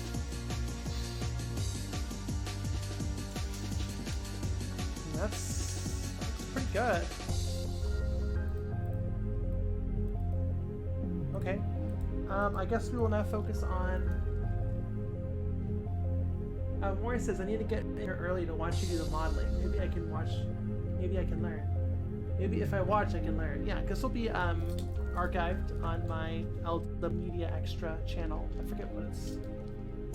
Let me see, 1 second.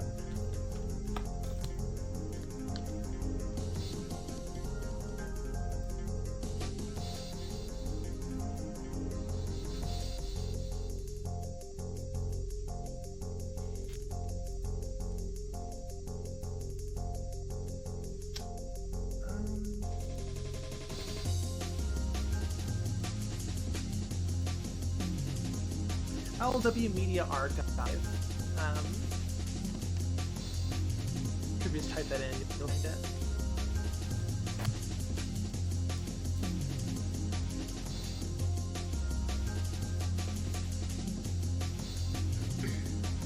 Anyways, back to learn.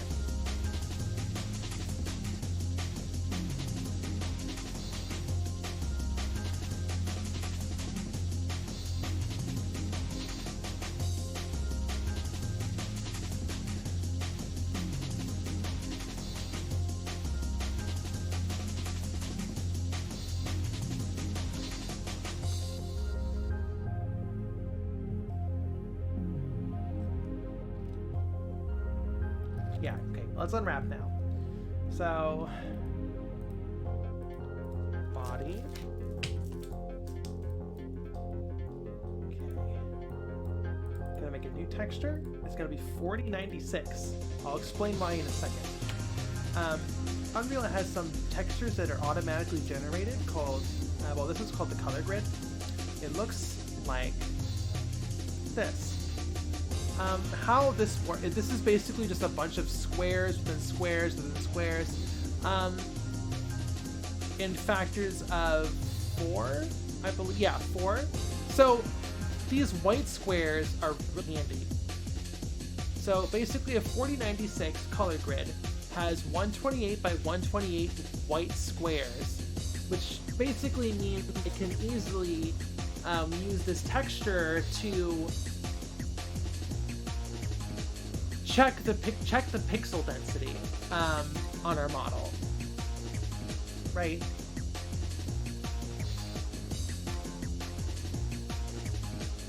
Because their actual resolution will be 128 by 128. Oh goodness, excuse me again.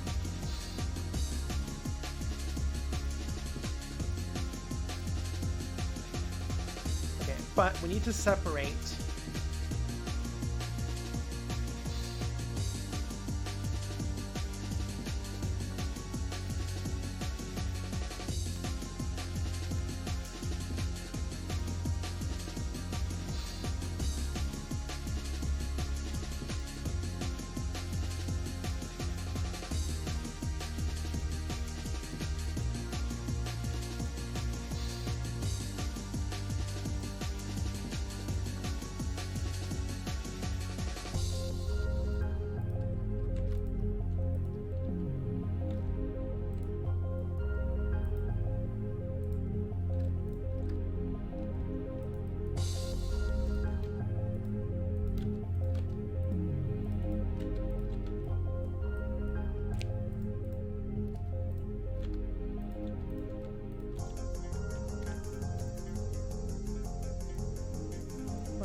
So I guess I'm gonna hide the poncho and all this stuff, just so we could focus on the body first. Because that's kind of the easy part.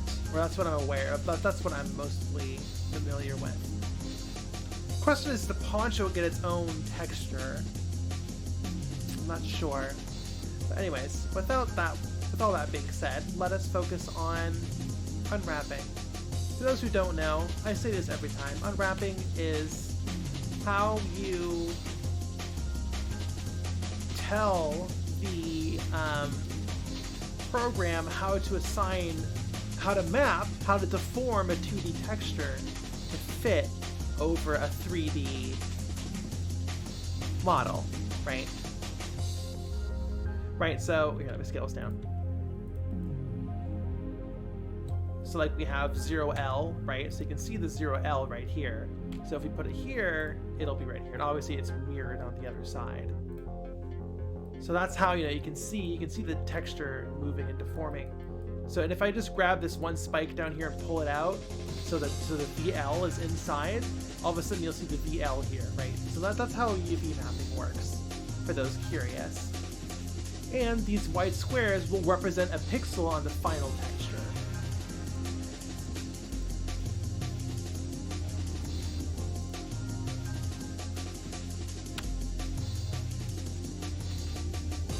So everything here is auto unwrapped, or like from the character canvas was unwrapped, but there's obviously some errors here, so we're just gonna do it all from scratch.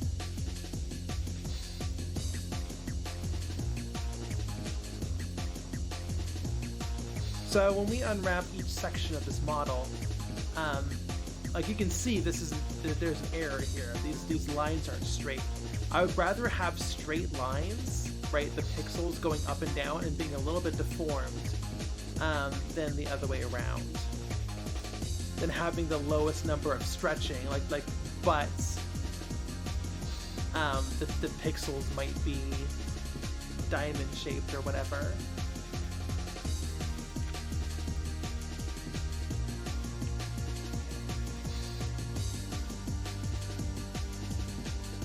A little bit of titty here. Let's pull that in a bit.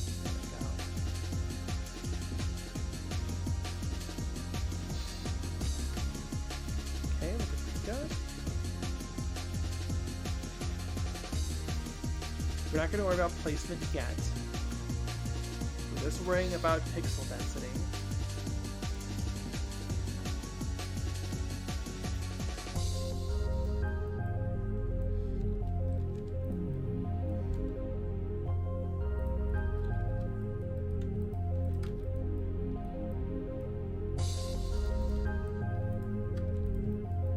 Also, why did I unwrap you like this? Why did I model you like this?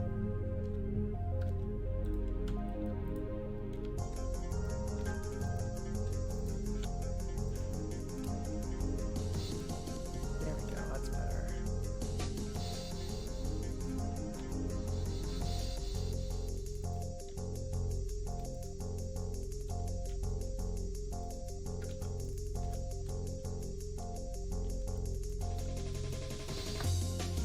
Poncho-less.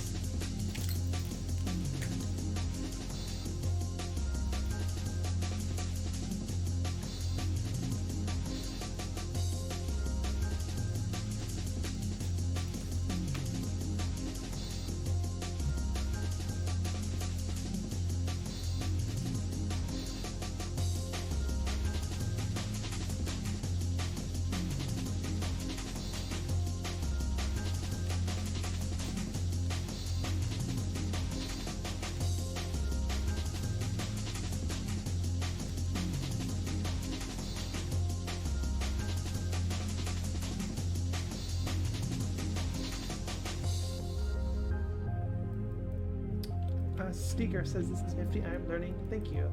Happy to show you around. Man, I'll see you later. Right, next up is the leg. Luckily, these are all very cylindrical, or I guess cube shaped.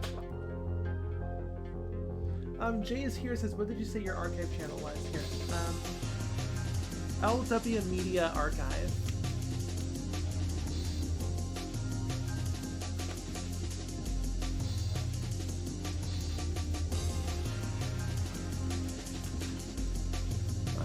Okay, and then we go here. Then round this out along the top.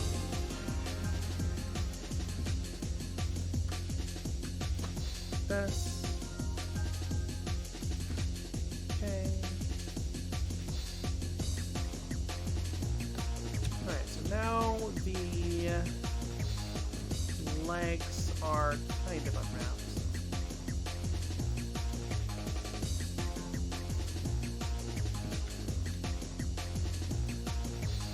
Let me just do my best alluding to stretching to, you know, the best I can. It's impossible to have zero stretching over a 3D object. We can minimize it. Now the boots. Big swoopies.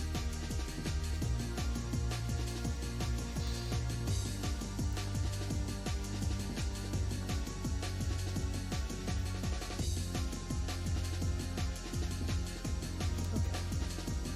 This looks pretty good. I guess we would just do a left and a right. Yeah, that would be ideal. Okay. So these would all be separated. Yeah. You know, it's kind of like making a sewing pattern. That's why I always visualized it anyways.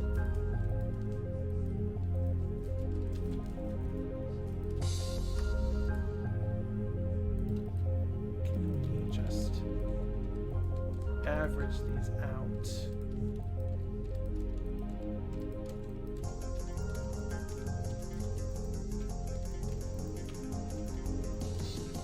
I do love these swoopy cowboy boots. They're really cool. That original concept is really sick.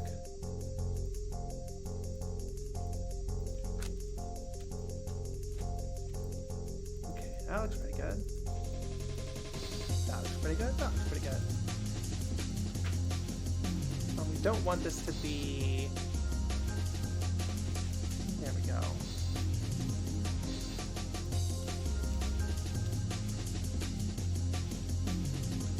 We do want either side to be have its own island.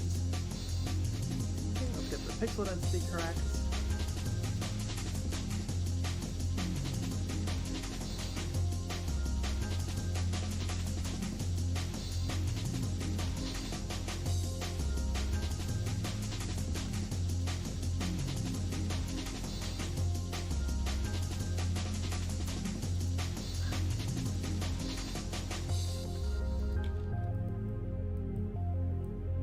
Maury says, is it LWMedia archive? It is on YouTube, yes. There's a picture of Bunlith doing her Bunlith face.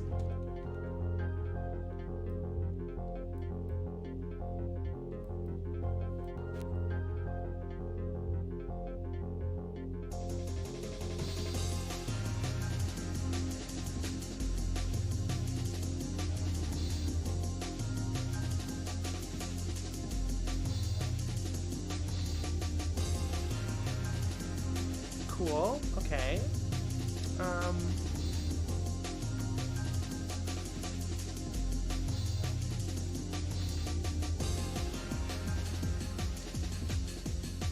And now the poncho and cape, which will be taking up so much space.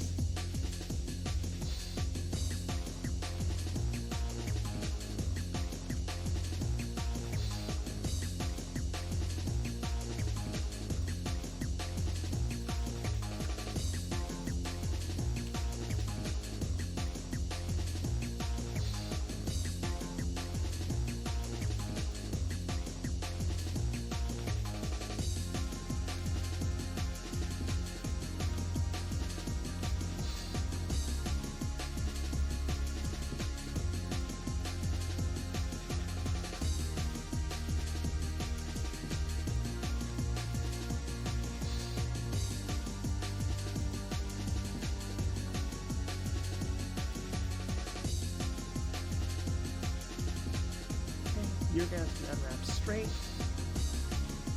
for reasons that we will see probably in a future stream. We're not going to get the texturing. We are kind of wrapping up our stream here. I just want to get the model unwrapped.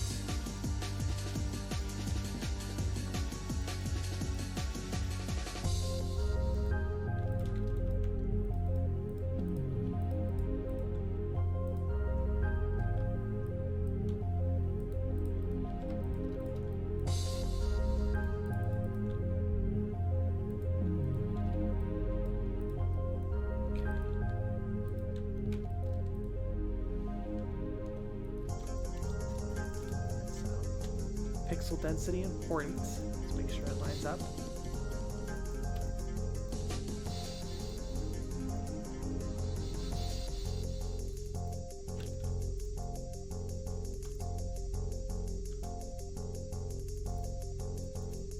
Cool.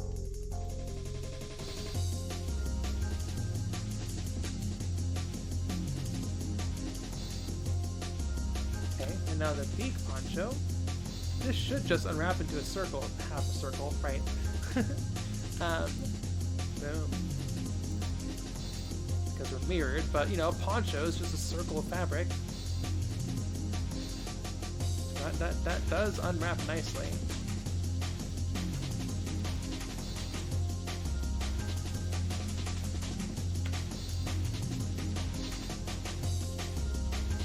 Look at that! Look at that! Wowzers.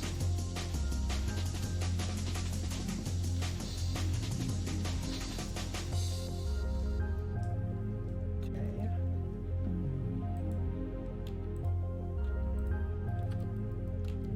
Bam! Check that shit out.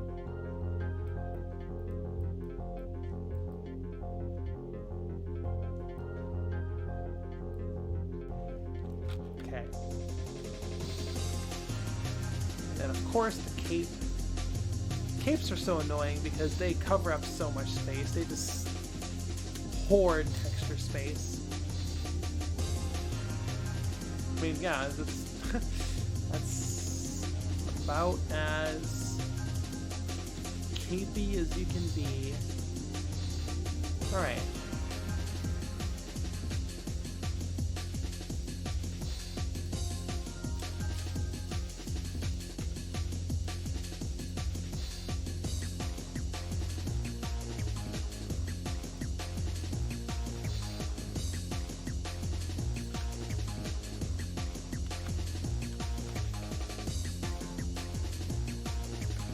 Not everything.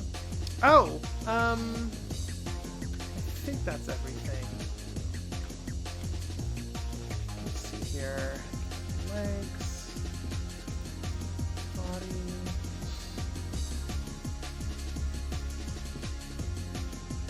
Neck. You don't... No, there isn't a neck. Kind of, what does it look like under here? Is there a neck? I guess not. I guess there wouldn't be a neck. I guess this would just be... I guess it would be all smooth down here. Weird to think about. But yeah, okay. Yeah, there wouldn't be like a neck stump. It would just... Huh. Fascinating. Huh. Like, I guess that's it, right? Like, I don't know. It's just all smooth down there.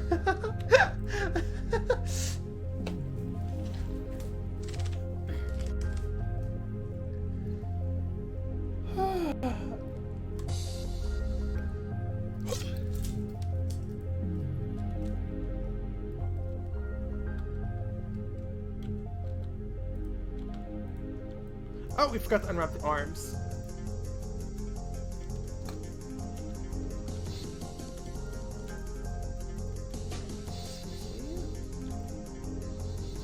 We did forget to unwrap the arms.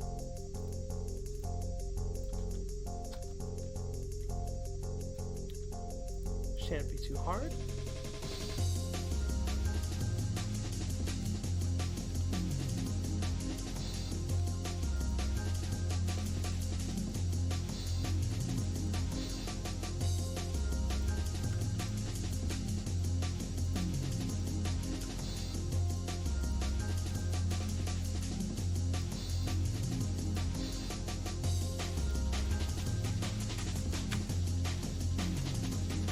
are all just 3 cubes, and cubes are the easiest thing to unwrap.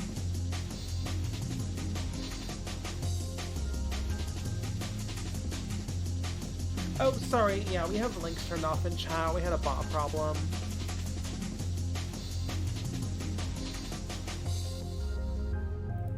Here, let me unwrap this slightly differently.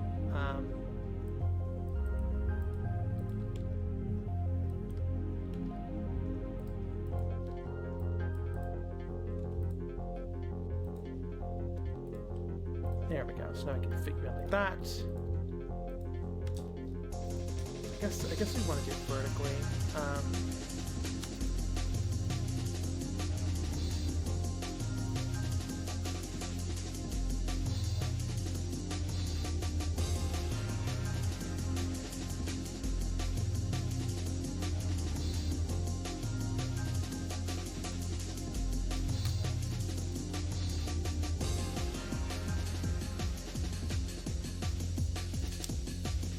See this right here? Like, you see how they, like, the pixels don't line up? They, like, come in at an angle? I don't like that. Even though the pixels are, like, on the texture itself has very little deformation, I don't like how they get puckered up like this. It looks weird. Birch says, wait, is this the same blue-haired rabbit I've seen in the memes? Yeah, that's me. Hi. In the memes. That's very funny. There's a new one coming out soonish.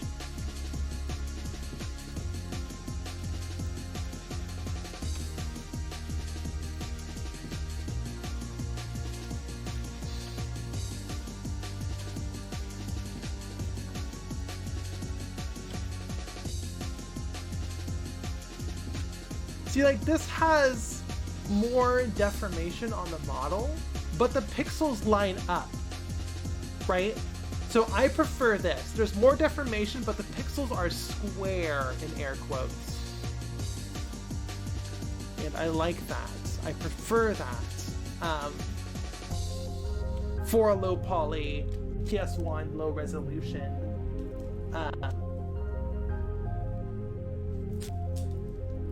Character, right?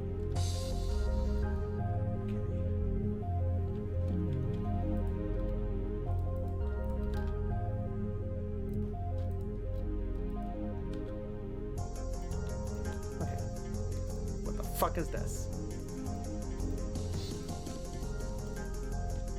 Okay, so now everything's unwrapped. Well, the body, all the body is unwrapped. Hands have their own texture.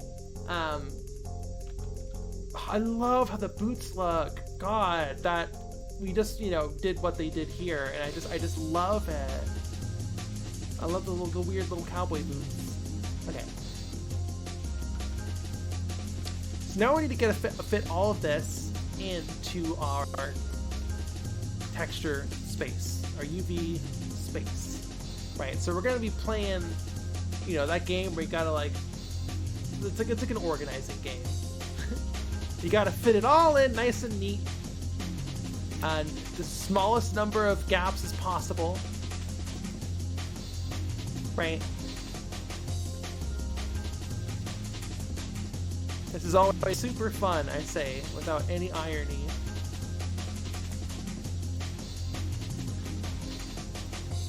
Tetris, it's pretty much Tetris.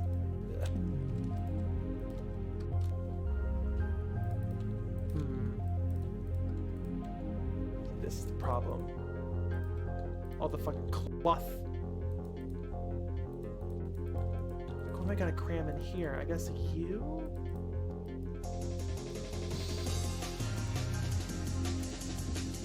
You? They can't be too close either, or else the pixels will bleed into each other. You do need some space between them. Oh, check that shit out. Okay.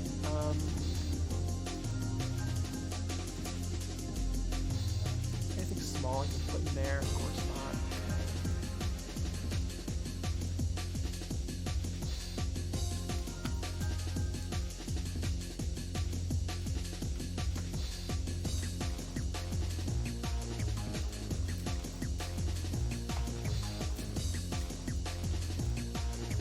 No, no fucking way.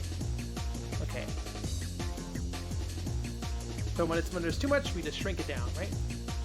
Shrink it down. Back. We start over.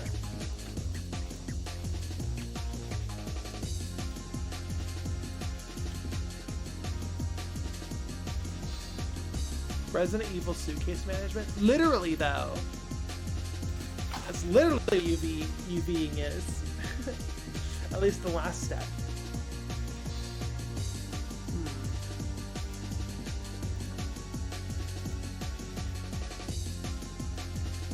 Push it down a little bit more. Just so we can fit you here and you here. Okay. Nice and snug.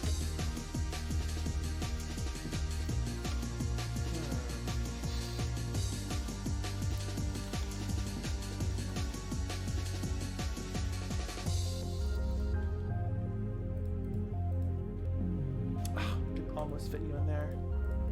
Oh well.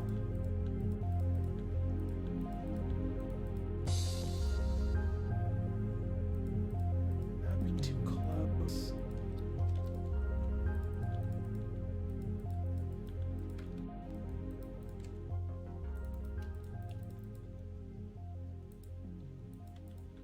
This needs to be straightened out.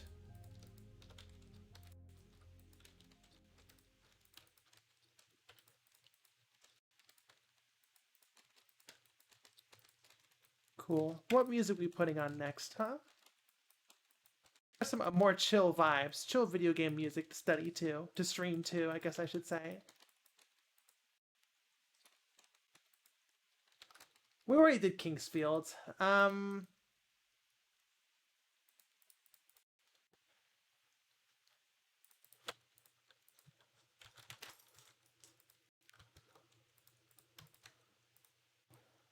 Okay, now we have too much open space. Do we actually? No, this is too much open space. So it's just, these have been shrunk down too small now.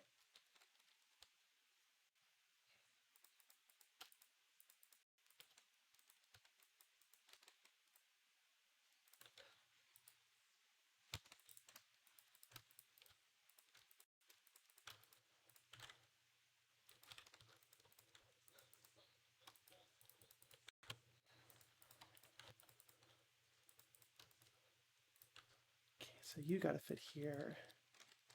We'll rotate you. Resident Evil 2 save room? Sure.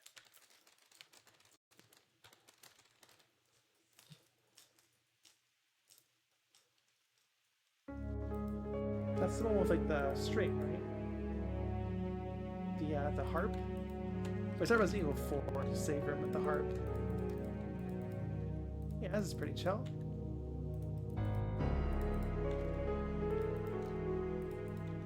Okay, I think this is a bit too... What are you? You are... put you here. Scale you up a little bit. Okay.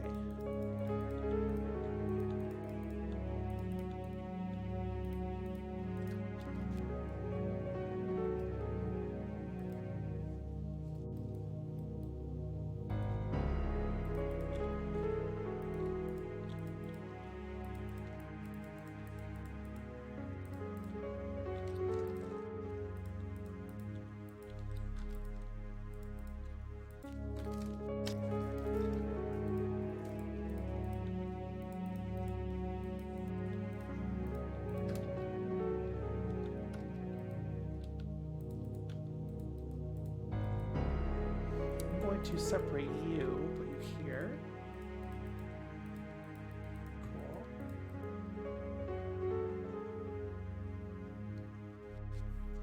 Right, and these were gonna be its own. These need to be straightened out as well.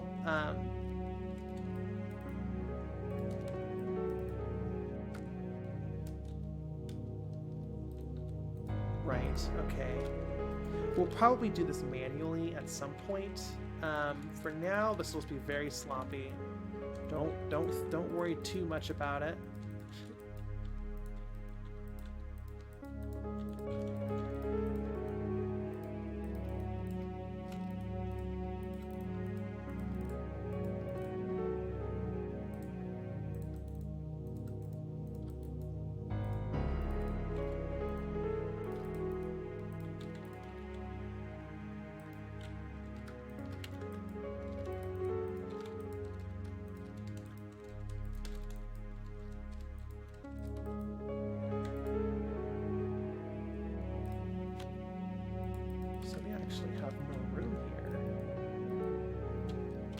probably squeeze you in down here.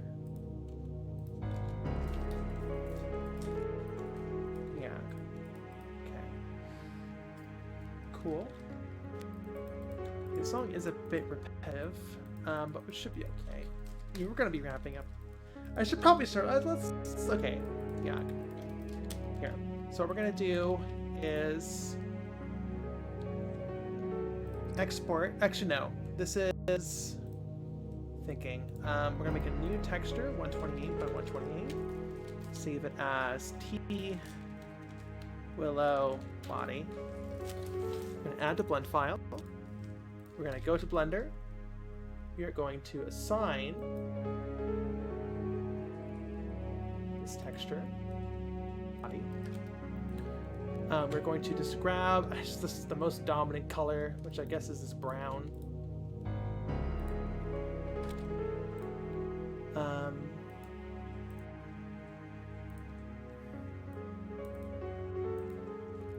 Below body. Okay.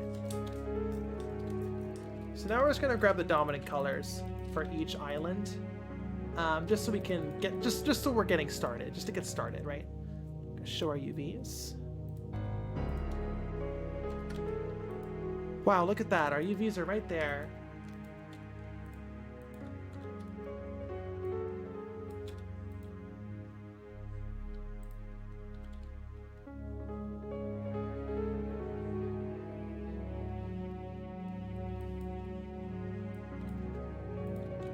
So this is the cape.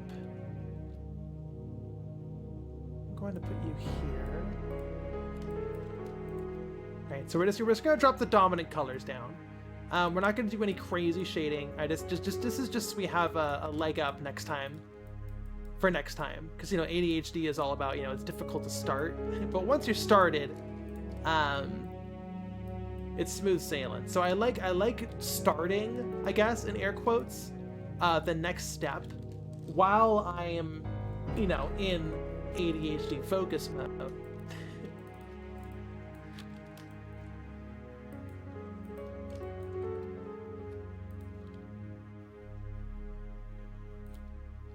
Actually, I think I'm going to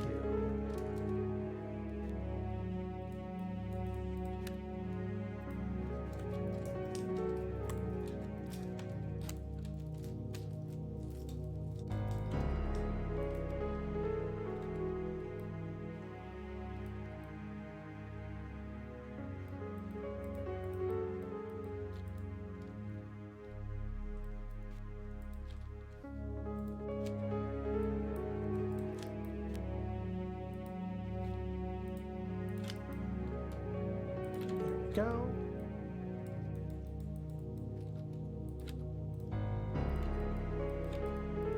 Once again, like I said, no, we're not doing any details right now. Just getting the base colors down. Now the triangles, you know, they're not triangles.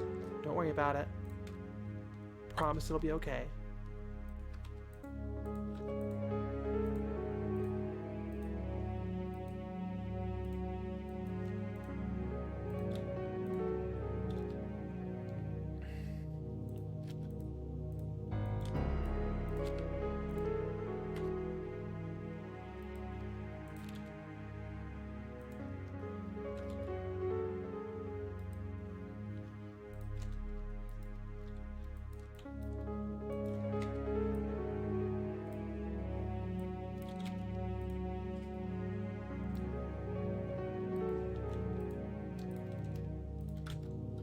Okay, the cowboy boots.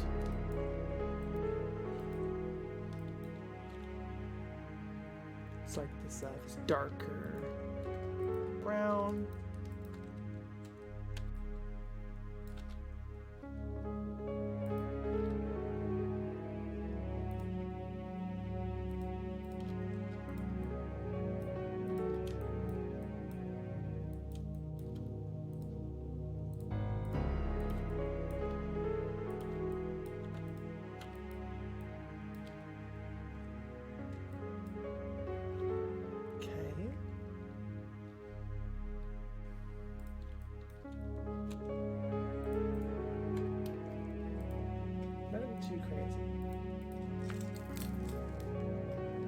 Jasper says, I love the gradients and starries on the clothes. Yeah, it's pretty great.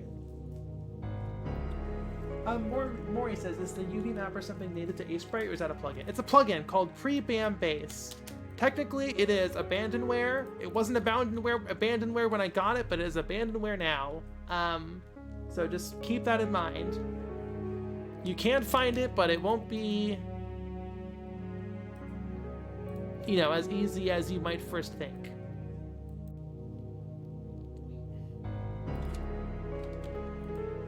Okay, this song is way too repetitive. This is like a 30-second loop. Speaking of 30-second loops, let's do Haven City. Okay. We love Jack too in this house. Okay, how far did the boots go up? Not that far. They're not knee highs.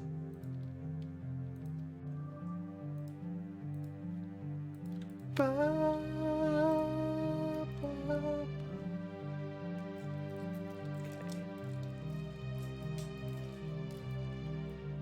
the contrast between these colors is very, very faint. These aren't final colors. I am probably going to change these because, you know, the colors between these commissions are wildly different.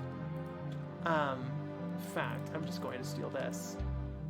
There we go.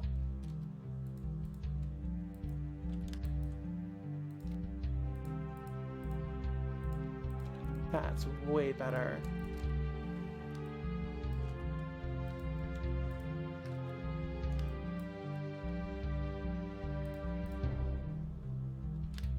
Yeah, I like this color scheme a little bit more.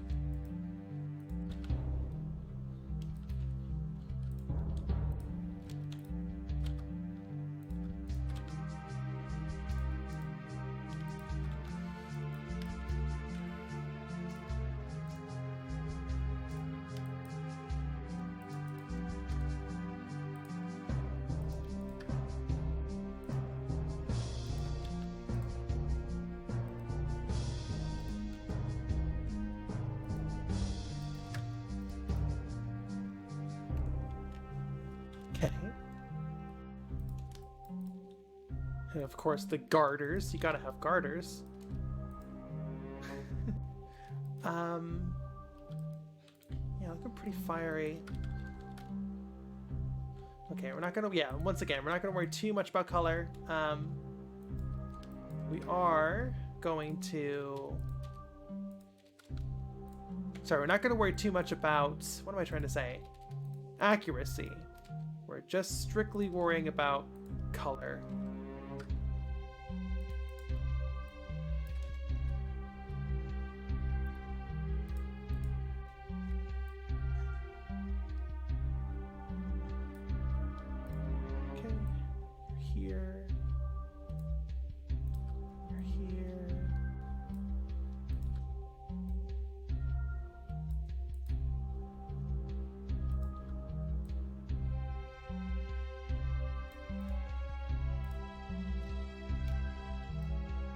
I don't really like the blurring. I think it adds... It kind of takes away from the... I don't know, I like the...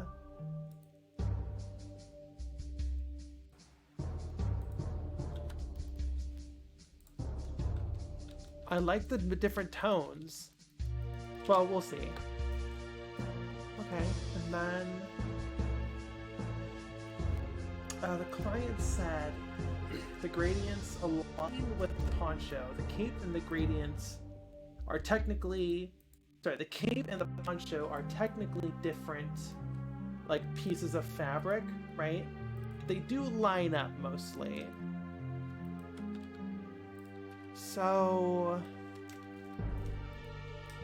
yeah. If they line up, then they line up.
We'll probably do something. We'll edit this to make it look more like fabric. Cool. That's pretty nice. And I'll just make a star. And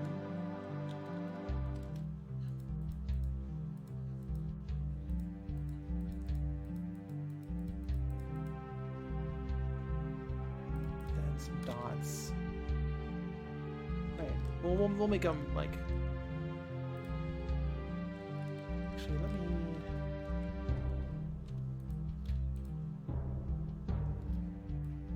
Put these on a separate layer.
Arms.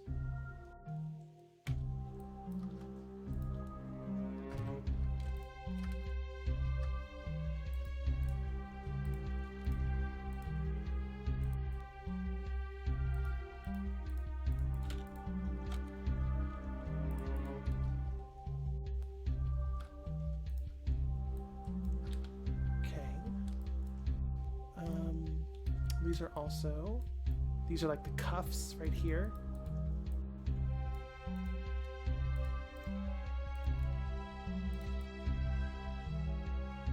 There we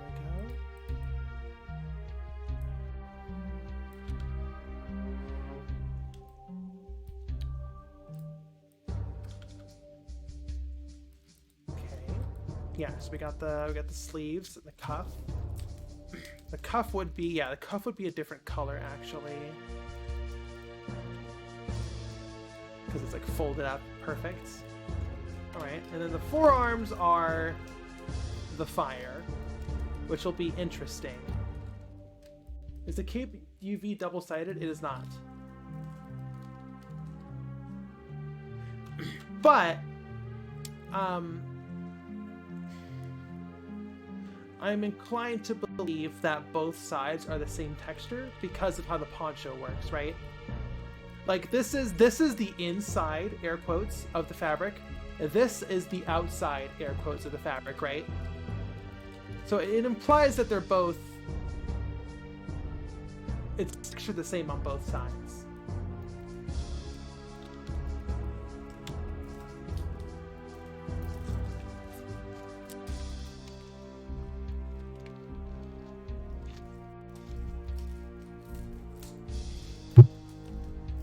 Okay. I say this brown is too. Let me see here.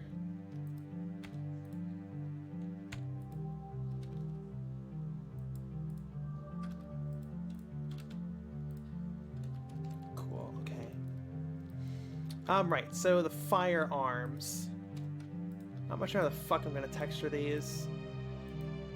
It would probably be like some weird reflection map material. We can figure it out later. For now, it will just be the solid fire color.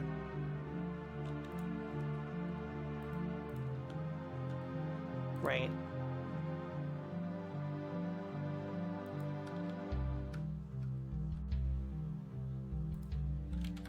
Cool. All right. I mean that works. Okay, we're not gonna worry about the trims for now.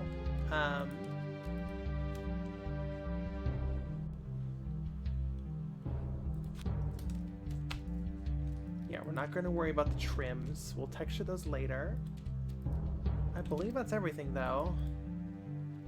Oh, underneath the poncho, right. It's just all smoothed over there. That's so weird to look at. It's so smooth. Stop being so smooth! There's no neck! It's just smooth! Okay, yeah, so this would be the, like, navy blue color. Right. Okay, I can do that.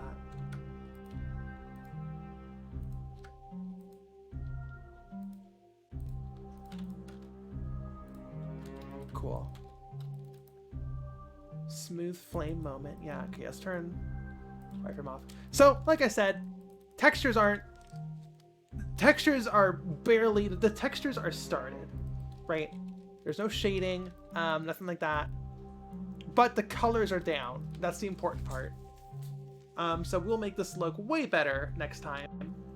If I stream next time, I might be doing this offline. But yeah, I kind of like this. Good little compromise. The colors are more inspired by this than this.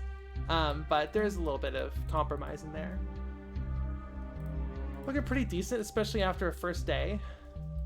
Where'd the face go? Where'd my face go? Huh, face is missing. Must have deleted it on accident. That's fine. I'll just make another one. It's not like it was difficult. But yeah, okay. I'm pretty proud of this. So, yeah. But that's it for today's stream. We are at almost exactly 5 hours, or I guess we passed 5 hours. So...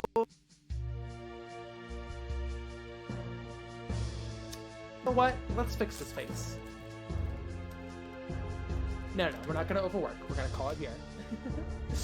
Yeah, we're going to call it here. We're not going to overwork. We've already pushed it a bit too far anyways. So yeah, thank you so much, everyone. I had such a good time, and I hope you all have a wonderful, wonderful rest of your day. It was really fun working on Nightmare Kart and commissions and playing inside it. And I will see you all next time. Bye-bye!